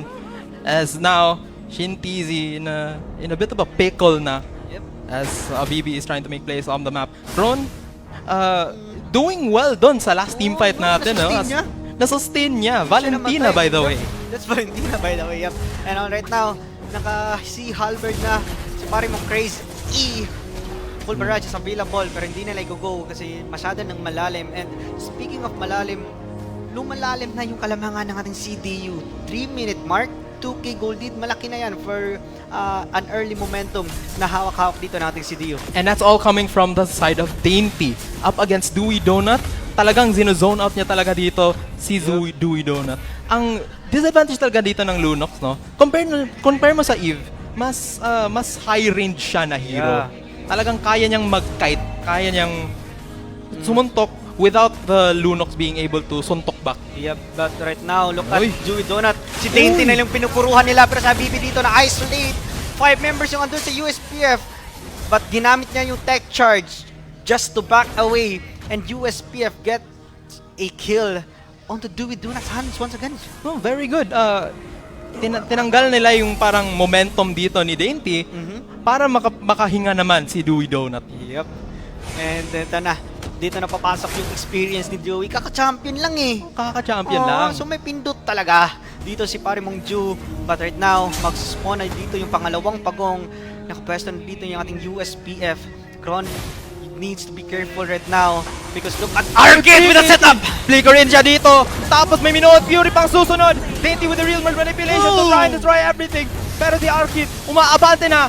Zenny and all of the people of the USPF army here will be able to control the space now and they're able to take this turtle na. Grabe, USPF, the layering of skills. Alam nila kung sino yung tatargetin nila and also the setup of Arcades there. But wait, Deck charge will be used by Habibi and Dewey Donut will be going down. So wala nang donut ngayon. Nabutas ang donut. Na-flatten. May butas yung donut mo. Parang na-tech charge na yun. So parang na-pancake siya. Surprise na surprise. Meron pa kami dito. So, yun na nga. It's grabe. Bakbakan kung bakbakan, no? Yep. Especially dun sa mga turtle fights. Talagang ginagamit talaga nila yung mga ultimate nila para to create space for each of their teams. I really love how the explainer of USPF positions himself. Andun siya sa that bush. Hindi siya nakita. And yung setup coming from the Sora, getting 2 kills, sinuntok-suntok na ng Clouds. Imagine, susuntukin ka ng Clouds. Oh, ang sakit. parang iisipin mo, hindi naman siya masakit, pero parang aray. Yung stun, no? Yung mini stun. stun, pug. Parang hindi ka makamove. Oo. Parang, yeah, but right now, I love how USPF answers sa early momentum na nakuha ng ating CDU right now. And right now, we have the equal footing. Balik to square one. I think CDU here, not giving up without a fight. Yep. They're putting on a show here. They're really showing na parang newbies, no. Kaya. Bubruskohin. They have the capability na sumabay sa ating mga veterans. And kahit na siguro no, na shutdown ng dalawang beses, Dainty doon, the 4 kills was enough para makabuild ng mga necessary na equipments para makapag-dish out siya ng damage sa early phases ng ating laro. So, later on, naging yung focus ng ating laro, it will turn into the golden, right? Pero, wala muna kasi nagpa-farm pa lang. No? Ngayon, now, the mid lane, yun yung parang star of the show, no? Kumbaga. Kasi sila yung naka-gold na, like naka-lead na on their respective teams. But the thing is, yung combo ng Eve siya. Uy. Magandang pang-def, magandang pang-initiate. Yun yung magiging threat ng ating USPF. Kung hindi nila makuha yung Asia sa ka-Eve na yan, masakit sa ulo yan. Napasakit na, parang napakasakit niya, pero kaya mo bang abutin? Yun yung tanong, maaabot ba? But with this Sora setup, kaya naman siguro abutin, pero mapo-force kayo na mag-force down dun sa bandang backlane ng ating Cebu Doctors. At yun na nga, bumalik na nga tayo sa Land of Dawn. Even ball game. Fourth quarter, overtime. Ayun, overtime na tayo. Overtime, hindi pa. 5 minutes pa naman. 5 minutes pa. Kalma lang. Kalmalicious. But right now, look at USPF. May gagawin natin silang play. Nahuli na naman si Dainty. And just like that, nawala ng parang bula. Kanyang lead. Habibi, susubukan niya dito. Pero may full barrage dito si Crazy. Habibi papasok pero may Inon Fury. Papasok na si Ryojin from the backside. Pero walang matakas sa apat. Napakasakit. Pero Ryojin, tatubo-tubukan niya. 1v4 pero papasok na siya dito. Kron. Dito pero barata. Double kill here by the Valentina. Kiri, execute na siya dito. Kron will be taken down. Sagupaan. Suntukan yung dalawang lupi natin dito. As we look at our lead play, akala ko tayo yung CDU nun. That was an official wipe out for the side of USPF, but nakahanap na sagot doon, si Throne. Ryojin dito. Nasustain niya, no? Sabi nasustain niya. May fight time. Bumili siya ng oras dito. Kasi pa si Crony. Papasok siya dito. Nagpaulan ng suntok. Wow. What a play here from both sides. Yeah, but right now, CDU getting the hang of it. Wala masyadong lamang. Tapla pa rin, 9-9. But Dainty needs to be careful sa kanyang position kasi binibigyan siya ng ating parang Argent yung circle ng clouds coming from that Sora. Parang tansyang-tansya na kung paano kukunin si Dainty. Basadong-basado, ano? Calculated. May angulo kasi. Angulo na sobrang gulo. Angulo. Uy. Gulong-gulo. Right now, the last turtle about to spawn. Na-respawn na. But the position of USPF right now, sila yung naka-forward. But look at Kiri. Near yung minion wave dun sa may bandang gitna. But right now, they're bursting this door. Half HP na. But I don't think CDU will progress. Bibigay na talaga nila to. And right now, USPF having the momentum right now. But they need to find that objectives pa rin. Dalawa na lang kaning nabasag. So, I think isusunod lang ng Ponteria is yung mid-lane tower. At yun na nga yung angulo nila to try and seal their advantage here, CDU.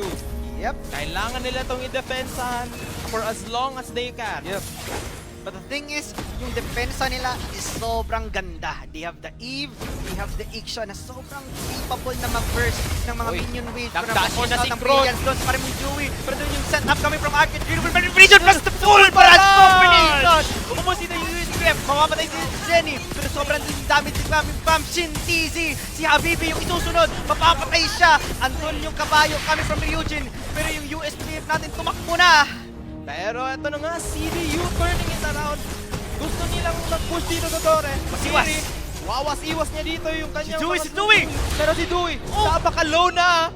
Pero magpa-back off sila, kasama ni si Arkith. What a fight dito by CDU and USPF. Nabuhay with an inch of an HP. Hindi natin napapansin kasi mention tayo sa mga mid lane. Si Shin TZ 5-1-2 na yung kanyang KDA. Oh, nakakapag-free hit siya dito sa mga team fights. Pero kasi nakita nila si Kron na nag-double dash na siya. Grabe si Kin sa mga dito. Pero grabe yung galaw dito ng CDU. What a toss. What an ultimate layering. Pero may follow-up kasi dito yung USPF. Merong counterplay. Pero grabe yung mga agreement ng USPF. Si Shin TZ nabuhay, si Ju nabuhay. Anong prayers nyo? Oh, grabe. Grabe to. Pero USPF right now, they have this slight lead. Hindi naman masyadong malaki yun. Pero I think CDU can still fight with that full barrage and real-world manipulation combo. Nakita na natin yung damage. What more pa kaya pag nakabuild na sila ng items nila? Kapapasok lang na balita. Wings po ang isa sa mga items ni Kron. Pero ang call ata dito ng USPF is burst ang Lord! Yes! They can just burst down that Lord kasi meron silang carry and Lunox in CTU na caught off guard. Wala silang nagawa kasi ang sakit. Grabe, kisap mata. Alam natin na si Dewey Duna at si Easy. Grabe pong mag-shred ng hero, no? Pero yung Lord napakasakit na. Teka lang, Salty-chan, USPF, sabi nila wag yan, bato yan eh.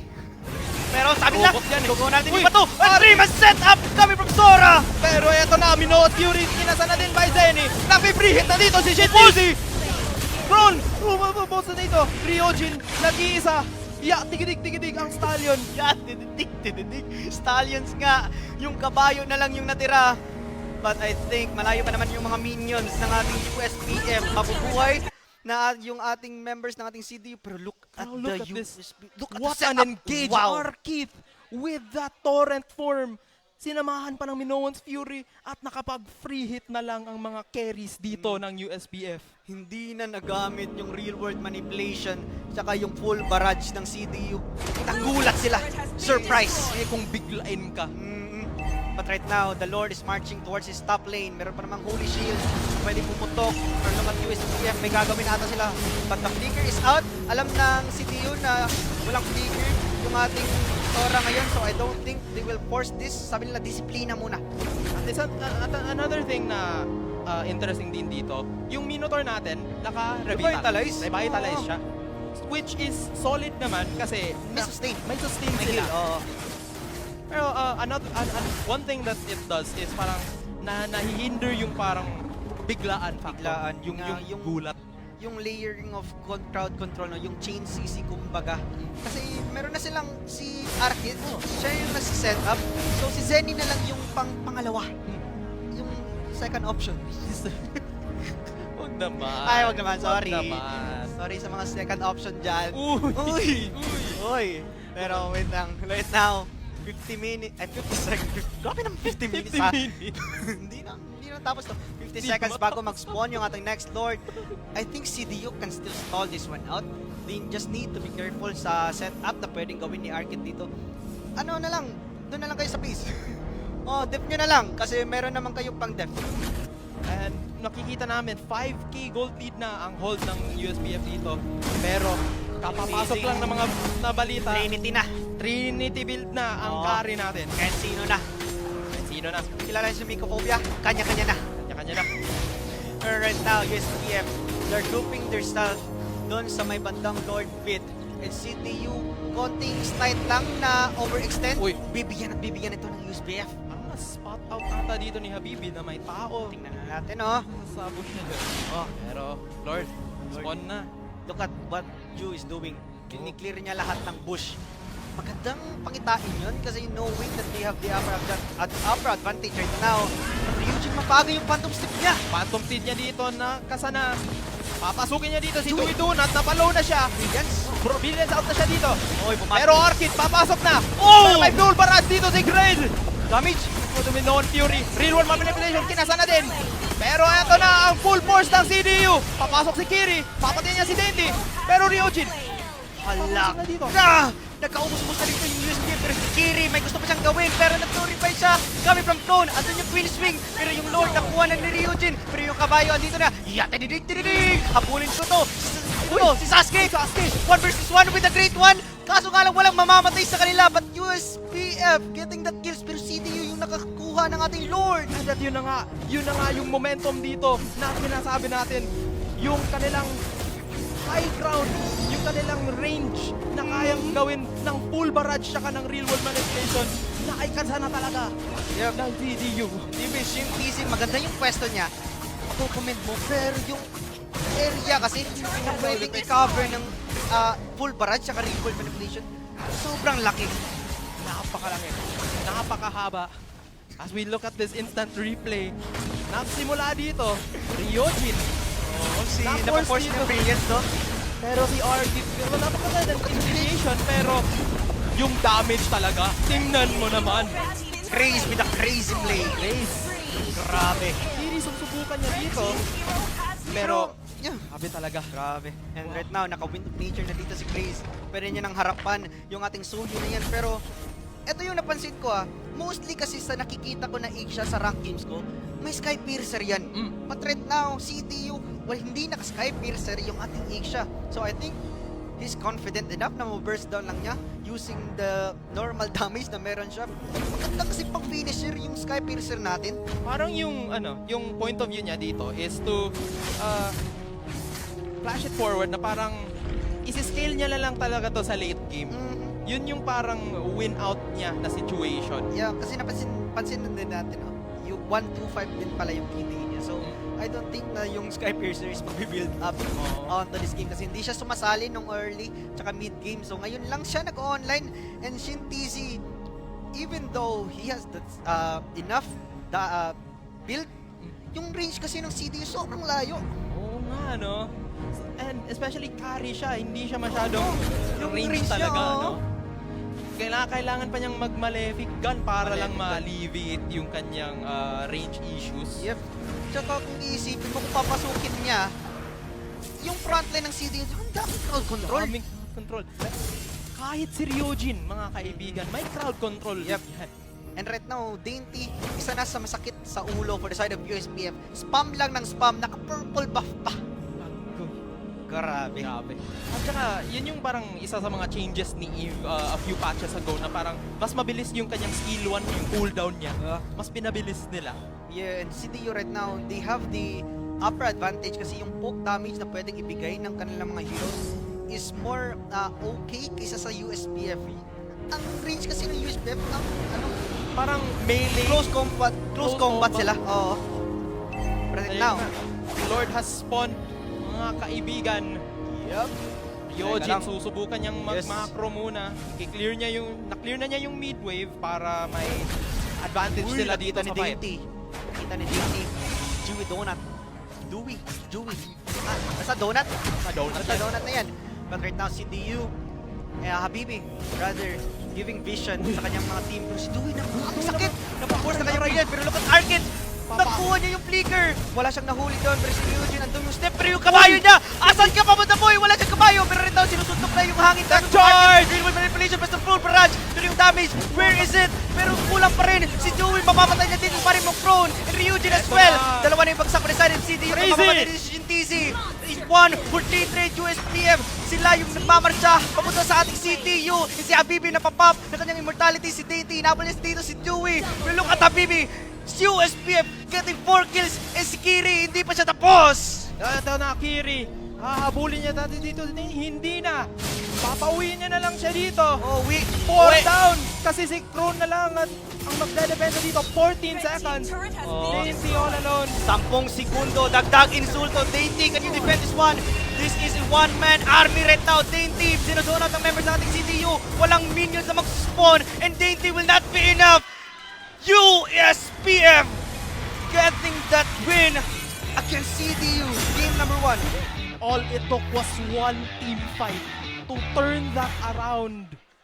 What a play, what a counter engage by the USPF squad here. Grabe. Two, you know? Zooming it out.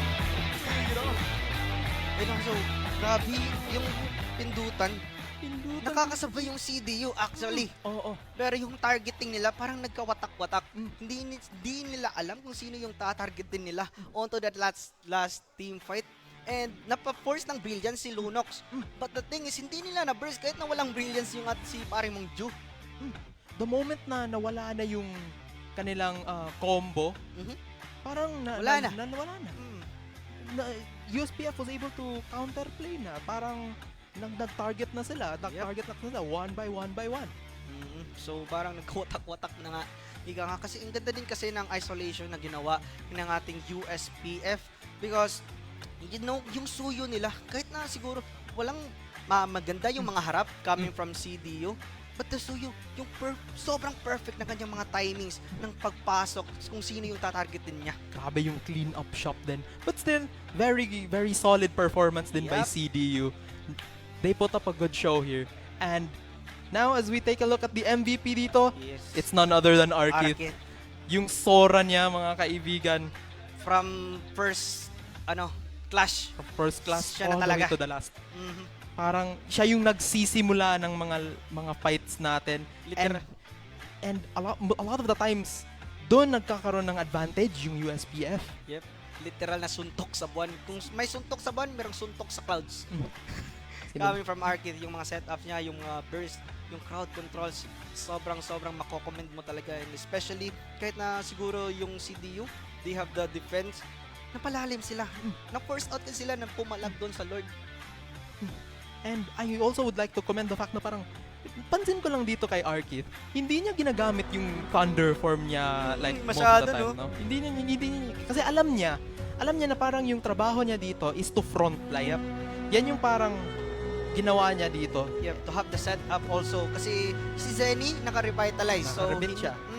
Siya yung need na mag-surprise sa ating CDU. Nakita mo kanina yung ginawa niyang play. Nag-flicker siya onto Asia pero nakapag-flicker it out lang din yung Asia. Pero maganda yung pangitain yun kasi nahahanap niya kung sino yung gusto niyang targetin. And yung mga flickers na napapo-force niya, that becomes a fight win later on. Crucial yan. Yun na nga. Wow. Even though with Eve's and Asia's geometric combo, nagkulang sila doon kasi yung USPF natin, hindi sila nag-stick onto one another. Yan yung parang naging... The moment they started disrupting everything, is the moment they started this. Pero CDU, props to this. Napakaganda ng early game nila. Napakaganda ng start. As dainty with that double kill. 4-0 pa nga yun. 4-0 siya daw. Oo. Pero the thing is, hindi niya na yung si Arkit pala, andun pala sa mid. Siya yung kinukuha, sinatdown nila. And I like how Dewey na pinorse niya. Parang, patayin na lang talaga itong si Dainty. Para talagang ma-stop yung momentum niya. Oy, grabe ka na. Tama ka na. Tama na, stop na. Stop na, BB. And that's what they've been doing the past mid game. Yep. Parang pino-force nila na parang i-shutdown talaga si Dainty to be able to have some breathing room na din against this Eve. Yep, pero yun na nga, yung sinabi ko nila, yung Asia kasi, parang yung Asia, need niya talaga yung Skypiercer na build. Especially sa composition nila. Si Asia, pwede niyang kunin lahat ng kills na. Especially sa composition na meron sila. Leomord, hindi naman siya masyadong need ng kills. Unlike sa mga assassin heroes. And kung dito, no, naka-piercer lang, kahit nakastack lang siya ng kahit na konti, masakit yung Asia na yan. At parang magsa-snowball siya more, no? Shoutout din again for Ryoji, no? Nabuhay pa siya. Boom! And Krone, awesome. Krone as well. Babababang. Babababababam. Ratatatatat. Ratatatatat. Grabe yung pinakita. Pero props pa rin for CDU for showing a good fight, no? Against USPF na merong kakapanalo lang ng championship. Yung momentum na dala nila. And grabe talaga si Arkit, no? Si Arkit talaga. Oo. Napa-tech charge pa dito si Habibi. Napakaganda ng layering dito from both teams. But I think CDU, meron na silang hinawak ang yung mga playstyle nila. But, you know, they still need to find that aggression to yung saktuhan na kahit, kaya na natin to, palag tayo kung palag. They need to find that risk na sigurong kaya natin they need to find that, especially the Grak, that was a proactive Grak, no? Nagre-react lang siya sa setup na ginagawa ng ating USPF. But yes, that's true. But now, papasok na tayo sa ating host para mag-interview natin yung ating mga players dito. Hosts, kaya na. What is up, CESAFI fans? At this juncture, let's take a quick break from that intense matchup. And together with me is a player from the CITU Wildcats. Hi, can you please introduce your name? My name is Sean and I'm Broccoli. So Sean, it's the second week of the CEL. So how is it for you adjusting and balancing esports and academics? Kuhan ka ng pag-balance na ko pagi sa ACADS and CESAFI nga player kay if nay buhaton nun, buhaton dayo din para if nay practice ma-manage na ko akong time sa pagduwa sa ML. Alright Sean, from a player to another, what's the key to victory? Ang akong masultira ang key to victory kay kuhan bagid kanang always trust ni God then tiwala sa imong kaugalingon kanara. Sean, before we end this interview, is there anyone you want to give a shout out to? Shout out sa mga amigo diyan, di ako classmate sa akong mga kauban ako sa society diya. There you have it, CESAFI fans. We have here Sean or Broccoli from the CITU Wildcats. And right now, let's go back to the game. Casters, take it away. Thank you for that interview, Nika. Grabe, sobrang supportive pa rin ng CITU natin, no? Grabe. And right now, game number 2. Sa tingin mo, Salty Chan, anong adjustment? Hindi naman siguro masasabi natin major adjustment ng gagawin nating CDU kasi nakakapalag naman sila. They have that early lead. Sana na pwede nilang i-maximize. Pero, you know, USPF, the momentum is there. Sila yung may experience dito sa ating scene. So I think CDU, parang konting ano na lang, groove. Polish na lang siguro. Na lang. Yep. Yun na yun eh. Para the moment they start translating yung kanilang mga early game leads na meron naman sila. It's very apparent na din, no? The moment they start doing that, wala. Wrap it up. 0-0. Kneel. Yeah, and also, the thing again, for the CDU, they have the composition. Meron silang plano. They just need to pull it off cleanly. Kasi maganda yung composition nila pang def. Kahit na siguro ibigay nila yung Lord ng last class na yun, yung setup, parang mapipilitang lumalim yung USPF natin eh. No? Ipilitan gumamit ng kanilang mga playmaking ng mga angles, no? Which can then be used to parang counterplay into their Grok, yung kanilang Leo mode nun. Kasi Yeah, kasi sobrang awkward na ng position nila nung last team fight natin. Parang pindot na lang kung pindot. Hindi na nag-sync yung real world manipulation plus the full barrage. Parang na-force sila into an error. And props din sa USPF kasi yun yung ginawa nila. Napa-force nila na maganon yung positioning ng ating CDU. Pero yeah, right now, USPF showing the experience. That's why they are called veterans. At ayun na nga. That was such a nice fight. No, parang suntukan talaga siya. It's a really bardagulan siya parang combo ng hero, no. It's so yung both teams kasi may pang setup. Even yung Valentina, pwede yung copyin yung Sora, pwede rin siyang gumawa ng mga setup. Pero yung mga setups coming from the Arcade, grabe. Siya talaga. Siya yung nakapag-turn around ng ating game na yon, yung momentum na meron yung CDU. Kinuha ni Arcade, pinaikot niya gamit yung clouds. May ulap. Oo. Wag na. Pause ako eh. Kakanta sana ako ng ulap. Wag na. Baka masira yung eardrums. Right now, ladies and gentlemen, this is game number 2. USPF against CDU. Uy, respeto ban, funny. Kasi nakita nila to nung previous nung nasa seaside tayo. Nakita nila na si Ryujin. Yeah. May funny yan. First week funny pa nga yun. Against USJR. Oo. And right now, respeto pa rin yung Freya na yan. Wag nyo ibibigay yan, ha? Ibibigay. Oo. Delix yan, as well as the Hilda na ginamit ni Celeborge kanina. And also, Hilda is also a great pick din kasi pwede siyang mag-invade lang kasi meron siyang heal regeneration using the grass. And especially dangerous grass pa. So, double dangerous yung grass natin. Dangerous grass squared. Dangerous grass squared. Okay, back to the draft. Zushin. Yung Zushin, naging first ban niya. So, na yan. Wag na. Default na yan. Default na. As well as yung Yisun Shin. Interesting. And also the Grap. Nirespeto na agad. Respeto na. So, will the USPF first pick the Sora once again?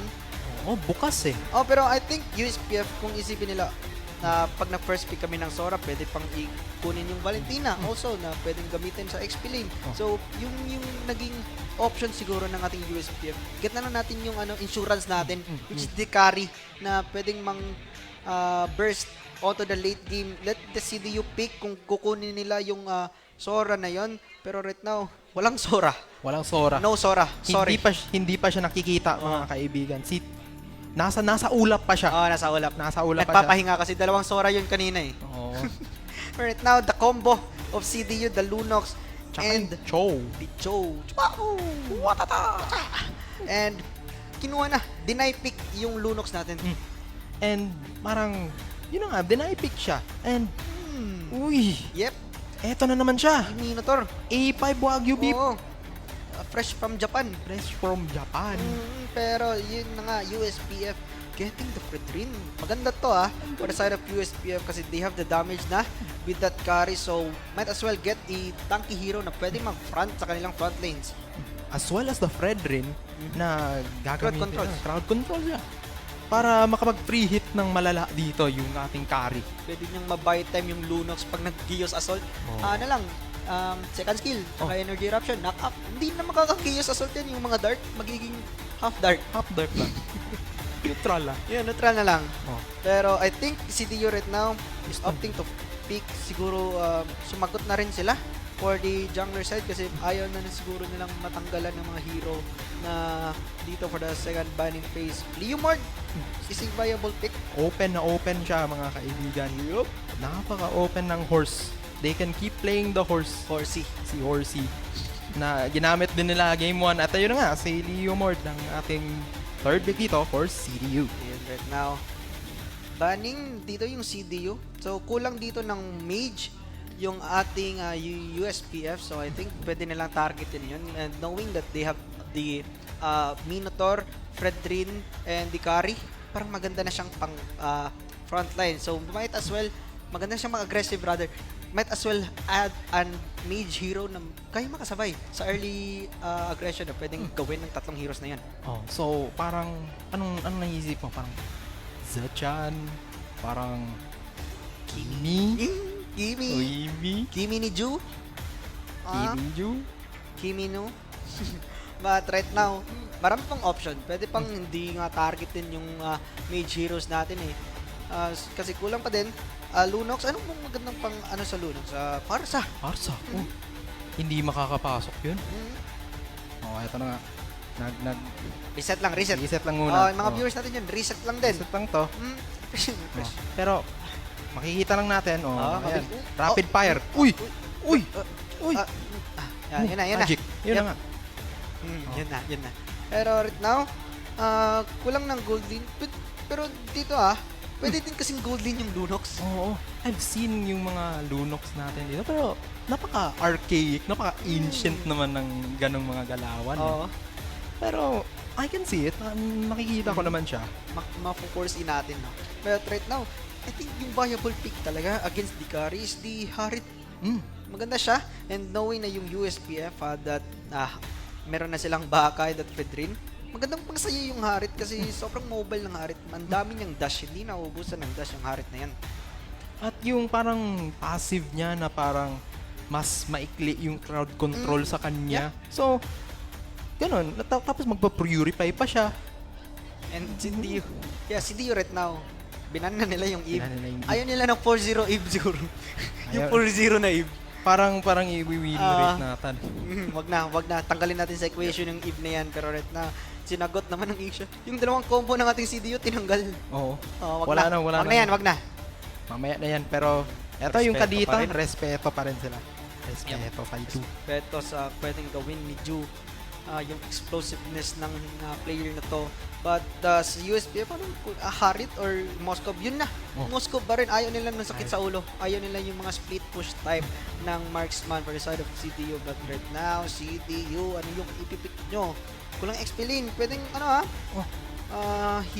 Yuzong, oo. Napakaraming EXP lane na choices dito. Pero kung ilan ng XP lane, actually. Arlot. Interesting to I really like yung Arlot technique na to. Na-deny yung combo ni Fredrin. Yep. I was hoping that USPF can get that Arlot but hindi nila na first pick pala sa second drafting yung CDU. Nakuha yung Arlot. I think yung choice nila is mag-Arlot talaga sila kasi naka-Fredrin na At parang yung USPF masstick sila dito sa mga yung damage-ish na mga EXP laner kasi Kimi? Tatatluhin Kimi? na to. Yun na nga yung Kimi. Si Kimi. Kimi ni Ju. Ju ni Kimi. What a soul read. The Ju is here. The Kimi is here but obvious. Maganda din. Kasi maraming dash yung side ng ating CDU but the Granger as an answer sa ating Kimi and Kari. The KK pa rin din yun, no? Kimi Kari. Ratatatatata yung combo na yun, And right now, wow, USPF. Kaya na siguro mapapansin mo, hindi ito yung mga tipo na makikita natin sa drafting phase talaga. Pero USPF, I think confident sila sa kanilang composition right now.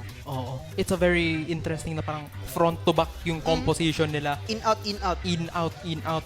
I-engage sila, papasok yung kanilang mga marksmen. Yep. Boom, unleash the damage. Yun yung magiging problema ng ating CDU kasi dalawang marksman yan. Pag nag-late game, ratatat talaga. But for the side of CDU naman, they have the firepower also with that Granger. May mga Rhapsodies na pwedeng mag-spawn. Pero right now, ladies and gentlemen, this is game number 2. Welcome to the Land of Dawn. USPF versus CDU. USPF na yung nakauna. So, can CDU bounce back onto this game number 2 or will USPF clean this one out? Alright, so mga kaibigan, let's talk about yung last 2 picks ng CDU, no? Yung Granger. Yung Granger is very interesting. I-pair up mo siya sa Cho na parang pang pick off talaga. You want to be able to play into the mid game pero sandali lang. Habibi na naman ang force ng revitalize dito si pare mong Zenny pero look at Dewey, naka-full na kanyang rage. Ryujin ni Ratatatatatatatat coming from Dewey, ladies and gentlemen, pero sa Habibi masyadong makuna dito si Kimi. Mabibigyan ba Zenny? Wala na siyang revitalize. Papapatay na naman. Same narrative kanina. CDU getting the first blood. Grabe yung aggression ng ating both teams. Grabe. It's the same old story from game number 1. Mag-aagawan lang sila sa Lito to may be... pawatay. Guys, Repolyo lang yan. Kalma. Repolyo yung pinalit nyo, baka. Uy. Ano, pwede na pang samgyup. Grabe. Gugutom tayo dito. Gutom. Pero speaking of gutom, may Virginia. Grabe, sobrang sarap ng ulam namin ngayon because of Virginia, ladies and gentlemen. Pero right now, back to the ball game. Level 4 na dito yung ating Fredrin. Yan mag-spike yung Fredrin natin. Yung power spike talaga ng Fredrin, mag-show off lang pag nag-level 4 na. Oo. Doon mag-unlock yung lahat ng kanyang skills which will enable him to start dealing the crowd control, no? Yep. But right now, USPF, pinaskri na nila, but Dainty is not yet level 4. Wala pa siyang Kios Assault, but look at the position ng Mabibi. May gustong gawing play. Final slash. Dina-slash na dito yung A5 Wagyu beep. Zenny goes down. Traction pulse, ginasa na din. Pero si Arkit pumasok na. Ang important of deal dito. Arkit pumapasok na. Slam na dito. Retry! Kiri. Napa-retry. At Arkit dito, papasok na dito siya. Infernal Pursuit will go in. Dainty will be able to burst it down. The Chaos Assault has been unlocked. Crazy is already running low as Arkit has just been slamming.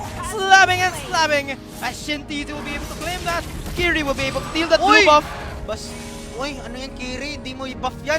Ba't mo kinuha? Grabe. Kinuhanan ng candy si Ryujin. Pero what a play kami from USPF. Kahit na siguro na napatay doon si Ju. Counter that skirmish, nakuha nila yung turtle. Sabi ni Kiri, akin tong turtle na to. Kiri, retry ko na to. Oo, akin na to.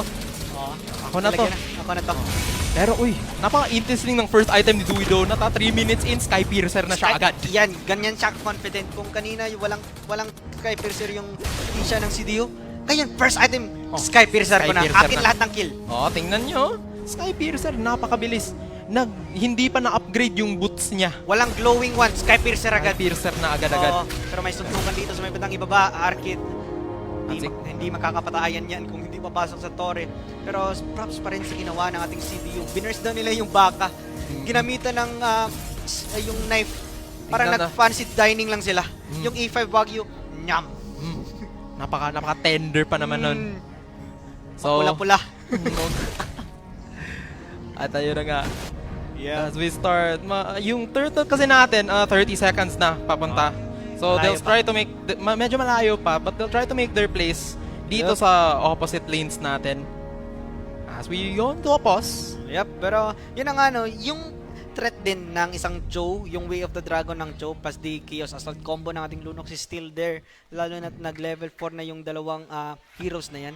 So, USPF needs to be careful sa pwedeng TikTok plays na gawin ng ating Joe. At yun nga, at the moment mag-start na mag-Sky Piercer na din yung Granger ng other side, wala, stackan yung dalawang Sky Piercer users natin and it becomes a mid-game clash of... It's the battle of Piercer. The Piercers. Piercer, second sir. Diba yun? Hindi yun. Sorry. Uy. Sorry yung jokes ha. Pero right now, speaking of the counter-engage, yung Pobius, sobrang ganda niyang pang-counter-engage. With an internal pursuit. Yung backlane, kung sino yung matatamaan ng passive niya, tatalunan niya. Parang siya yung elephant in the room. Address me. Yep. Address me, sabi ni Arkit. Kung kanina Sora yung gumagawa ng play, eto na, yung Phobius ko, papasok sa backlane nyo. Haharap kong haharap. Oops, look at that. Turtle will be spawning, pero sa BB, nakita dito ni Kiri. Uy! Doon yung crowd control. Tinalunan pa ng ating E5 Wagyu na pa-force na kanyang figure dito. Si Paremong Cho. CDU namumula. Pero look at Arkit, hinarpan. Kaso na-cancel yung Way of the Dragon. Papuntang base ng USPF. Mapapatay siya, BB, and USPF. Kiri, makukuha yung ating turtle. Kiri was able to destroy the turtle unscathed kasi napaka-busy nung mid lane noon at the time. CDU were trying to force a situation there while the turtle was still up. Yeah. So parang nahirapan silang kumontest. Yep. But right now, naka-rapid boots. Crazy rapid boots. Mabilis na, makaka-rotate na ng mas mabilis yung ating Ranger right now. But Arkit still, yung sustain niya, pwede niyang ipakita kahit na mag-finals na hindi mamamatay yan. Grabe yung sustain ng ating Phobius right now. But looking for the setups, yung ginawa ng ating first turtle na, yung Kimi, yung traction pulse na higop, just samahan mo pa ng Phobius ng internal pursuit. Ang sakit. Talagang humaharap kung humaharap. Kung sino yung nasa harap, yung bibigyan nila, no? Kahit na tanky heroes yan. Bubruskoy niya talaga, no? Ganun talaga yung gawain ng Phobius dito sa larong ito. It has always just been like that, yung kanyang design as a hero. Yan na nga. And speaking of design of the hero, yung Phobius kasi parang maganda siya pang-counter sa Leomord. Harapan niya yung Leomord, hindi siya mag-burst down ng Leomord na yun. And also with the sustain coming from that Minotaur, may heal yan, naka-revitalize pa. Kahit yung E5 Wagyu, nagka-death siya kanina. Ngayon, parang nothing happens.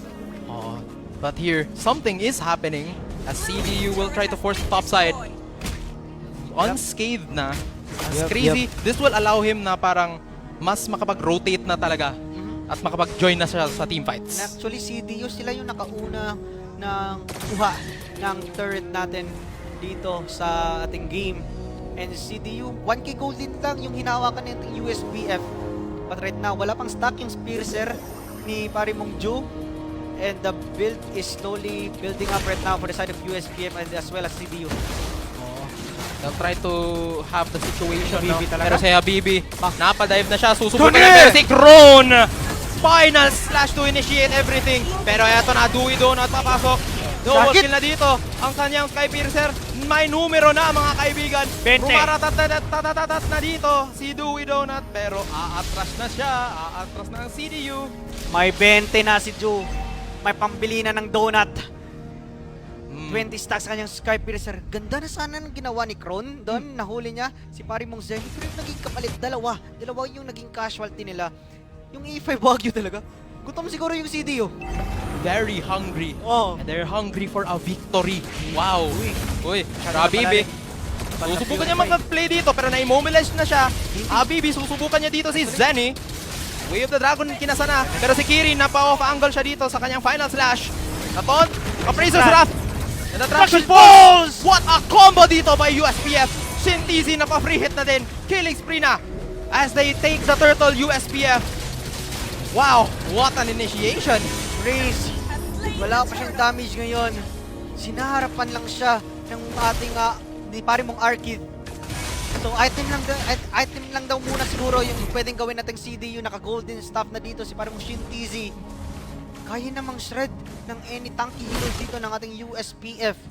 At ang disadvantage din kasi nun, yung Granger ngayon pa nakakuha ng kanyang Sky Piercer. Pero sandali lang, si Dainty napa-brilliance out na siya. Habibi, Way of the Dragon gagamitin na. Zenny. Dito, Arkid will be jumping in, slamming into the rings. A double jump na dito. Kabayo! Pero eto na yung horse. The horse. Pero napakasakit. Kuya Dewey Donut. As they will march onto the mid lane. USPF making plays. Pero si Kron, papasok pa ata. Kron, sabi mo make plays. Gumawa na rin siya ng play. But the final slash and the flicker is available right now. Dainty, grabe solid pa rin yung KD niya, 3-0-2. Pero look at that, final slash onto 2, Dainty, Chaos Assault, mapaburst na dito yung baka na naman. Gusto niya talaga yung baka. Last cow. At dahil doon, dahil nasira na yung tore ng ng CDU, USPF pa-back off na sila, pero Arkid may ibang plano. Disiplina. Arkid. Hindi kasi mapaburst doon yung Arkid na yan. Kaya ito siguro na gamitin ni pare mong Dainty yung Chaos Assault na yan. Kulang pa rin yung damage nila. At ayun na nga, questions nila dito sa Lord Pit. Habibi na spot out na dito by Arkid. Mag-back off na sila dito. Speaking of Arkid, Traction Balls, kinamita na Phantom Slip also. Getting Habibi on that one, a 1 for nothing trade. Pero make that a 1 for 1 trade, nabuhay yung kabayo. Kasi nakasakay siya ng kabayo. Oo, pero yung problema doon, wala na siya for the next team fight. Yung Lord magsuspawn na in 3 seconds. Yep.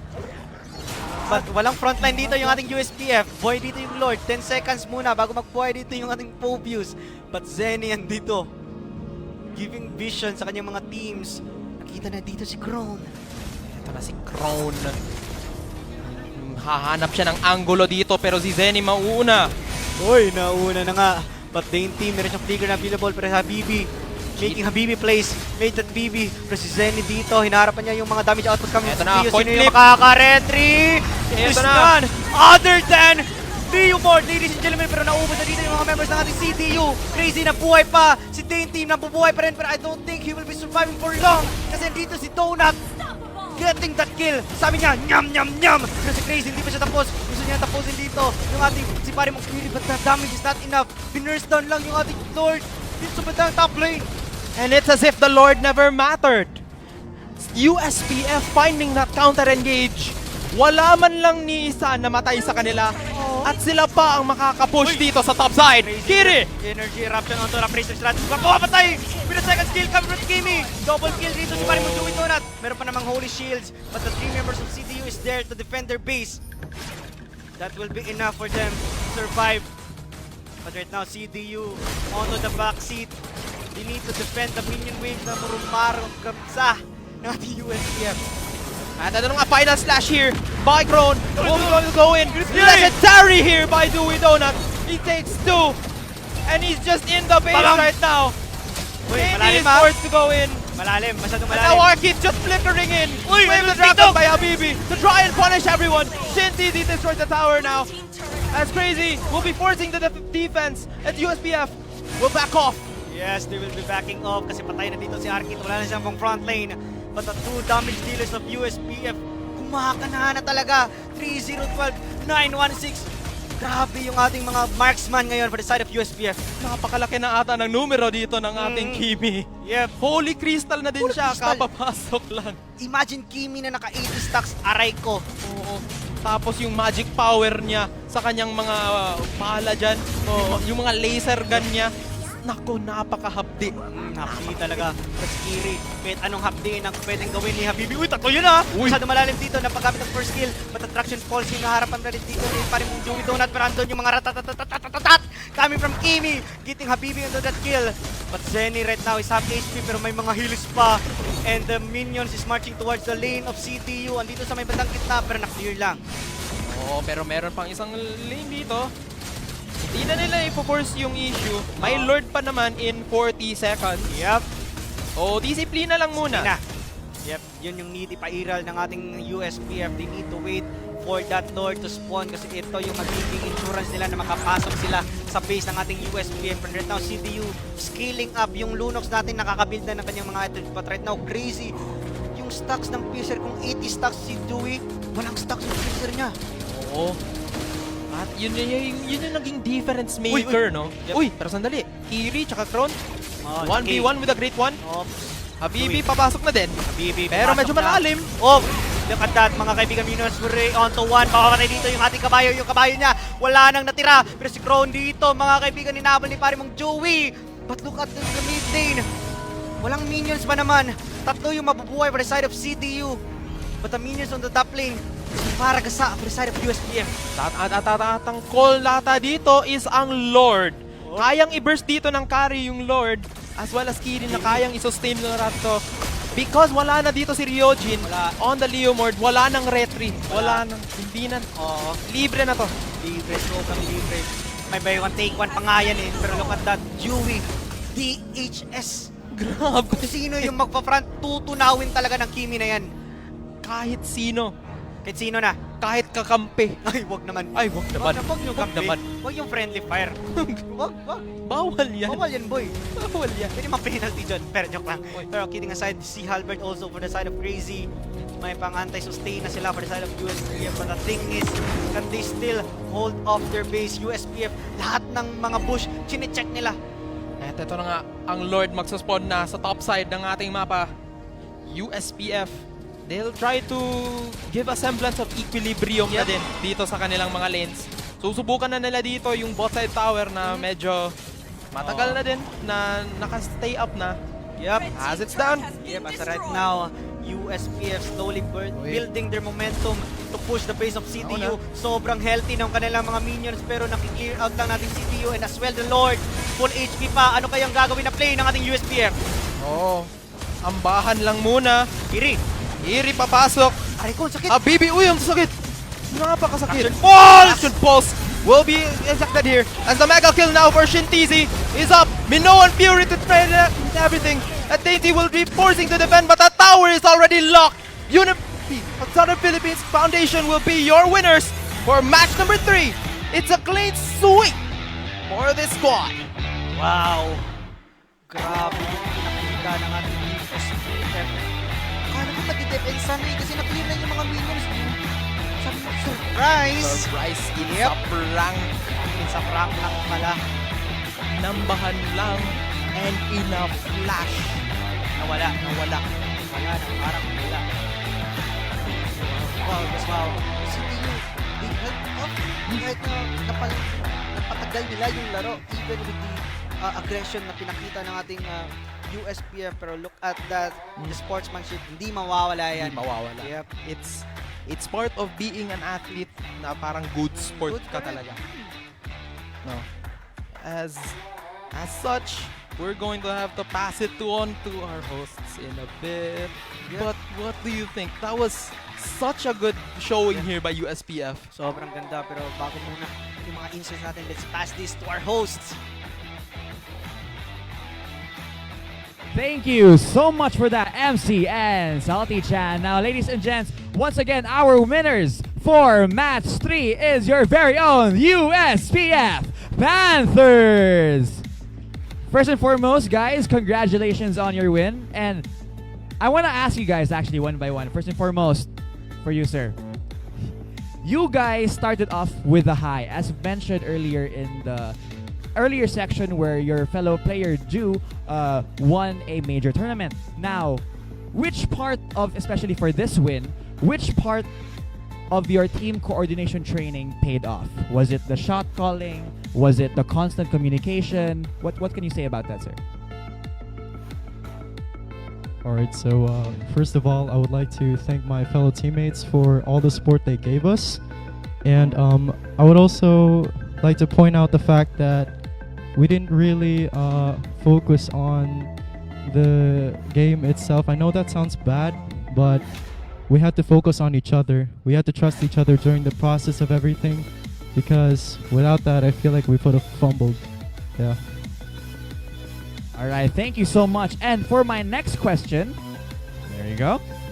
You guys, especially on the early parts of the game, were so focused on securing objectives instead of eliminations from the other players, right? Do you think objectives and clearing objectives is more important than eliminations? Para sa mo kay ang objectives is very important, especially ang kanang farm sa other teams. Kay if makuha mo nimo ang jungle god, na jud sila ay possibility na ma-delay. So mo nang makuha na mo ang upper hand and then among i-maximize among makaya, so mura gyud shot call and discipline. All right, thank you so much for that. And before we end our interview right now, would you any of you guys like to have a shout out for you and your team? Shout out kay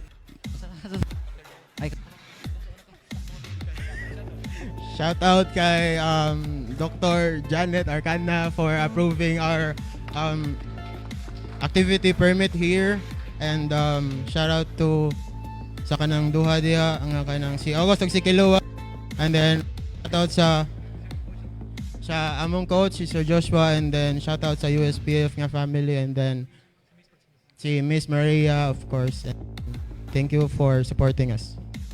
All right, with that being said, your match 3 winners once again, the USPF Panthers. Thank you so much, and we wish you luck on your future matches. There you go.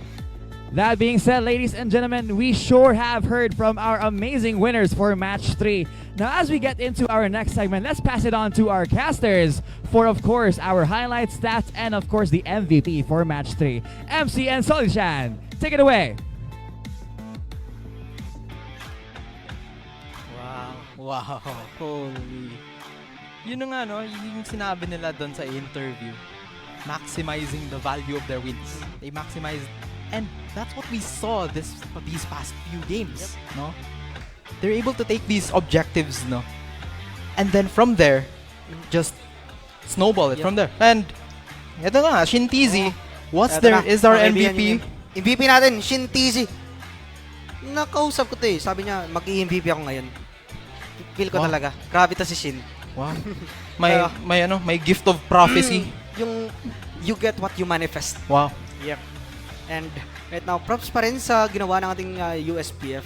They showed off the teamwork, yung coordination na sobrang on point, no? Oo. Grabe. So, yung mga setups nila on point. Pero look at this. Look at the early game din, no? Even though medyo sila, nakukuhan pa rin nila yung momentum nila ulit. They're able to pick it back up due to this, oh. Tingnan nyo yung first turtle nila.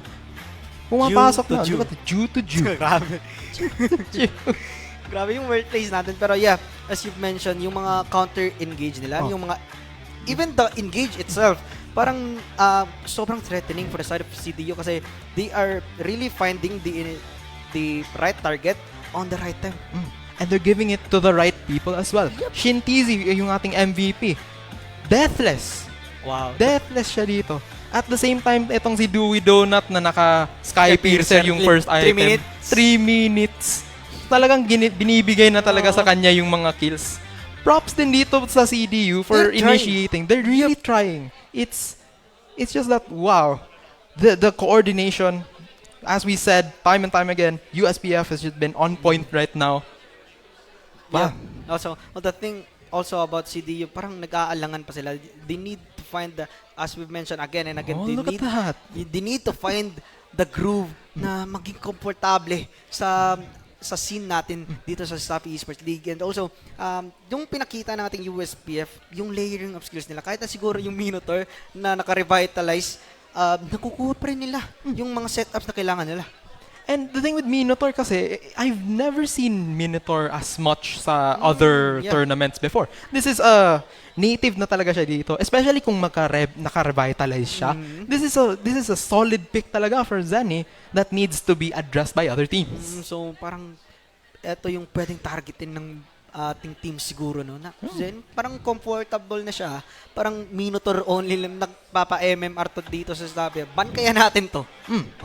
So it goes like that. So and also for the side of USPF, yung firepower ng kanilang mid lane tsaka gold lane, you need to pick that up talaga. Oo.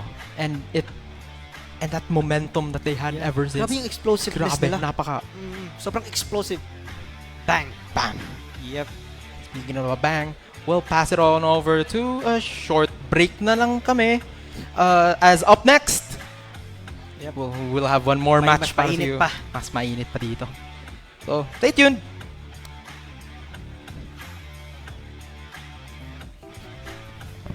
Uy! Nandiyan na pala kayo. Tara! Samahan niyo ako at ngayong araw ay bubuo tayo ng isang malupit na PC gamit ang Intel Core Ultra 9 processor.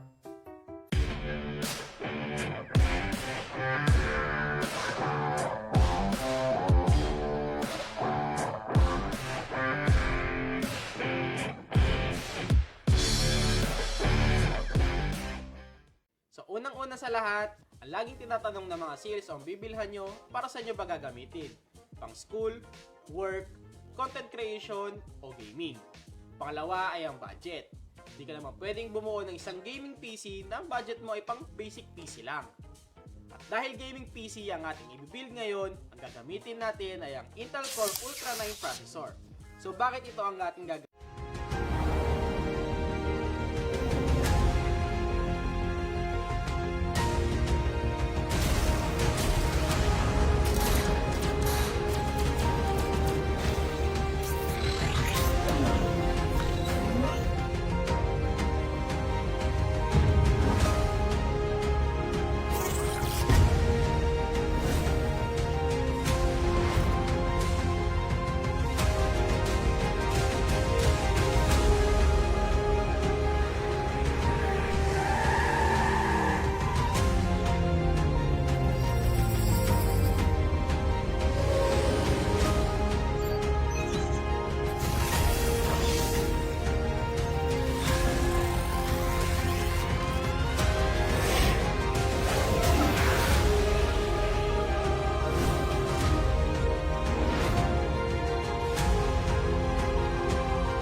Wow!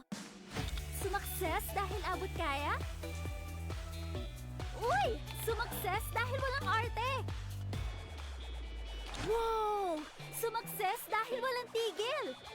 With PLDT Home Fiber Prepaid, sumakses din ako! Mag-Fiber Prepaid na!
PCX Desktop, ang PC para sa makabagong Pilipino.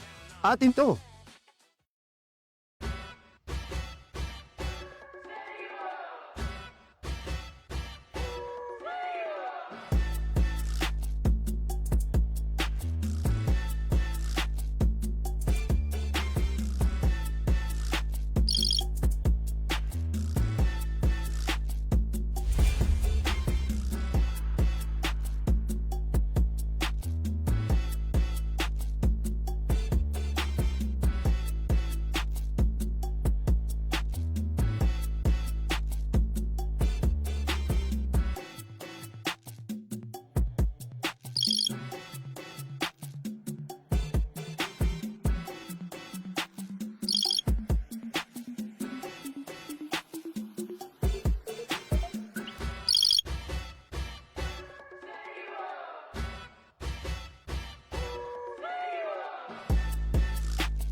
PCX Desktop, ang PC para sa makabagong Pilipino.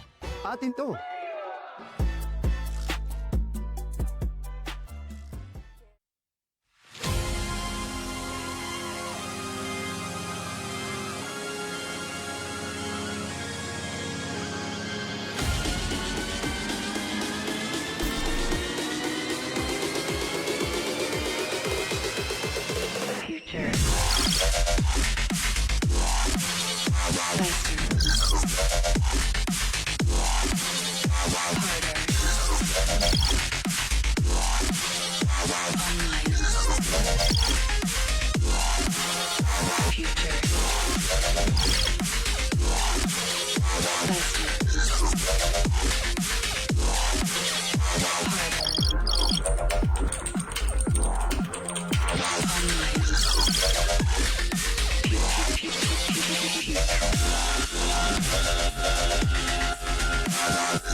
PCX Desktop, ang PC para sa makabagong Pilipino. Atin to!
Ang sarap gumising sa umaga, sa tuwing naaamoy na ang luto ni nanay, ang daing at tinapay, at lalong-lalo na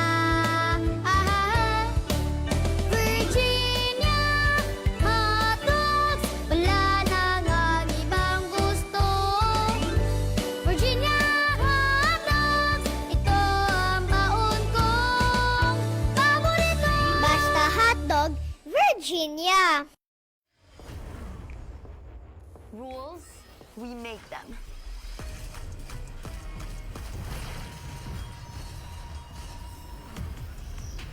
Limits, we go beyond them. One size fits all? Hard pass. Introducing a groundbreaking Digiflex mobile experience. Kick Mobile. Download the Kick app, choose your number, activate the eSIM, and own the country's first ever customizable mobile. Would you like to enjoy a free all scholarship until you graduate? Hi, Future Technoids! Here's an exciting news for you. Introducing the expanded Special Academic Scholarship Program at CIT University. Your ticket to success and beyond. The ESA Scholarship is a free alt scholarship for any of our board programs. And here's the best part. This is a free all scholarship until you graduate. With our top-notch facilities and high-caliber faculty, you'll have everything you need to excel and reach your full potential. So don't wait for the opportunity to knock on your door.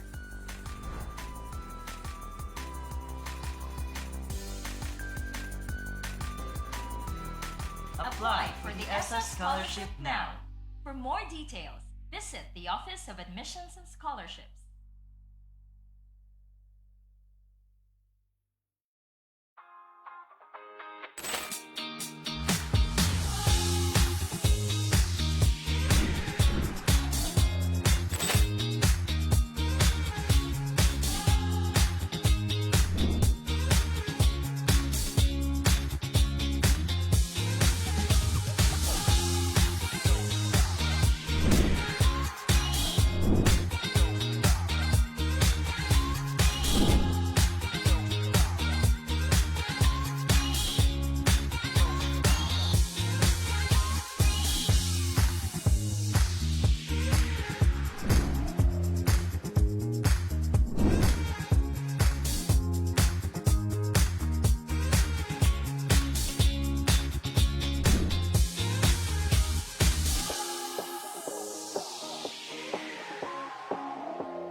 Non più tra i farfalloni amoroso, notte e giorno di torno girano, delle belle turbando al riposo, Narcisetto Adugino d'amor. Delle belle turbando al riposo, Narcisetto Adugino d'amor.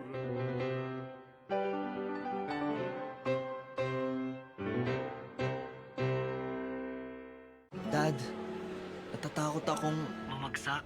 Huwag kang matakot, di mo ba alam, nandito lang ako. Huwag kang matakot na matulog mag-isa, kasama mo naman ako. Huwag kang matakot, huwag kang matakot.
Wow!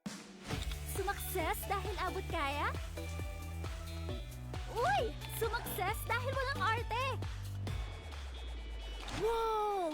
Sumakses dahil walang tigil! With PLDT Home Fiber Prepaid, sumakses din ako! Mag-Fiber Prepaid na!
PCX Desktop, ang PC para sa makabagong Pilipino. Atin to!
PCX Desktop, ang PC para sa makabagong Pilipino. Atin to!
PCX Desktop, ang PC para sa makabagong Pilipino.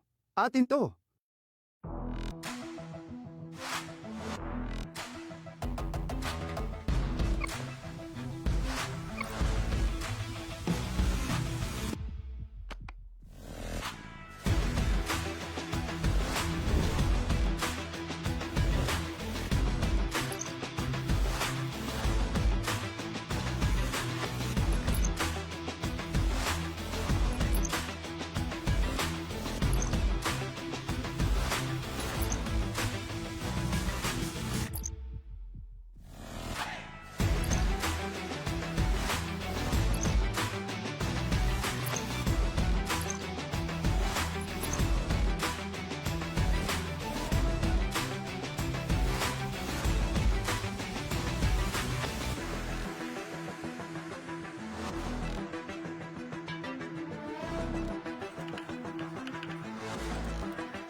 DJS, now's the time to shine, buddy. DJ, can you?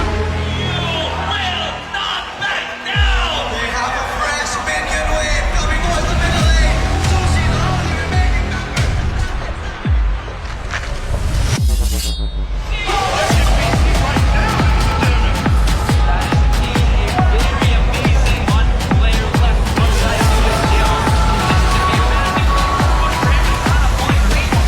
Esports League, we forge legends!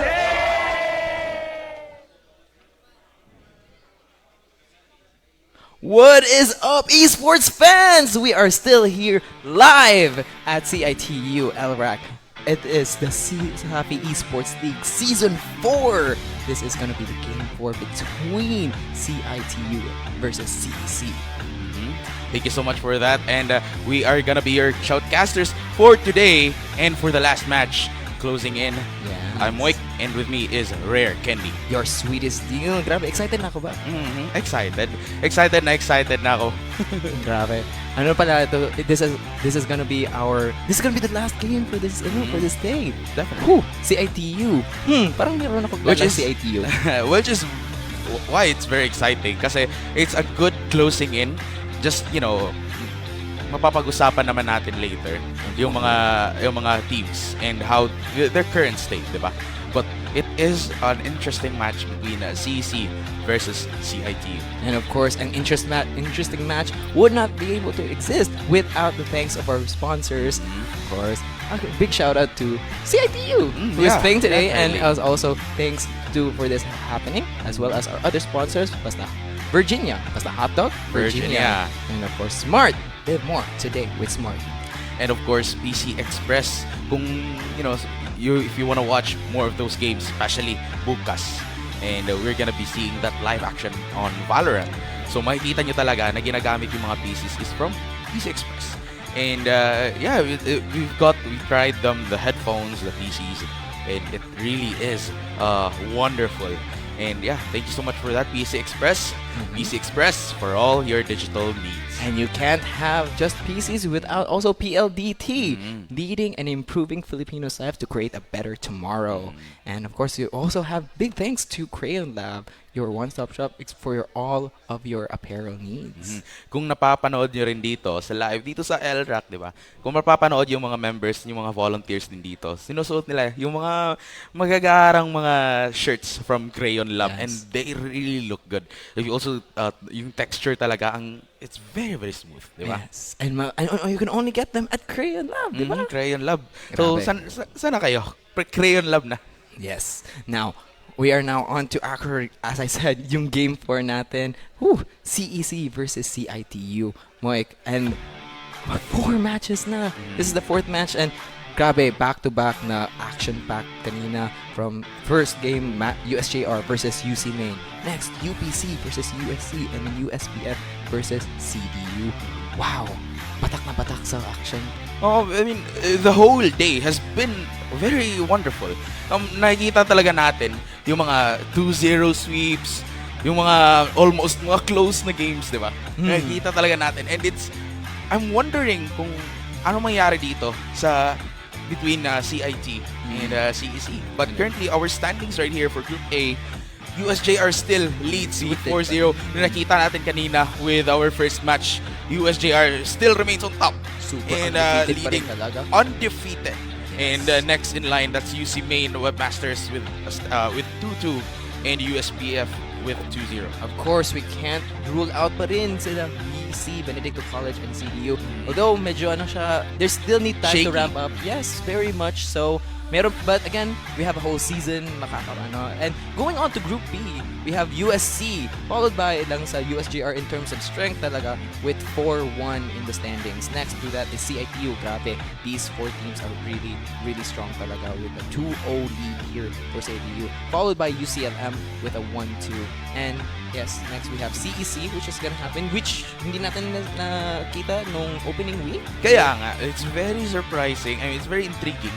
Kasi yung mga maglalaro ngayon, CIT, one of the strongest kung nga, di ba? And against CEC na hindi pa natin alam kung anong tinatago nila.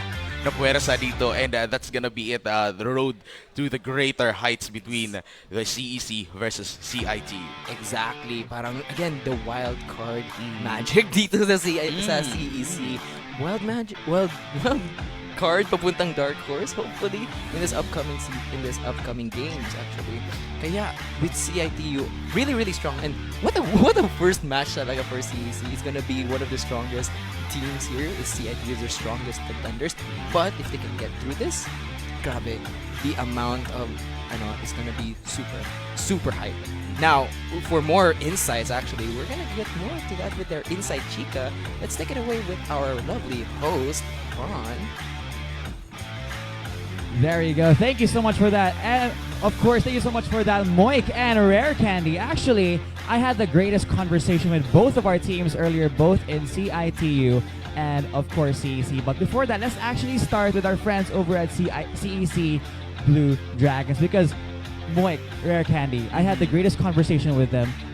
Did you know that for the first time, of course, this will be their first performance for Season 4 of course, week 2 basically, and I got a chance to ask them. Their supporters are super happy to see them perform finally, and as you know, because they haven't performed yet from the previous week, they are gonna be our greatest wildcards potentially in CL history. What's your thoughts on that? Grabe, parang dami-dami conversations you had after just one conversation lang yan. But yes, honestly, this is gonna be very, very, well, medyo strange territory dito for the side of CEC. Especially kasi this is CITU home court. Of course, we are here at CITU LRAC. And grabe, the home court advantage that they might be thinking. But regardless, CEC, nandito pa rin to actually show their support. Parang nasa Lions din talaga. And the CEC's current state right here. And I do believe, I do understand talaga yung mafe-feel ng mga CEC dito. But they're the Blue Dragons, of course. So they're gonna be very strong. And hindi sila magpapadala sa kung ano mga maybe fear or what. I'm very, very sure makakaya nilang malalampasan yung mga pagsubok mamaya against CIT. Yes, I like that. Wildcats versus mga Dragons. And we have yet to see what they have to offer with us. Now, how about you, Astera? Ako.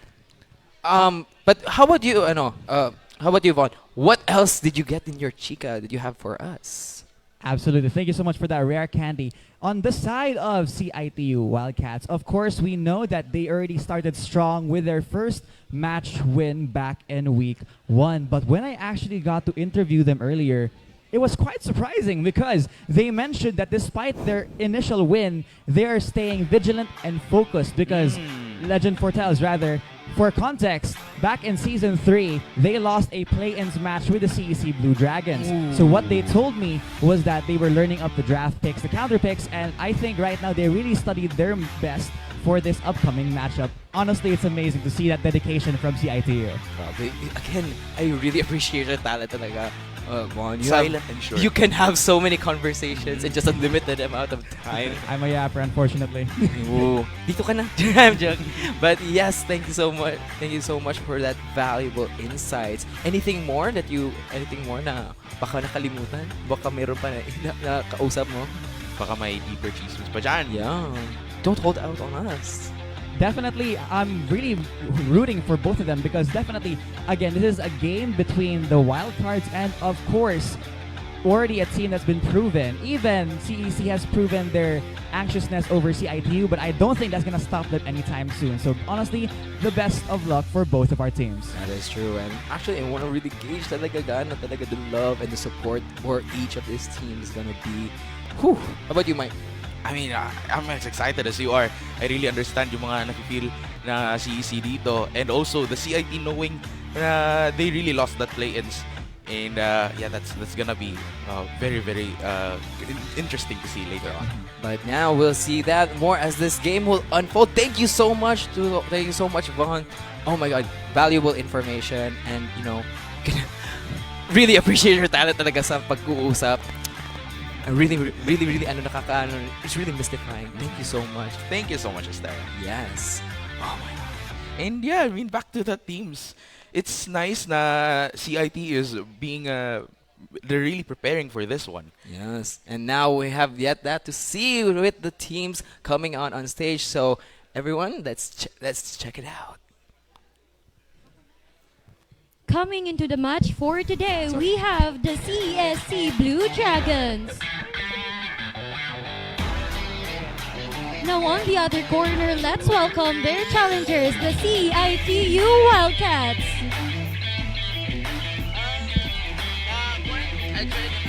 And to show the sportsmanship, players please handshake with each other.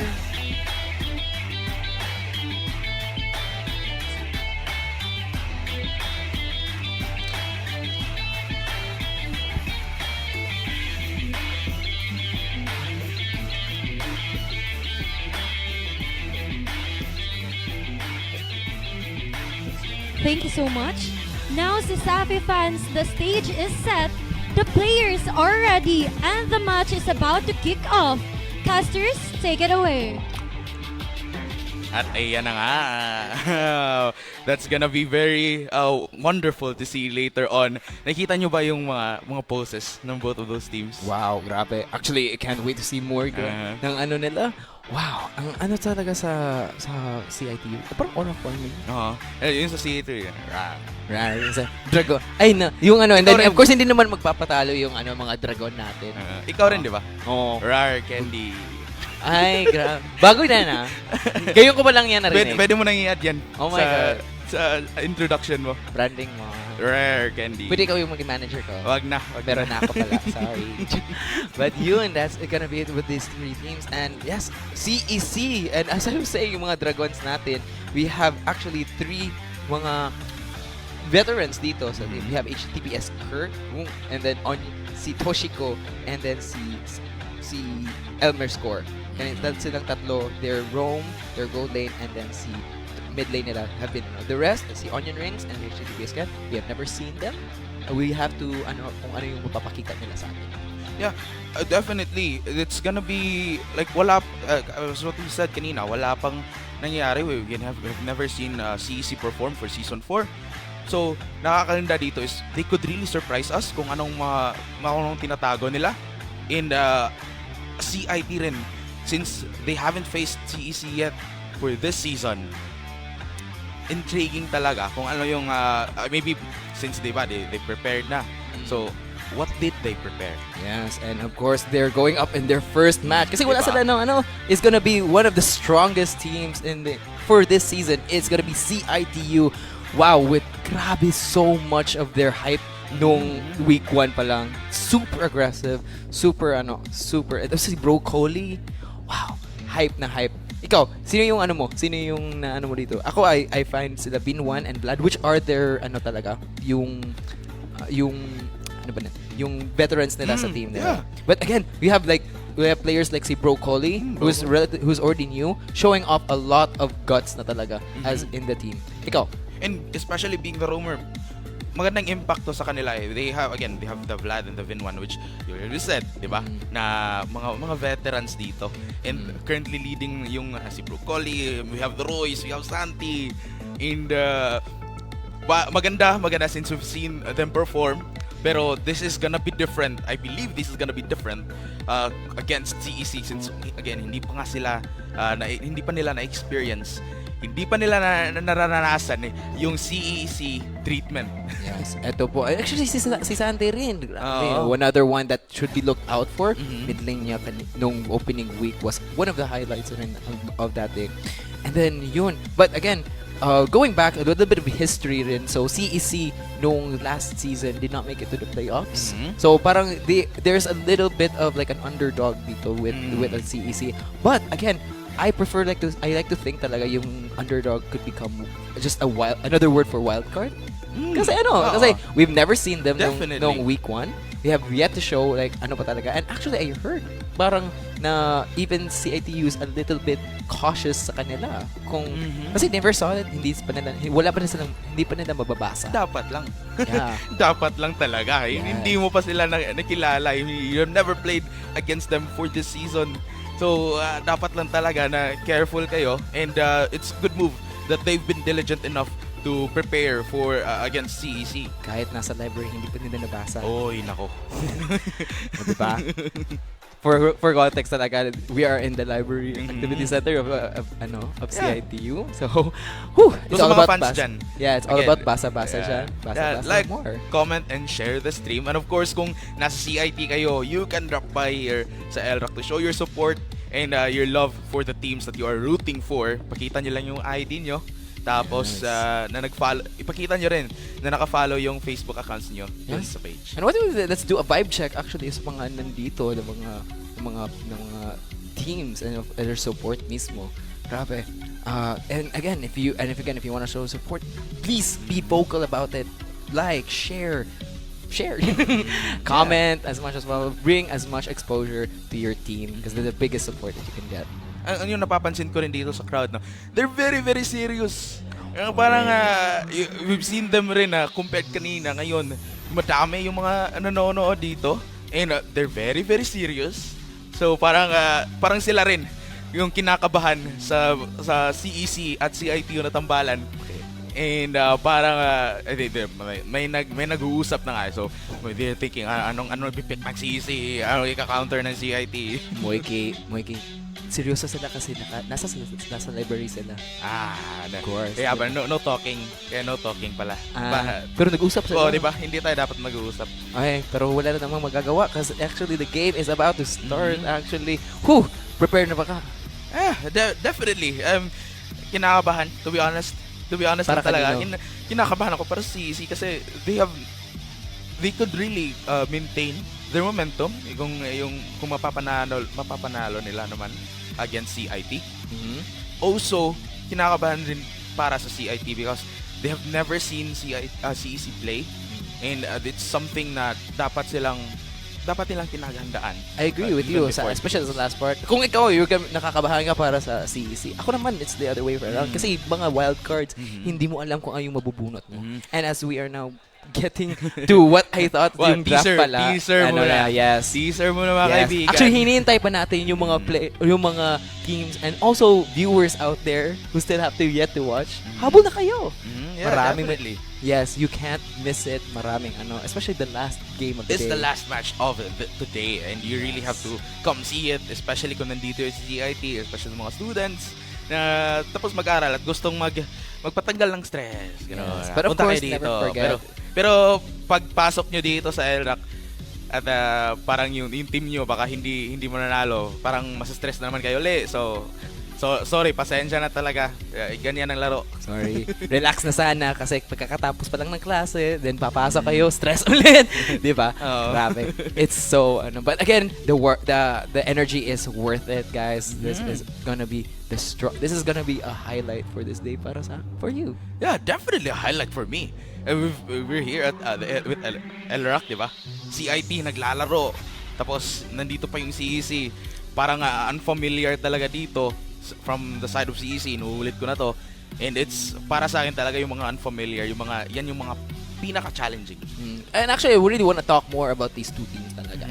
Again, this team, dalawang CITU starting off, grabe, they've been very strong talaga. Even in previous seasons talaga. They have been always. And actually, we're gonna see how much of that is parang teaser mo na mga kaibigan. Na-teaser na naman. Kala nyo we were Yes. We're really that patient. Hinihintay talaga natin sila para habol na kayo sa amin. I'm looking at the players rin. Yes. And they're very, very serious. Just look at CEC, parang ready na sila sa game number 1. CIT rin, parang nagre-review sila sa kung anong natutunan nila from their research time. Yes, going back actually. So, I want to talk more about the teams natin. So, mga Dragon, again, wala pa talaga tayong information on them. We know only from history, but again, bagong roster, relatively, meron tatlo sila, but meron silang 2 new players. But again, everything is out there. Wild card could become a dark horse. Siguro, may wild magic dito nangyayari. Dark horse or dark system? Uy, dark system. Grabe. Pwede, dark system, no? Yes, Pangsira.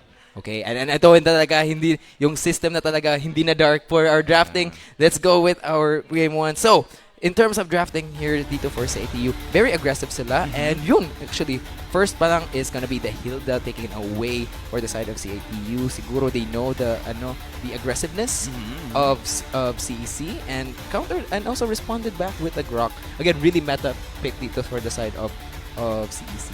Naiintindihan ko rin naman dito yung mga bans ng CIT, which are yung mga commonly picked talaga, yung mga meta heroes ngayon. It's just, good to ban them kasi hindi natin alam pa muna yung mga playstyle ng CEC. Kaya CIT are just going with kung ano yung mga nakikita nila mostly at kung ano yung mga ginagamit recently and leading with the Hilda and the carry ban. So, actually, dito, I'm really interested sa binan dito ng CEC. Jushin, wala. That's actually a very strong mid lane pick to really snowball. Actually help. Kasi para sa akin, yung CIT really wants to snowball in this matchup. Pero, I also want to see siguro a different playstyle na mas maging passive sila. But from what I know, CITU has always been very aggressive, even sa week 1 opening. No, siguro they might go for more utility na picks here for Bro Coley again. I swear this guy has been highlights ng week 1. Grabe, madami siyang parang clip form actually. Yeah. Yung napapansin ko rin dito yung mga bans ng CEC is more the Grok ban of course, pero that's an additional on the damage rin. They have the ISS and the Zushin, which mga common mga meta heroes talaga. So tinatanggal nila dito. But the Freya was very very open. Kaya kinuha na kagad ng CITU. Yes, and it's the Freya. This is gonna be very very most likely nandun niya sa XP lane, but actually gets responded with the Yuzhong and the Suyu. Very very strong picks sa meta. Now again the Freya, I really want to see it get enabled. So we might have to see some really really strong mga supports and roams here. So that's what I'm expecting dito sa side of CITU. Now, however, I really want to continue the pattern, and it's going to be the Kalia and the Kadita. Wow, really lethal combo ito. No, you get taken out of position sa Kalia, and then the rough waves agad-agad. Meanwhile, si Freya, papasok agad. Maraming pasok dito sa Pwede talaga. Maraming pasok talaga dito yung CITU. Kaya, I wanna say yung response dito, maybe a little bit of pasok rin for the side of CEC, or they might actually go for their gold lane nila, which is gonna be Claude. So really, I'm really looking forward dito sa CEC. But at the end of the day, it's gonna be the execution. Now papunta na tayo sa third ban, the second ban phase pala. It's gonna be the Fanny who's gonna be taken away. Now, siguro baka respect ban to from the side of CATU. So they do not want to give away the Fanny siguro, so that they do not get snowballed out of control. Kasi that's yun talagang gusto However, for me, para sa akin yung CEC is to use their unpredictability to surprise CITU. Ano yung thoughts mo on that? Wow. Enlightened ako sa mga sinasabi mo. Thank you so much. Kasi dito kasi ako sa library, marami ako nababasa. Sumusunod ako ng alintuntunan ng librarya. Sige. Saan ka masaya? Pero yung basa ko rin dito kasi CITU, they're more into maybe pick off. Yes. Pick off heroes dito. We have the Freya who can dive in. Pwede naman. And we have the Kalia and the Kadita. Yung sinasabi mo nga, yung pagpasok talaga. CEC on the other hand, maybe parang disadvantageous to konti getting the Yuzhong. Yes. Parang the purpose was to scatter them kung mag-group fight man. Pero it's not really leaning towards a group fight strategy kung you have the heroes that will be going for dives. And actually, interesting ban dito for the side of CEC. Now, dinagay na lang lapu-lapu, which I think they assume that this Freya is gonna go to gold lane. More possibly mag-core siya. So, in this case, I wanna see and it's gonna be the Zeshan na wala. So, wala ng mga long range. Maybe, if they can pick out here for CITU, makakuha sila ng magandang roam support. There's still a lot. There's still a Kaja here for CEC. And then, yun nga, with the Eve to follow up, actually.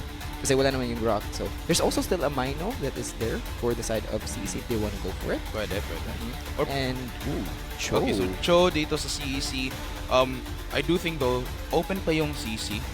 How about you? Good call actually. Si CC dyan para sa side ng However, I do think na yung Freya dito possibly makukuha na dito for gold lane. But again, we'll still see kung ano yung pick nila for their core. Now, they could go for a more utility-based jungler, like a tank jungler, or possibly kukuha sila ng assassin dito for the side of CITU. And it's the Leomord. It's actually a very aggressive jungler. It's gonna be, paired up with that Sora. Kanina pa tong Sora actually. 3 games na nakita ko, grabe dami niya siyang clip farm dito, yung Sora after engage. And on top of that, yung Sora at Kadita, grabe, isang scoop up lang, and then mayroong ult diretso, bam, lahat na. However, yun napapansin ko dito, open pa yung Lilia. Para sa'yo. So, kukunin ba to? Kukunin ba to ng CEC? The mid lane here is really, kailangan nila ng kasi actually, meron naman, siguro they need a bit more range dito for the side, but with already Barca and Zeshan already taken wala away. Naman. Parang however, parang restricted nun kasi talaga yung choices nila dito. And it's gonna be Valentina. Yung Valentina pala, okay. no? Oh. So, pwede niya makuha yung kay Sora. That's true for the setting. Sora. Yes, actually a really good response here. Kasi ang daming mga key ultimates na pwedeng kunin dito. Providing a lot of disruption here for the side with already decent damage naman kasi this Cho is gonna be making these key pickups. Okay, para sa'yo, ano yung sasabi mo sa CITU ng sa Freya na Lantic? I mean, yung composition naman talaga ng CITU is already good enough na more onto dives lang talaga sila. Pero it's also malaking problema kasi to kung yung Valentina sa kanila.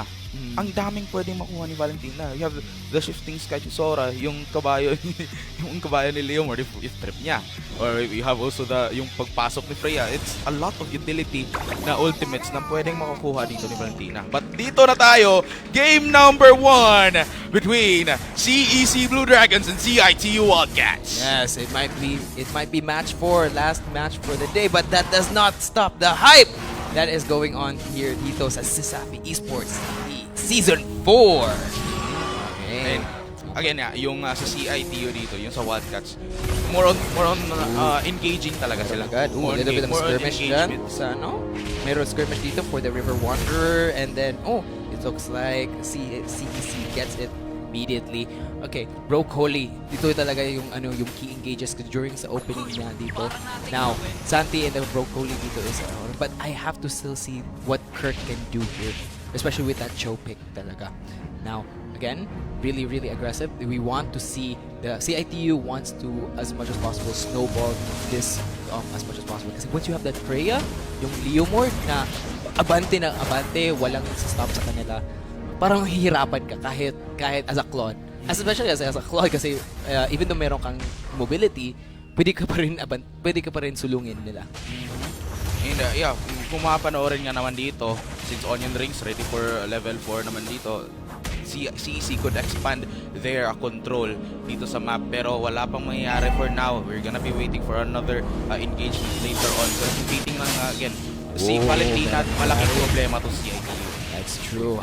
Lapit na actually. But again, a bit of maraming actually close contacts dito. They're really testing the waters for the side of CEC.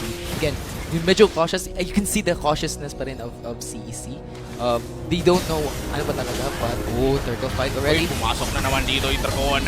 Royce gets it down. That's gonna be a turtle for CITU. First blood goes to Santi. Pumapasok na dito ang CITU. Inahabol na ang CEC Blue Dragons. Onion Rings trying to fight back. Royce, konting-konti na lang. Vin1. Ultik na rin dito. Si Kirk, makukuha ba niya? Nakapag-heal pa. Nakapag-sustain. Broccoli gets him down. Tsunami slam. Hindi pa tapos. Babuhay na ba? Onion Rings punishes him right away. Grabe, snipe. What actually was, parang back-to-back yun. Parang, it could go either way. Pwede CITU, pwede CEC. Again, with that counter-engage from the HTTPS Kirk. Kahit at first, nakuha niya sa other side. But now, parang, it's still in the favor pa rin of CITU. And again, yung tutusin na dito, CITU, they're going on aggressive, which yung sinabi mo nga, they're very aggressive. CEC are also trying to counter this down. Pero yeah, it's looking good for CITU. Yes, now again, still not in there's still a medyo pa yung gold lead dito for CITU CEC. for CEC actually. So they're not out of the game yet. Grabe, even with this parang goat lead. Because we still have the Valentina being able to catch that 1K ultimate and actually create a counter. Now, I know a little bit here, but there's so much.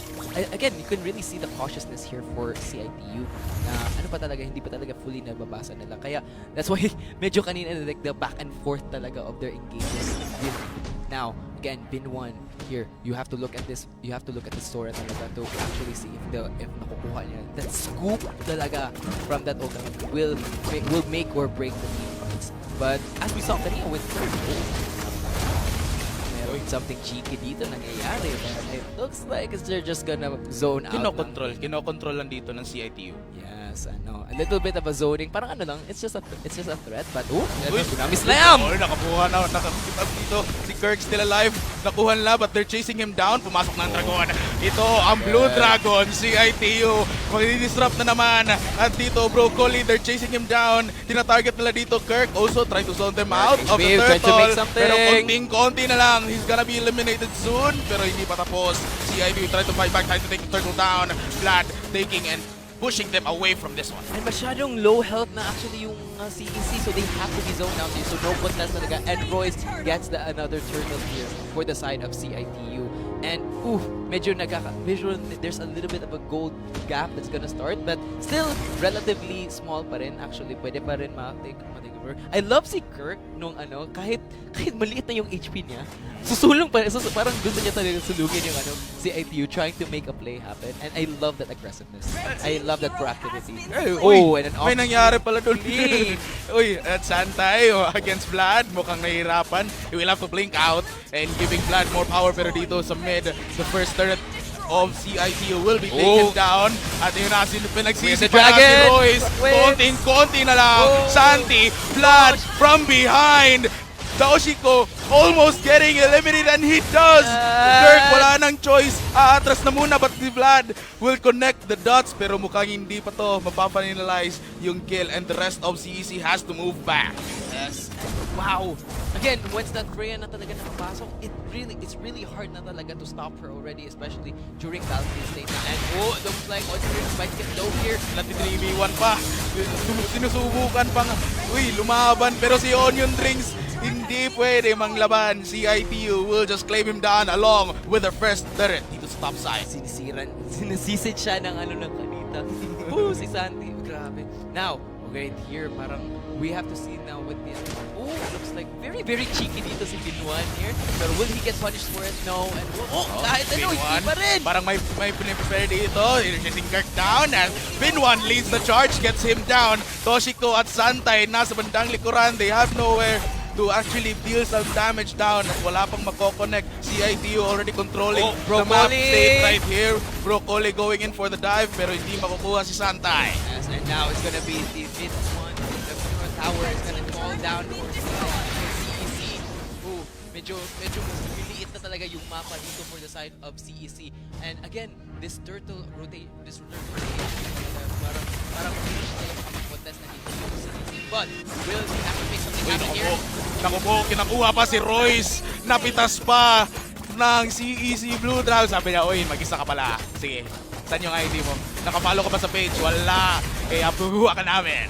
They have to do it talaga kasi they have something to make something happen talaga. And honestly, this is an appropriate response for the side of CEC. But again, si Binwan, walang no fear. Ultimate agad. Oo, 1v3. Sabi niya, pagsabihin niyo ako, hindi to kaya, hindi niyo ako kaya. Pero dito sa top side mo, makaya nila si Onion Rings. And Vlad gets the second turret down dito sa ating top side. And yun nga, dapat yung combo talaga ni Kalea na kinikidnap ka kahit sa sore mo. And then sisisiran ka ni Santi. Woo! Grabe. Now it's gonna be very, very hard to counter that combo. Especially kahit may Wave the Dragon. It's really hard to capture that. Timing talaga for that. Well, si Vinwan nakaabang na siya with that Sora ult talaga. And kung tinitingnan rin natin yung state dito sa map, it really is looking good for CITU. They're currently leading the charge and maganda yung pinagsasabi nila na they're really prepared for this one against CEC. At CEC mukhang pinapasok na. Kirk going in for the engage. Pero mukhang sa bandang likuran, Toshiko, they have to run away because Santai is down. Their main damage dealer is down. Vlad connecting the dots. Toshiko at si Kirk walang magagawa. They will have to move back. They will have to go home and wait for his teammates. The two fighters are already always on front and always broccoli with those snappy engages. And diretso follow. And of course, shout out to Santi. Always ready to follow up with that rough waves talaga. Parang kasi dalawa, parang nasaselos ako dito ni Santi. Meron siya ng dalawang engage. Either makukuha sila ni broccoli. Nag-time pa ulit. Ang Tsunami Slam. Santi gets Kirk down. Sabi niya, si Santi ka na. Oh, grabe witty talaga mo ha. Okay, now and then that's where it's gonna get strong. It's gonna get harder and harder na rin for CEC. Okay, to si Broccoli nandito na sa loob ng mapa. Parang but again, really hoping maka-defend pa dito yung CEC. Again, there's still a chance here for CEC to make something happen pa rin. Kasi they have what it takes talaga. You still have that key. If makahanap si Kirk ng really good way of the dragon, parang pwede pa yung strong ang lalakas talaga ng CIT. We have Santi 503. Wala pang Des. We also have Vlad. We also have Vin. Ang grabe talaga. CEC are currently they're really struggling right now to take it back. Yes. But now we have to see how well that they're gonna hold this defensive line as the first Lord is taken by CEU. Ayun, flicker! Flicker in! Nakapag-Tsunami Slam. Pero ngayon, CEC are just going in for the push. Vlad, they will have to move back. While they are actually pinihigop na. It's gonna be all for that one. Royce chasing him down, eliminating 1v1. Oy, si Kirk nakapag-back na ulit. CITU will get another major control for game number 1. Grabe! Engage after engage. Plinig ni Broccoli, and on top of that, nandun naka-ready na si Vin1 with that scoop talaga. 5-man scoop! Sabi ice cream! Ayan! Actually, same color vanilla sa lakay pala yung puti. With a little bit of, yung blue na ice cream? Wag na. Kasi baka mangyari naman dito si Kirk na naghahanap ng timing, naghahanap ng position, pero Shifting Skies pumasok naman dito. The turrets are down. Welcome to the house of CEC Blue Dragon, CITU, and they're just taking them down, eating them like dinner and breakfast and lunch. Onion ring, si Santay ginagawang snack. Dito si Broccoli! Ready for and it's gonna be game number 1 for CITU. The land of lions talaga. CITU takes first strength within their home court talaga. Sabi nila, nag-practice kami. Diba? Pinractice yung scooping nila. Ice cream. Yun yung pinractice nila. Ang ganda ng synergy nila doon. Pagpasok every time, napapansin ko kasi si Sora, yung Sora lang. Like napapansin ko, maybe alone, but like, okay, parang may tatlo na kukuha sa akin. Sige, ready na kayo. Nasa bandang likuran na kayo, di ba? Grabe. Nagko-connect lang. Actually, nasaselos ako kay Santi. Grabe, dalawang delivery para sa kanya. Merong isa si Broccoli. Okay, ito na. And then meron pa si Binwa na, hindi mo, kukulangan ka pa ng isa. Ito, tatlo. Ayan. Especially nung sa ending, di ba? Yeah. Ice cream, kuha lahat. Kinain lahat agad ng CITU. Oh my God. But of course, really, really strong showing din pa rin by CEC. Again, they know what to do kahit behind sila. And unfortunately, sobrahan talaga ng pera dito for the side of CEC. And of course, give it up to Santi. Whew! Daming kinain niya with those rough waves. All those, binigyan na ni Broccoli, binigyan na Vin1. Grabe, the amount of flip forward with that rough waves. Sisid, sirena daw siya. Akin na yung time. Grabe si Santi, di ba? 608. Ang napaka... -1 absolute cinema. -1 na. Pwede ito maging 6-7. 6-7 na naman tayo. Nasa 2026 na. Magmamarch na. And I think parang hindi tayo kukulangan dito ng highlights kasi grabe. Grabe. Yes. And of course, big shout out dito kay Kirk na kahit low health na, wala siyang hesitation para pumasok pa rin. Sige lang, also, big props to him kasi believe na, he really trusts his teammates doon. And nagkulang lang talaga, especially doon sa execution. Nakikita ko talaga kasi yung CI2, yung execution ng CI2. Pagpasok ni Vin1, makikita ng CEC, okay, mag-isa lang siya. Kunin natin si Vin1.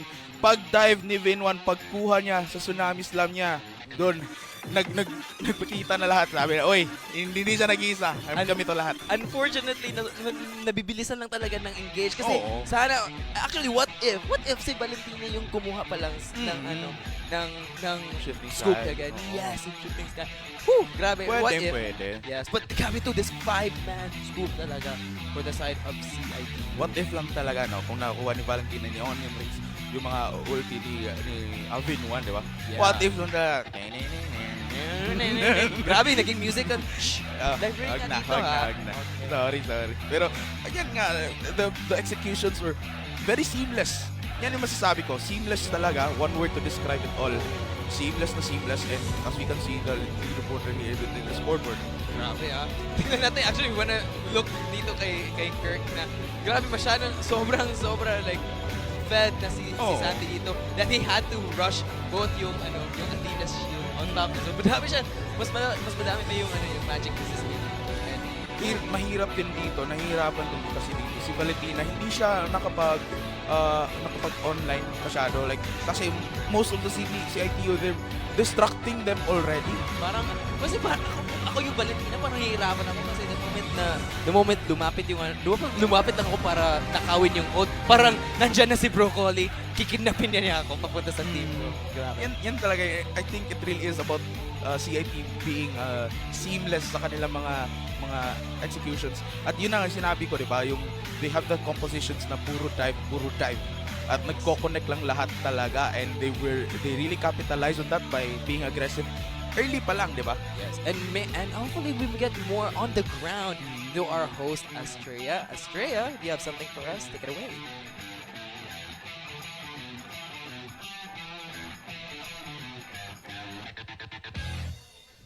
Good day, good morning once again, CESAFI, and welcome back. I actually have a very wonderful interview here right now. If you can gaze on the screen over here, we got, of course, Noni Kaindoy over here, also known as Engine, one of our main casters for Valorant here in CESAFI Season 4. Now, NJ, I gotta ask you a question.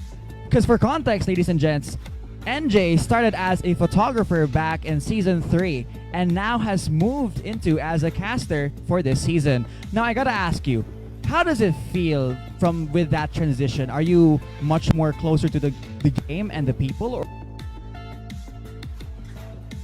Well, of course, I feel more involved at this point. At first, I used to be behind the camera, catching the reactions, the emotions, the victories, the defeats, and the glories. But now I get to announce it. I get to call for it. I get to tell everyone what's gonna go down. So I feel more involved, Vaughn. Exactly. For that, and of course, I want to ask, because you mentioned that you get much more involved now with even your name going so far as Engine, like the car. I want to ask, from media to caster, what pushed the change? What made you decide that, hey, it's time for me to take on the mic? Ooh. I'm not gonna lie, it was pretty difficult at first, knowing that I'd have to abandon a lot of the things that I have learned as a photographer. Not really abandon, but to make a change, to become bigger than actually what I used to be. So what pushed the change? It's just the idea of trying something new, Vaughn. Thank you so much for that. Shout-outs, of course, if you have any special loved ones or even just people you want to share today. I would like to shout out first to the volunteers of the CESAFI Esports League. Woo! My gosh, 7 a.m. call time. That's crazy. But I will also be seeing all of you here tomorrow. I'm also gonna be shouting out to the people who are watching in our live from the Pusok Pilipinas app and everything else. Thank you to everyone. And I would like to also shout out to my parents. I don't think you're watching this, but I want to hope that you are there. And I would like to also shout out to my girlfriend. I hope you are watching and I hope you are supporting me every step of the way. Thank you. I love you. Wow, thank you so much. What an amazing shout out for your girlfriend and your family and everyone else. That has been it, everyone. If you want to join in CESAFI, please do make sure to do so on our next opening. Thank you so much. I'm going to be passing it back in again. See ya. And thank you for that. And of course, okay, mo. Talo na naman. Meron ka ba gusto i-shout? Talo na naman. Wag na. Shout out na lang yung CIT at CEC. Yan Shoutcast na lang, hindi yeah. shout out. Yeah, shoutcast na lang. Wala tayong magagawa dyan. Ako personally meron ako i-shout out sa mga sa mga single na walang sponsors. But of course, you know yung my sponsors, CEL. Okay. Oh, wow, ang ganda ng tradition, wow. Patuloy mo na lang. Pinaktisan ko yan. Now, of course, we are here at game. Papunta ng So, again, going back sa ginawa ng CITU. Really, again, this is what we expect sa kanila. Na super aggressive. Team fight, grabe. Super tight yung execution nila. Malinis. But, of course, I wanna see something dito rin for CEC. Kasi, again, very unexpected, very unpredictable pa to sa hindi ba natin, kasi we see that ganina yung game 1 na sila, they know what to do when they're behind. Na lang sila na medyo na out-rotate lang sila. Sobrang bilis lang talaga ni Broccoli. Like, agad-agad. And yun nga, as you said, yung pick na Valentina, hindi siya nakapagpay ng value kasi the moment lumalapit lang siya kasi ready na si Kinuha na si Broccoli umengage sa kanya, maatrasan. CIT talaga dito. Ang ganda na execution. It's really well planned. Yung sinasabi nga, di ba, yung pag-interview sa kanila na they're preparing for it. They're very diligent na like going in for, I think, preparing their fight against CEC. And pinakita talaga nila doon. The team fights, the gangs, the pick-offs.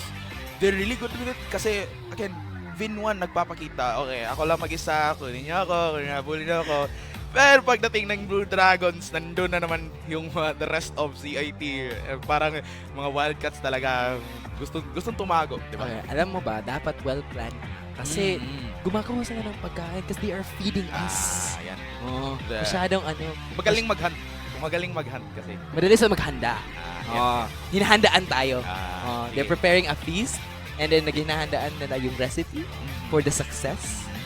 Hopefully magiging consistent sila sa next game. Yeah. Or maybe CEC will show off actually kung ano yung magagawa nila. And actually as we get into game 2, what else can you say?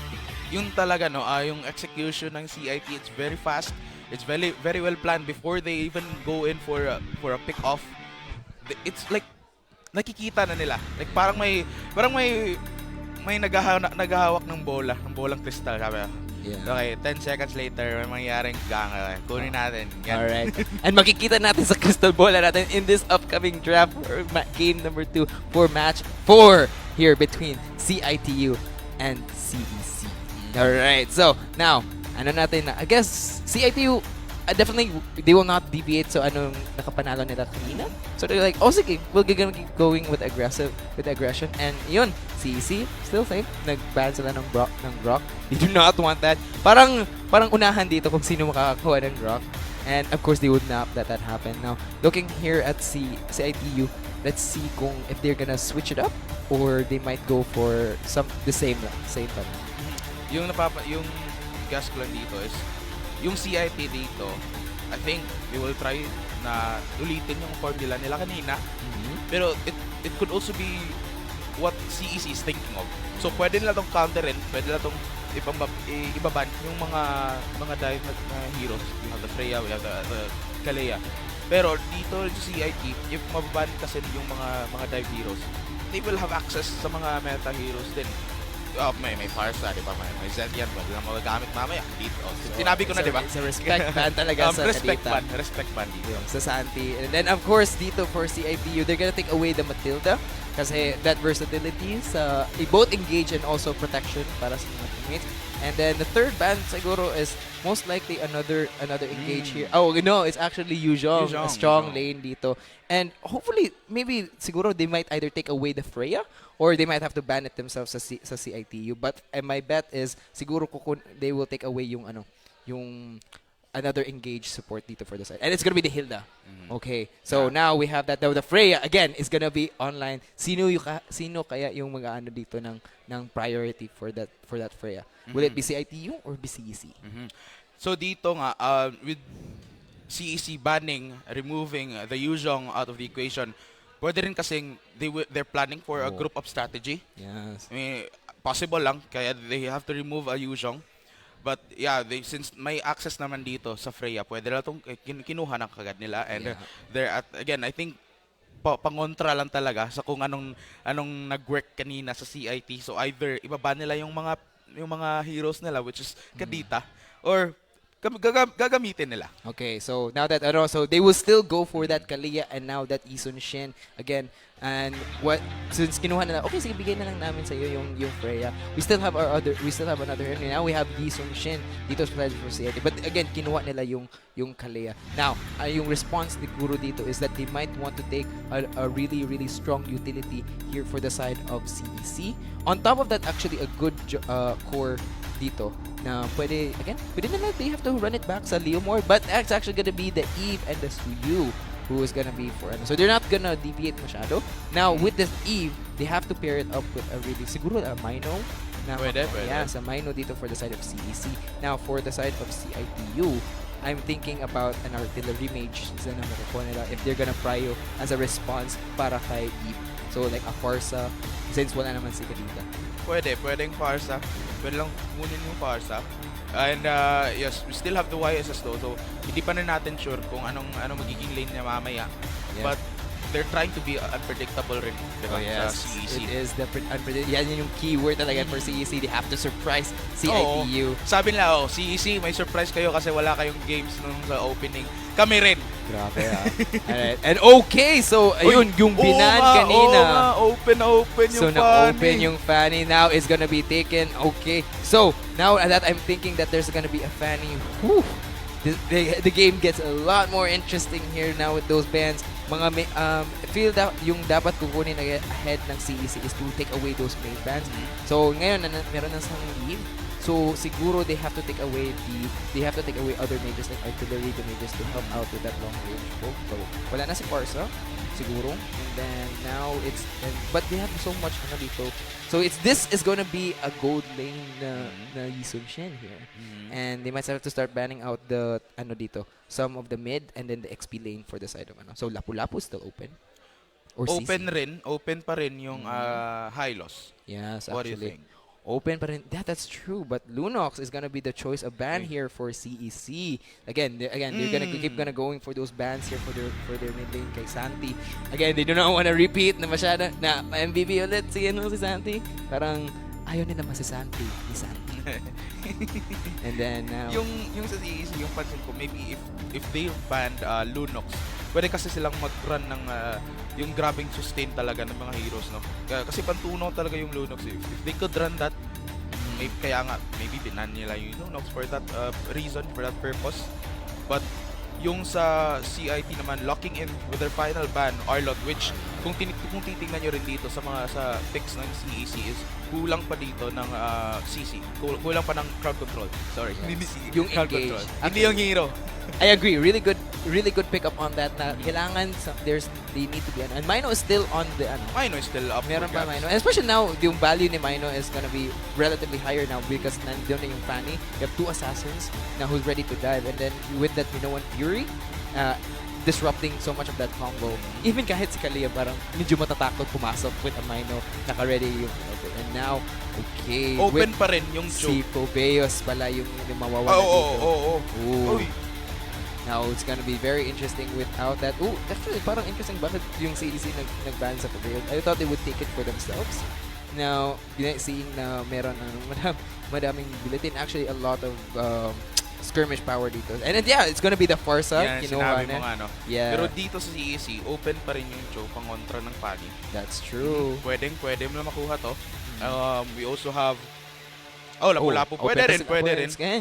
Yung sustain, they really need a sustain for this one. And, sinabi ko, diba? They needed that ka ng pangontra kay Fanny. Kaya Chu is already there, already being picked up. But finalizing their pick dito sa CITU, it's gonna be the Esmeralda. Yes, and actually I really like this here kasi actually makakasustain si Esmeralda. And honestly, with the amount of damage na pinapump out ng CITU, you have the Fanny, you have yung you have yung Yison Shin, and you have the Farsa from far away. So again, with the support that's being enabled by Tony Brocol, and we've seen how well this guy takes on with his Kalia.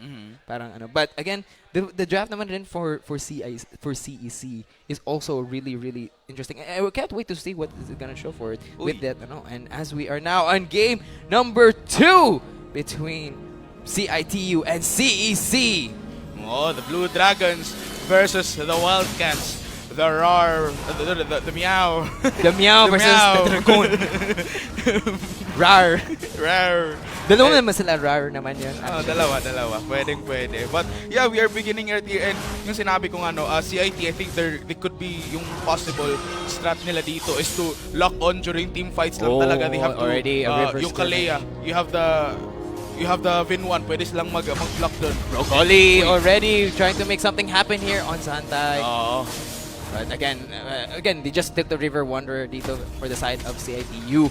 Grabe, this Santi already dealing so much damage dito kay HGP Kirk. Actually dito we get to see, hopefully makita natin what sana ginawa dapat ni Kirk kanina. Maybe this time he'll get a chance. But already parang may dito, Santay. So it's going to be yung gold lane talaga dito for the Freya.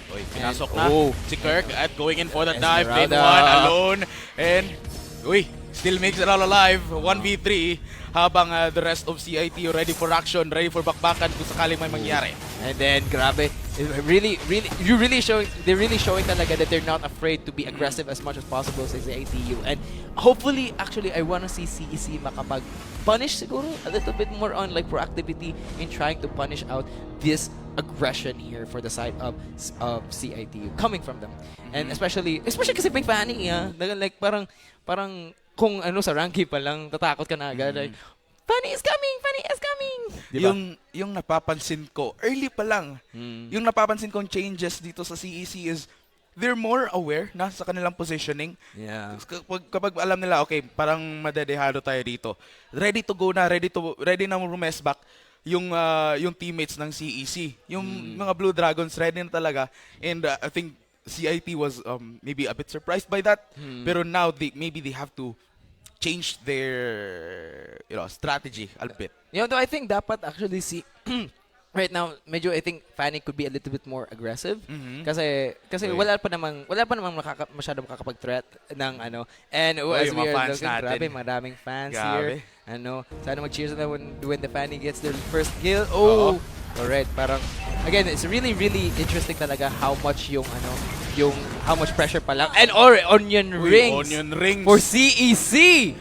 Takes back, So this is gonna be a major switch up here compared to game number 1 where they get first blood. Onion rings na ako na kagad. CEC preparing and trying to get that turtle down. And they actually just zoned them off that turtle. Sabi na, wag na, kami na dito. Mamaya na kayo. And that happened because while they were taking the turtle, actually si Royce was still getting his blue buff pa. So parang you cannot risk talaga if wala pa yung Fanny nandoon. And in the meantime, nag-provide ng vision si Santay to that blue buff. Like, guys, sige lang, kunin nyo yung wala yung jungler nila. So a good start right here for CEC, and if mako-connect nila dito, pwede. We have the dragon! Sabi ni Kirk, surprise! Santi, you are going down, Broccoli. Ikaw ang susunod, but si Vlad will try to push them off their bot. Okay, really good proactivity. But nagawa na ni HG Figure way of the dragon na siya on one of them. Sabi niya, surprise, peekaboo! Yes, and that's what we want to see here for the side of CEC. A bit of life here, but Broccoli will hindi magpapatalo si Broccoli dito. Nakapag-flicker out pa si Vlad, pero it's not gonna be of use as Kirk easy! Wow! The kids connecting Easy alive! Santay, buhay pa! And the 3 of them are up and running. 3-0 dito sa CEC. Parang si Kirk, gusto na niya mag-style dito. Magpapapogi points na ako. Pogi points. Tapos na kayo sa aura farming nyo. Ngayon, ako na. malapit na. Malapit pa actually si Royce malapit na makuha dito, but CEC and the rest of them are maintaining their good momentum. They have to keep it. And then matatakot. Ngayon, medyo matatakot na ngayon si Royce a little bit on that show. Especially if Way of the Dragon is up. So, especially now with these objective fights, you know si Kirk palagi mag-hunt out. Nakapag-tsunami slam. Sabi niya, nandito ka pala. Lilim! Makakabuhay siya. Oh, Way of the Dragon! It's not gonna be it. Kirk will be eliminated. It was a very nice try here for the side, but Royce here going to try something, make something happen. Pero looks like has to fan out. Ooh! Down 3. Broccoli. Naku po, hinuli na. And Pin1 trying to disrupt them. 1v4. Will he make it out alive? He does! But the knock-up connect. Blood gets Sandy down. And Santay is eliminated. Hello. CITO trying to take it down one by one. Kenneth will almost be eliminated. And feathered airstrike! Airstrike. Muntik na rin dito. He but lives! no problem. 5v1. Steal! Still alive. It's a steal. Onion rings, grabe. Kinakain niya ng mga lahat ng turtles nito. Kahit patay na yung team niya, he'll still get the turtle. Woo! Grabe.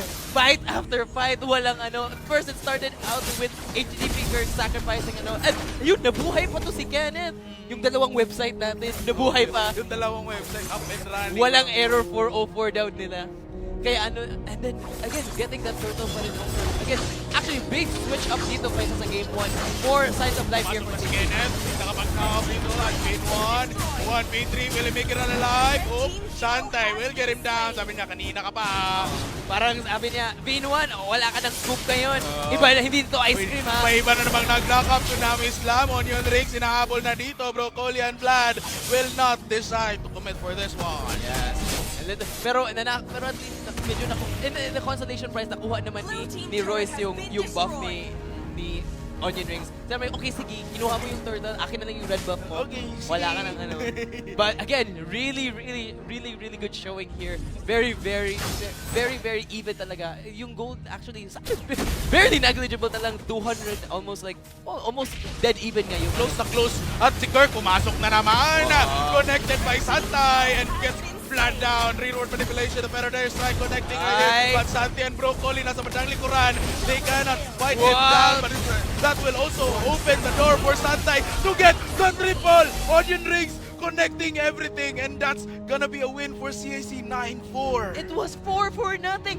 All the time, si Santay nandun. Hindi na 1v1 niya. But okay, parang meron dito 1v1. Pero hindi pala. It's gonna be Kirk another one down.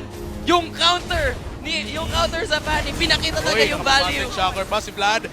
The Broccoli nagmula sa ulap pero walang makukuha for now. The rest of CEC will be focusing on this turtle. It's gonna be up for grabs. Yes, with Broccoli, he has no positions here. And as Onion, he has no choice but has to watch while Onion Rings take down another turtle. Sabi niya, ako, hindi Onion Rings kinakain ko. Turtle yung mga pagong yung kakainin ko. Need niya yung breading. Need niya yung breading para masarap yung kanyang onion rings. Yes. Pagong kaya yung halo niya sa onion rings niya. Hindi onions. Pin1 mukhang naghahamon dito. Kenneth try to go in. Pero, surprise! Nandito kaming dalawa. Santay gets the kill. Pin1 is down once again. I don't care kung yung shields mo at shields ni Esmeralda. Kasi mas malaki pa yung shields ko. Hindi pa tapos. Hindi pa tayo tapos dito mga kaibigan. Tsunami Slam. Broccoli gets another kill. The rest of CEC, they will have to move back. Nakapag-overextend na sila. Kirk! Wag na Kirk. Atras na muna mga kapatid. CEC have to move back. Buhay pa rin si Kirk, and he's now honestly has actually reflected talaga yung value ng this Chopik. Oh, Broccoli have to slap outside just as pagkakita niya yung tatlo na tatlong CEC, but Onion Rings making for has to force Broccoli outside again.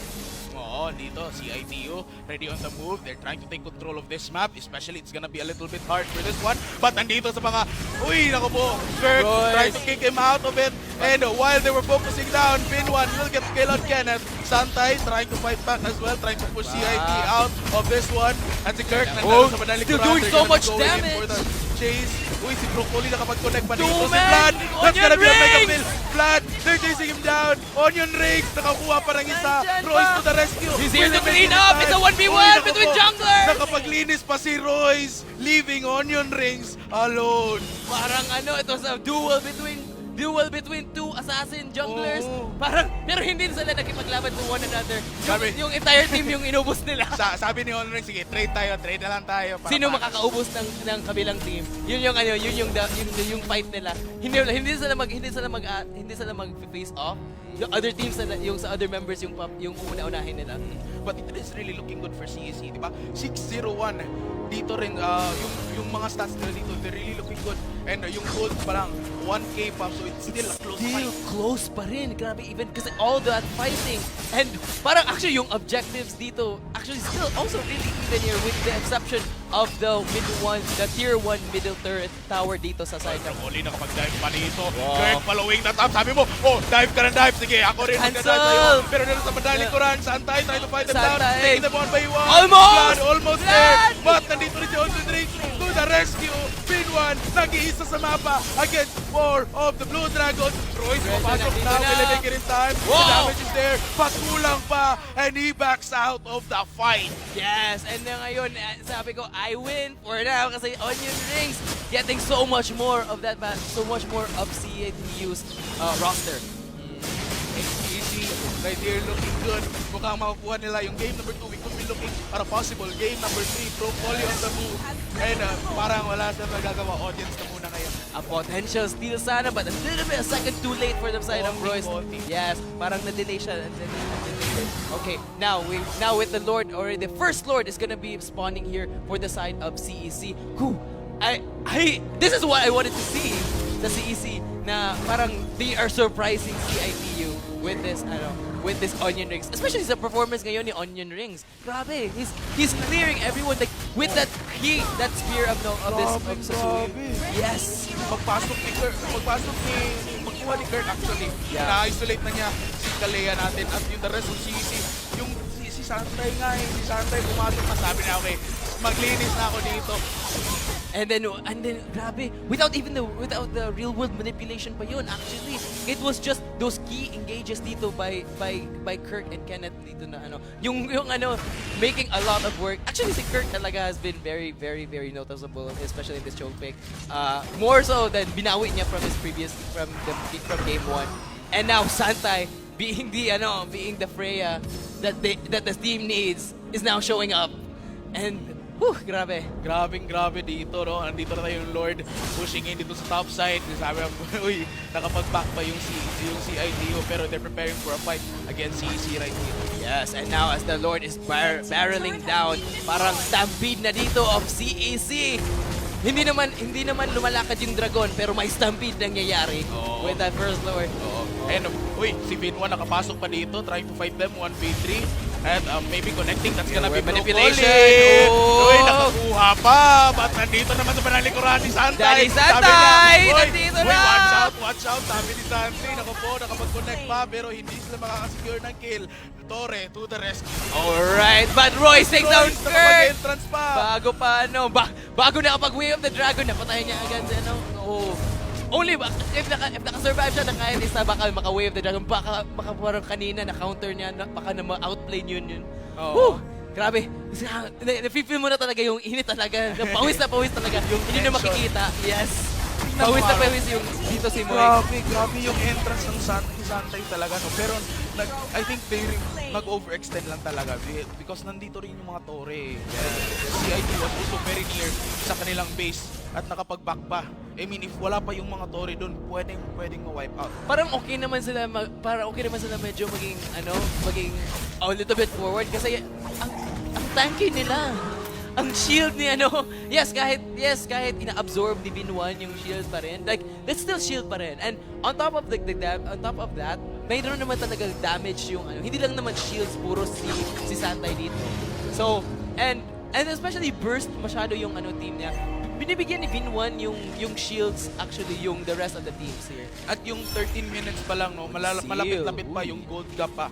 Oh, and then now we have a chastised Pauldron here just for the Ready si na. Broccoli here. Oo. Parang may dito with a still actually really checking out talaga the scoping talaga how much they wanna put respect on this CC, maybe looking to get that Lord down. Si Binwan nagpapakita na. Sabi niya, nandito ako. Oy, check ko muna sa'yo lahat. Pero si Kurt, dito na si Royce! Oh my Royce, God! to the rescue! Santay, nakapag-enter na rin. The fight Valkyrie! is not over, mga kapatid. Santay is chasing 11,000 on the Pero Lord! what's happening? Toshiko will get Broccoli, leaving CC with a grand actually, big access dito sa Lord. And kumakalat na yung CITU. Oo, pero hindi pa tayo tapos, mga kaibigan. Santi gets the Lord! Santay chasing them down. CC, naku po. Binwa, nag-isa na lang dito. Yes, and it was a clutch steal ni Santi to take back some of the map here for CITU in this dominant fashion of CEC talaga. Whew! Grabe! In the times where they need it, nandun si Santi. Parang Santo. Nandun rin sa Royce kasi yan yung na-vision mo kanina, but si Royce nakuha pa pero hindi yan magiging enough for now. Pero yung Lord natin sa bandang top will be also pushing dito sa ating top side. CEC could also respond to that, but they're cleaning them down at nagamit na nga yung charge ng Lord natin. And now the gold is still balanced ulit. It's still getting closer and closer yung paging even ulit. Again, these two teams talaga have been showing very close fights talaga. Like they were all spread around, but they were getting off key members of each of the team members dito. And ayun, ito si Royce, really aggressive kahit regardless. Wow, madaming cables nag-flexing cables, but again, the top lane turret here, tower is gonna be taken down here for CEC. Exposed, medyo a little bit of exposed na. Again, kasi kanina pa talaga si Royce actually push ng sa top lane. Dahil kay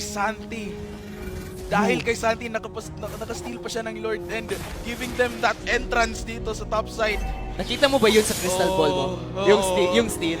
Who did? Santi did. Oh my God, yung Santo parang galing sa langit. Isang feathered airstrike to take down the Lord and take back what CITU lost so far. Whew.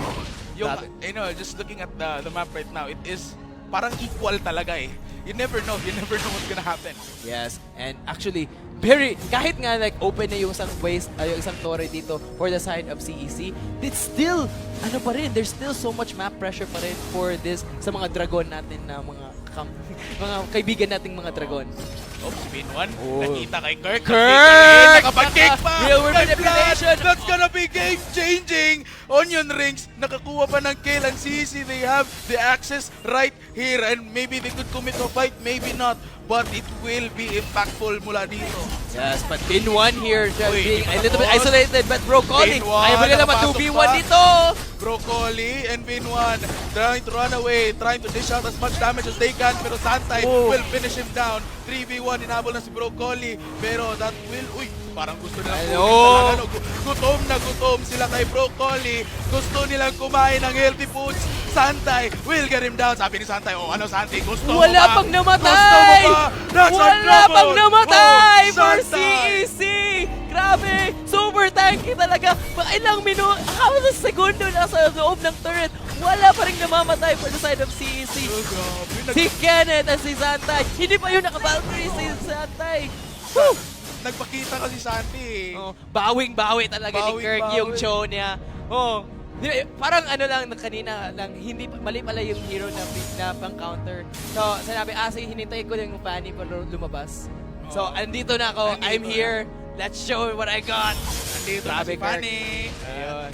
I love it na. Ngayon, hindi na siya naubusan HP. Laki-laki ng HP pa rin niya. Pero ngayon, si Bin1, pinagtutulungan ng CEC Blue Dragons. Broccoli, ready to the rescue. Almost dead! Royce trying to connect everything. Yung mga wires niya, but the CIT also suffering with damage. CIT trying to fight back. Pero wala pa silang commit ngayon. Ready, but again, just for the torre lang and then has to use the Valkyrie state. Open, but Broccoli para makakonect na naman dito. Can CIT hold? Can CEC take us to game number 3? With already nakapasok pa si Royce, nakapag-blitz down pa. Kenneth will be down and trying to dash in as well. Pero hindi ito magiging enough. Pero yung Lord na nasa top. Yes, Royce trying to make something happen. Nakapag-kick si Onion Rings. Onion Rings takes 1, takes 2. It's gonna happen now. It's gonna be game 3 na. Santi. It's gonna be CC and we're going to game number 3. Woo! Grabe. The Dragon strike back. Oh. Kumagat na sa mga Tigre. Ay, Wildcats. Actually, pwede sila Leon, Tigre. Interchangeable. But, wow! Nakakain ng healthy food eh. Nakuha si Broccoli. Kinain si Broccoli. Oh, and yun. Honestly, big shout kay Kirk na kanina kahit low HP yung ngayon wala na, hindi, malaki pa yung HP pool niya. Grabe. Hindi siya namamatay. Labanan ng mga gulay ito. Broccoli, tsaka si Onion Ring. Oh, but of course, Santi. Of course, big shout out rin naman kay Santi na naging Santo for CITU. Big play. Opening. Feathered airstrike from the heaven to take down si Lord. Good points for them. Pero at the end of the day, game number 2. That's gonna be moving into game number 3. Naku po. I don't know what to expect na. Naku po. It's a very challenging for this one. Yan yung sinabi ni CEC, di ba? Oh. I will surprise you. Ito na yung surprise. Kanina na-surprise kami, pero ngayon, kami na naman yung surprise. And I wanna ask this again. Nakita mo ba ito sa crystal ball mo? Hindi. Sa yung crystal na bola dun sa CITU kanina. Yan ang ibig sabihin ko. Grabe. Ba't hindi maka-make sure yung sa isip ng crystal ball mo? Okay, pag-usapan mo yan ha? Wag na. yung actually game number 1, it was seamless na execution sa CITU. But this one for CEC, kinounter nila. Sabi, tayo na naman magiging aggressive dito. And of course, sinabi po lang, kain with broccoli. Oo. Nung pagkuha lang kay Broccoli, kinaya na si Broccoli. Uy, nandun si Santi. Sige, pwede pa. Si Santi, kinain ni Oo. Grabe. Wala naman actually parang kinain. For context, it was a joke. Wala naman kinain. Si Broccoli isang tao. Oo. Yes. And of course, if you're speaking about pagkain, of course, we have to give out our biggest sponsors. If without them, it would have not happened. Big shout out to, of course, our hot dog sponsors, Virginia. Basta hot dog, Virginia. And very nice game sa CEC, no? We're gonna be moving for game number 3. It's very exciting. Pero hindi ito highlights, just watching it again. Ang nakaganda dito, bro, parang nagbabaw topic lang to si Broccoli tsaka si Kirk. This is the one fight na yung isang game na to hindi ko nakita yung gold lead kasi parang always even talaga. Masyado. And then they were always constantly fighting, and at first I thought it was gonna be a CITU na nakakapag in the lead, pero grabe, this fight na turn back nila. And then grabe talaga, no? And yung interesting kasi na makikita yun kasi look at yung kay Kirk, di ba? Nung pag knock up kay Kirk, makakapita sila. Pag nag-knock up rin si Kirk, nando naman si Broccoli. Siya naman yung kukuha kay Kirk. Parang reverse lang, di ba? Yes, and then yung funny kasi yung square ng real world manipulation at the feathered airstrike. Na parang nagko-connect na sila. Grabe, parang it's super ang linis. Yes, malinis kahit like it's what seems like parang scattered. It's actually very they were getting key pick-offs here for the side of CEC. Pulido. Tingnan mo. Yung sa talaga, they really tried to get that down. Pero at the end of the day, grabe yung at ito si Kirk na siya na yung mismo nag-clip farm dito ha. And then parang ito yung Freya actually really enables kasi once that Freya gets talaga that nakakapag items na siya, nakakapagbigay, she has so much mobility and she has so much like tankiness na parang she can mold down sa buong team. Pero of course, kay Onion Rings tayo, ang totoong nag-umubos ng CITU. Palagi, like, actually, yung big ko dito between nila ni Royce, parang meron silang duel. Sino yung makakaubos sa atin ng kabilang team? Para sa akin talaga, major factor to ng victory ng CEC, yung early game nila, early game aggression. They really connected everything. Parang nagko-connect na yung mga, napaplan na talaga. And that really secured them the win. muntik lang mabaliktad. And of course, big shout to Onion Rings. Yes, 0. I cannot believe it. Wala siyang, not even a single, but he had so many kills. 14-5. 14-0-5, no? And again, back to my point, like, pag-connect lang talaga ng kills there and almost na makuha ng CIT when Santi got the Lord, di ba? Yes, and actually it wasn't even him during yung assassin. Majority yung follow-up engage niya agad with his spear na nakakapag-ano. And really, look at this. Wow.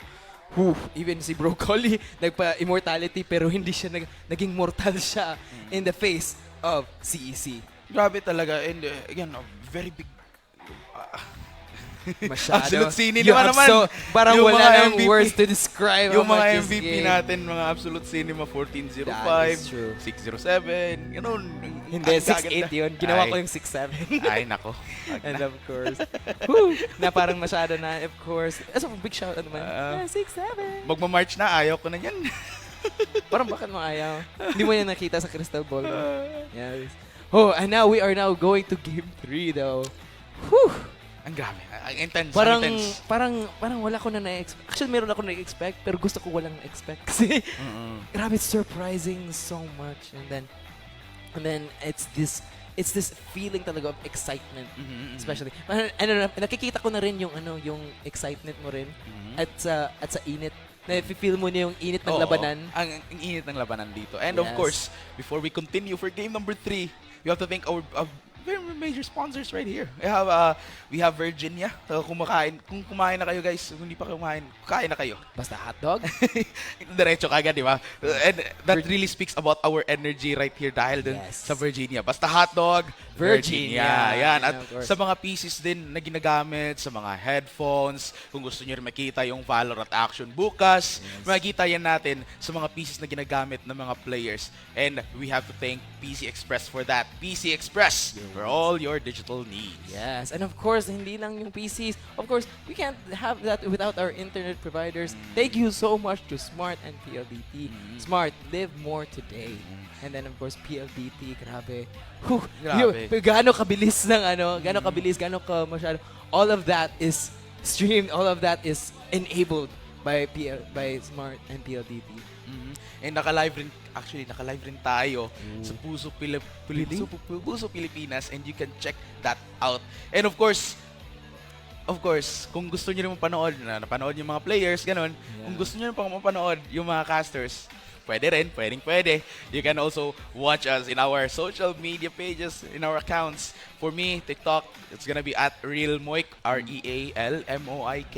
Again, that's at RealMoik dun sa TikTok. At tsaka sa Facebook. How about you? Sobrang talented talaga itong partner ko actually. Actually, you should really watch itong mga TikTok siya.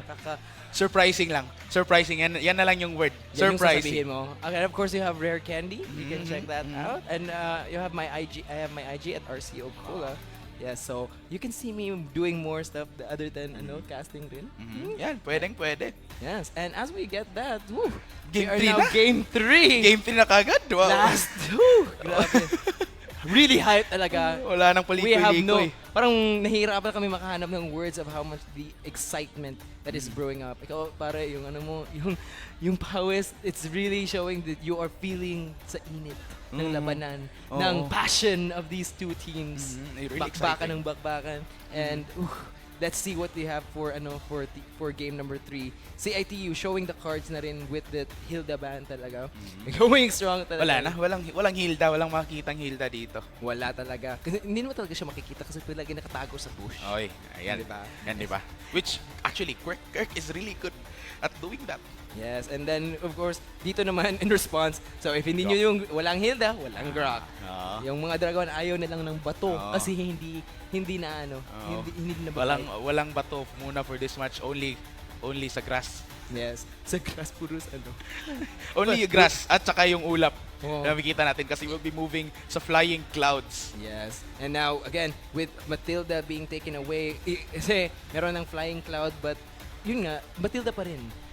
You have another form of flying pa rin with the Matilda Express. So, and with this is the Jushin yung magiging response dito for the side of CEC. Now, okay. So we did kanina with their bans. Na-go through nila yung Fanny. kanina. We were surprised. Surprised tayo. We were, grabe, Fanny. And it was a really strong showing. Actually, going almost toe-to-toe kay Onion Rings in terms sa Assassin sa impact talaga. However, it really went talaga to the big highlights, of course, to the rest of the team of CEC, enabling kay Onion Rings to help that happen. And now, with that carry out of the picture here, that gonna leave so much more open para sa mga tanks. So utility junglers, tanks, para ako I know sabi ko to, but I don't know if you know, pero I'm a Fredrin supporter. Yan Fredrin. Yes, yun nga. So baka siguro makuha nila dito. But again, ngayon wala na si Freya. Yun. So we might see actually kanina it was CITU prioritizing Kalia. So maybe siguro this is gonna be the same thing. Open pa rin. Yes, Kalia since for 2 games I mean, if open yung Kalia, ban yung Freya, it's one or the other kasi. If ban yung Kalia, Freya could be there, di ba? And I think mas natatakot nila doon sa Freya instead sa Kalia. And I think giving them the Kalia at least. Uy, but yun, no. Sabi nila, okay, sige, nakapag-click farm ka na. Bago na naman. Yeah, so Suyo yung parang nag-agaw-agawan lang sila ng Suyo dito. Parang parang laruan na okay sa'yo na. Your turn, my turn. So with that, nakuha na nila yung I wanna see if kukunin ba nila yung dalawang lanes, yung gold at XP lane dito, or they wanna go for, it's gonna be Yuzhong. So nabukas na dito si Yuzhong, and it's gonna be hindi gold lane, but it's actually the mid lane dito with the Kadita. Very, very aggressive setup here dito. But again, Kalea is still open. Now we'll see ITU take it away from CC, because you do not want a Kalea on top of a Kadita. I think maganda yung current lineup ng CEC, parang more to pick off dito. You have the Yuzhong who can disrupt yung mga group fights later on. You have the Kadita na makakapag sisid pa. Tapos babalik na naman na nasa bandang likuran na. But in this case, it's gonna be the Gatot Kacha dito with that AOG on top of that Claude here. Parang sa So now we have to see a lot of XP lanes and siguro yung roam pa dito sa side ng CITU. But now, again, meron yung sa side ng they still have yung roam at jungle nila. Whoever might be, again, you need a strong engage here para ma-enable si Onion Rings actually with a jungler. At Toshiko actually yung yung rough waves para makapag they did a lot of setup here. On top of that, you mentioned pa lang si Yuzhong with that Black Dragon disrupting, having so much backline access dito. And yeah, even si Claude kahit may dash and it's the Harith that's gonna go against the Claude. Bukas na bukas yung Harith. Pwede. Oh, very interesting here. So siguro that's gonna be taking away a lot of the sa second ban phase na. A lot of the supports, the roams dito for the side. Kasi actually, Gatot Kacha, pwede pa rin siya magawang XP lane siguro to help neutralize the Yuzhong. Kasi parang really dominant talaga to si Yuzhong here. So it could still go to a roam, but could also go XP lane to keep the Yuzhong from snowballing. Now, it's the Lapu-Lapu who's gonna be taken away. So they might so CEC is really gonna try to force out here, and it's a roam support ban here for CITU para walang masyadong enablers or support dito for the side or setup for the side. So, you know what's really great? If makapag-Tigreal. Yung set sa Tigreal. But again, there's still pa rin naman, Kaja. Yeah, Eve, iniisip ko rin kanina yung last ban nila dito will be going for that mage, and hindi na to magagamit si Eve. And nakita kanina yung potential kasi. So if actually yung walang masyadong dito, and it's gonna be the Cho who's gonna be taken away. Wala nang magcho-cho dito. Wala na kay Kirk. Respect ban. Kanina with that, after that performance, yes, you have to ban talaga yung Cho ni Kirk. Napapansin ko rin, open pa rin yung Sora. So pwedeng kunin lang dito. Yes, actually, I think this is what CEC is like banking on talaga. If sino ba talaga kukuha ng Sora? Kasi again, if they are allowed to get that, and if hindi si Kirk yung mag-engage, si Kenneth na ngayon yung mag-engage, like magsuscoop up, sila na yung mag-ice cream. Sila na yung maghihigop ng lahat, and then meron ng dagat. And Yisun Shin. Okay. I think you'll be going in for that jungler. So And it's really interesting na they're leaving out the last support here for the side of CEC. Very very gutsy move actually. Kasi right now parang they're starting the CITU can draft actually a lot more protection for the side of Because again masyado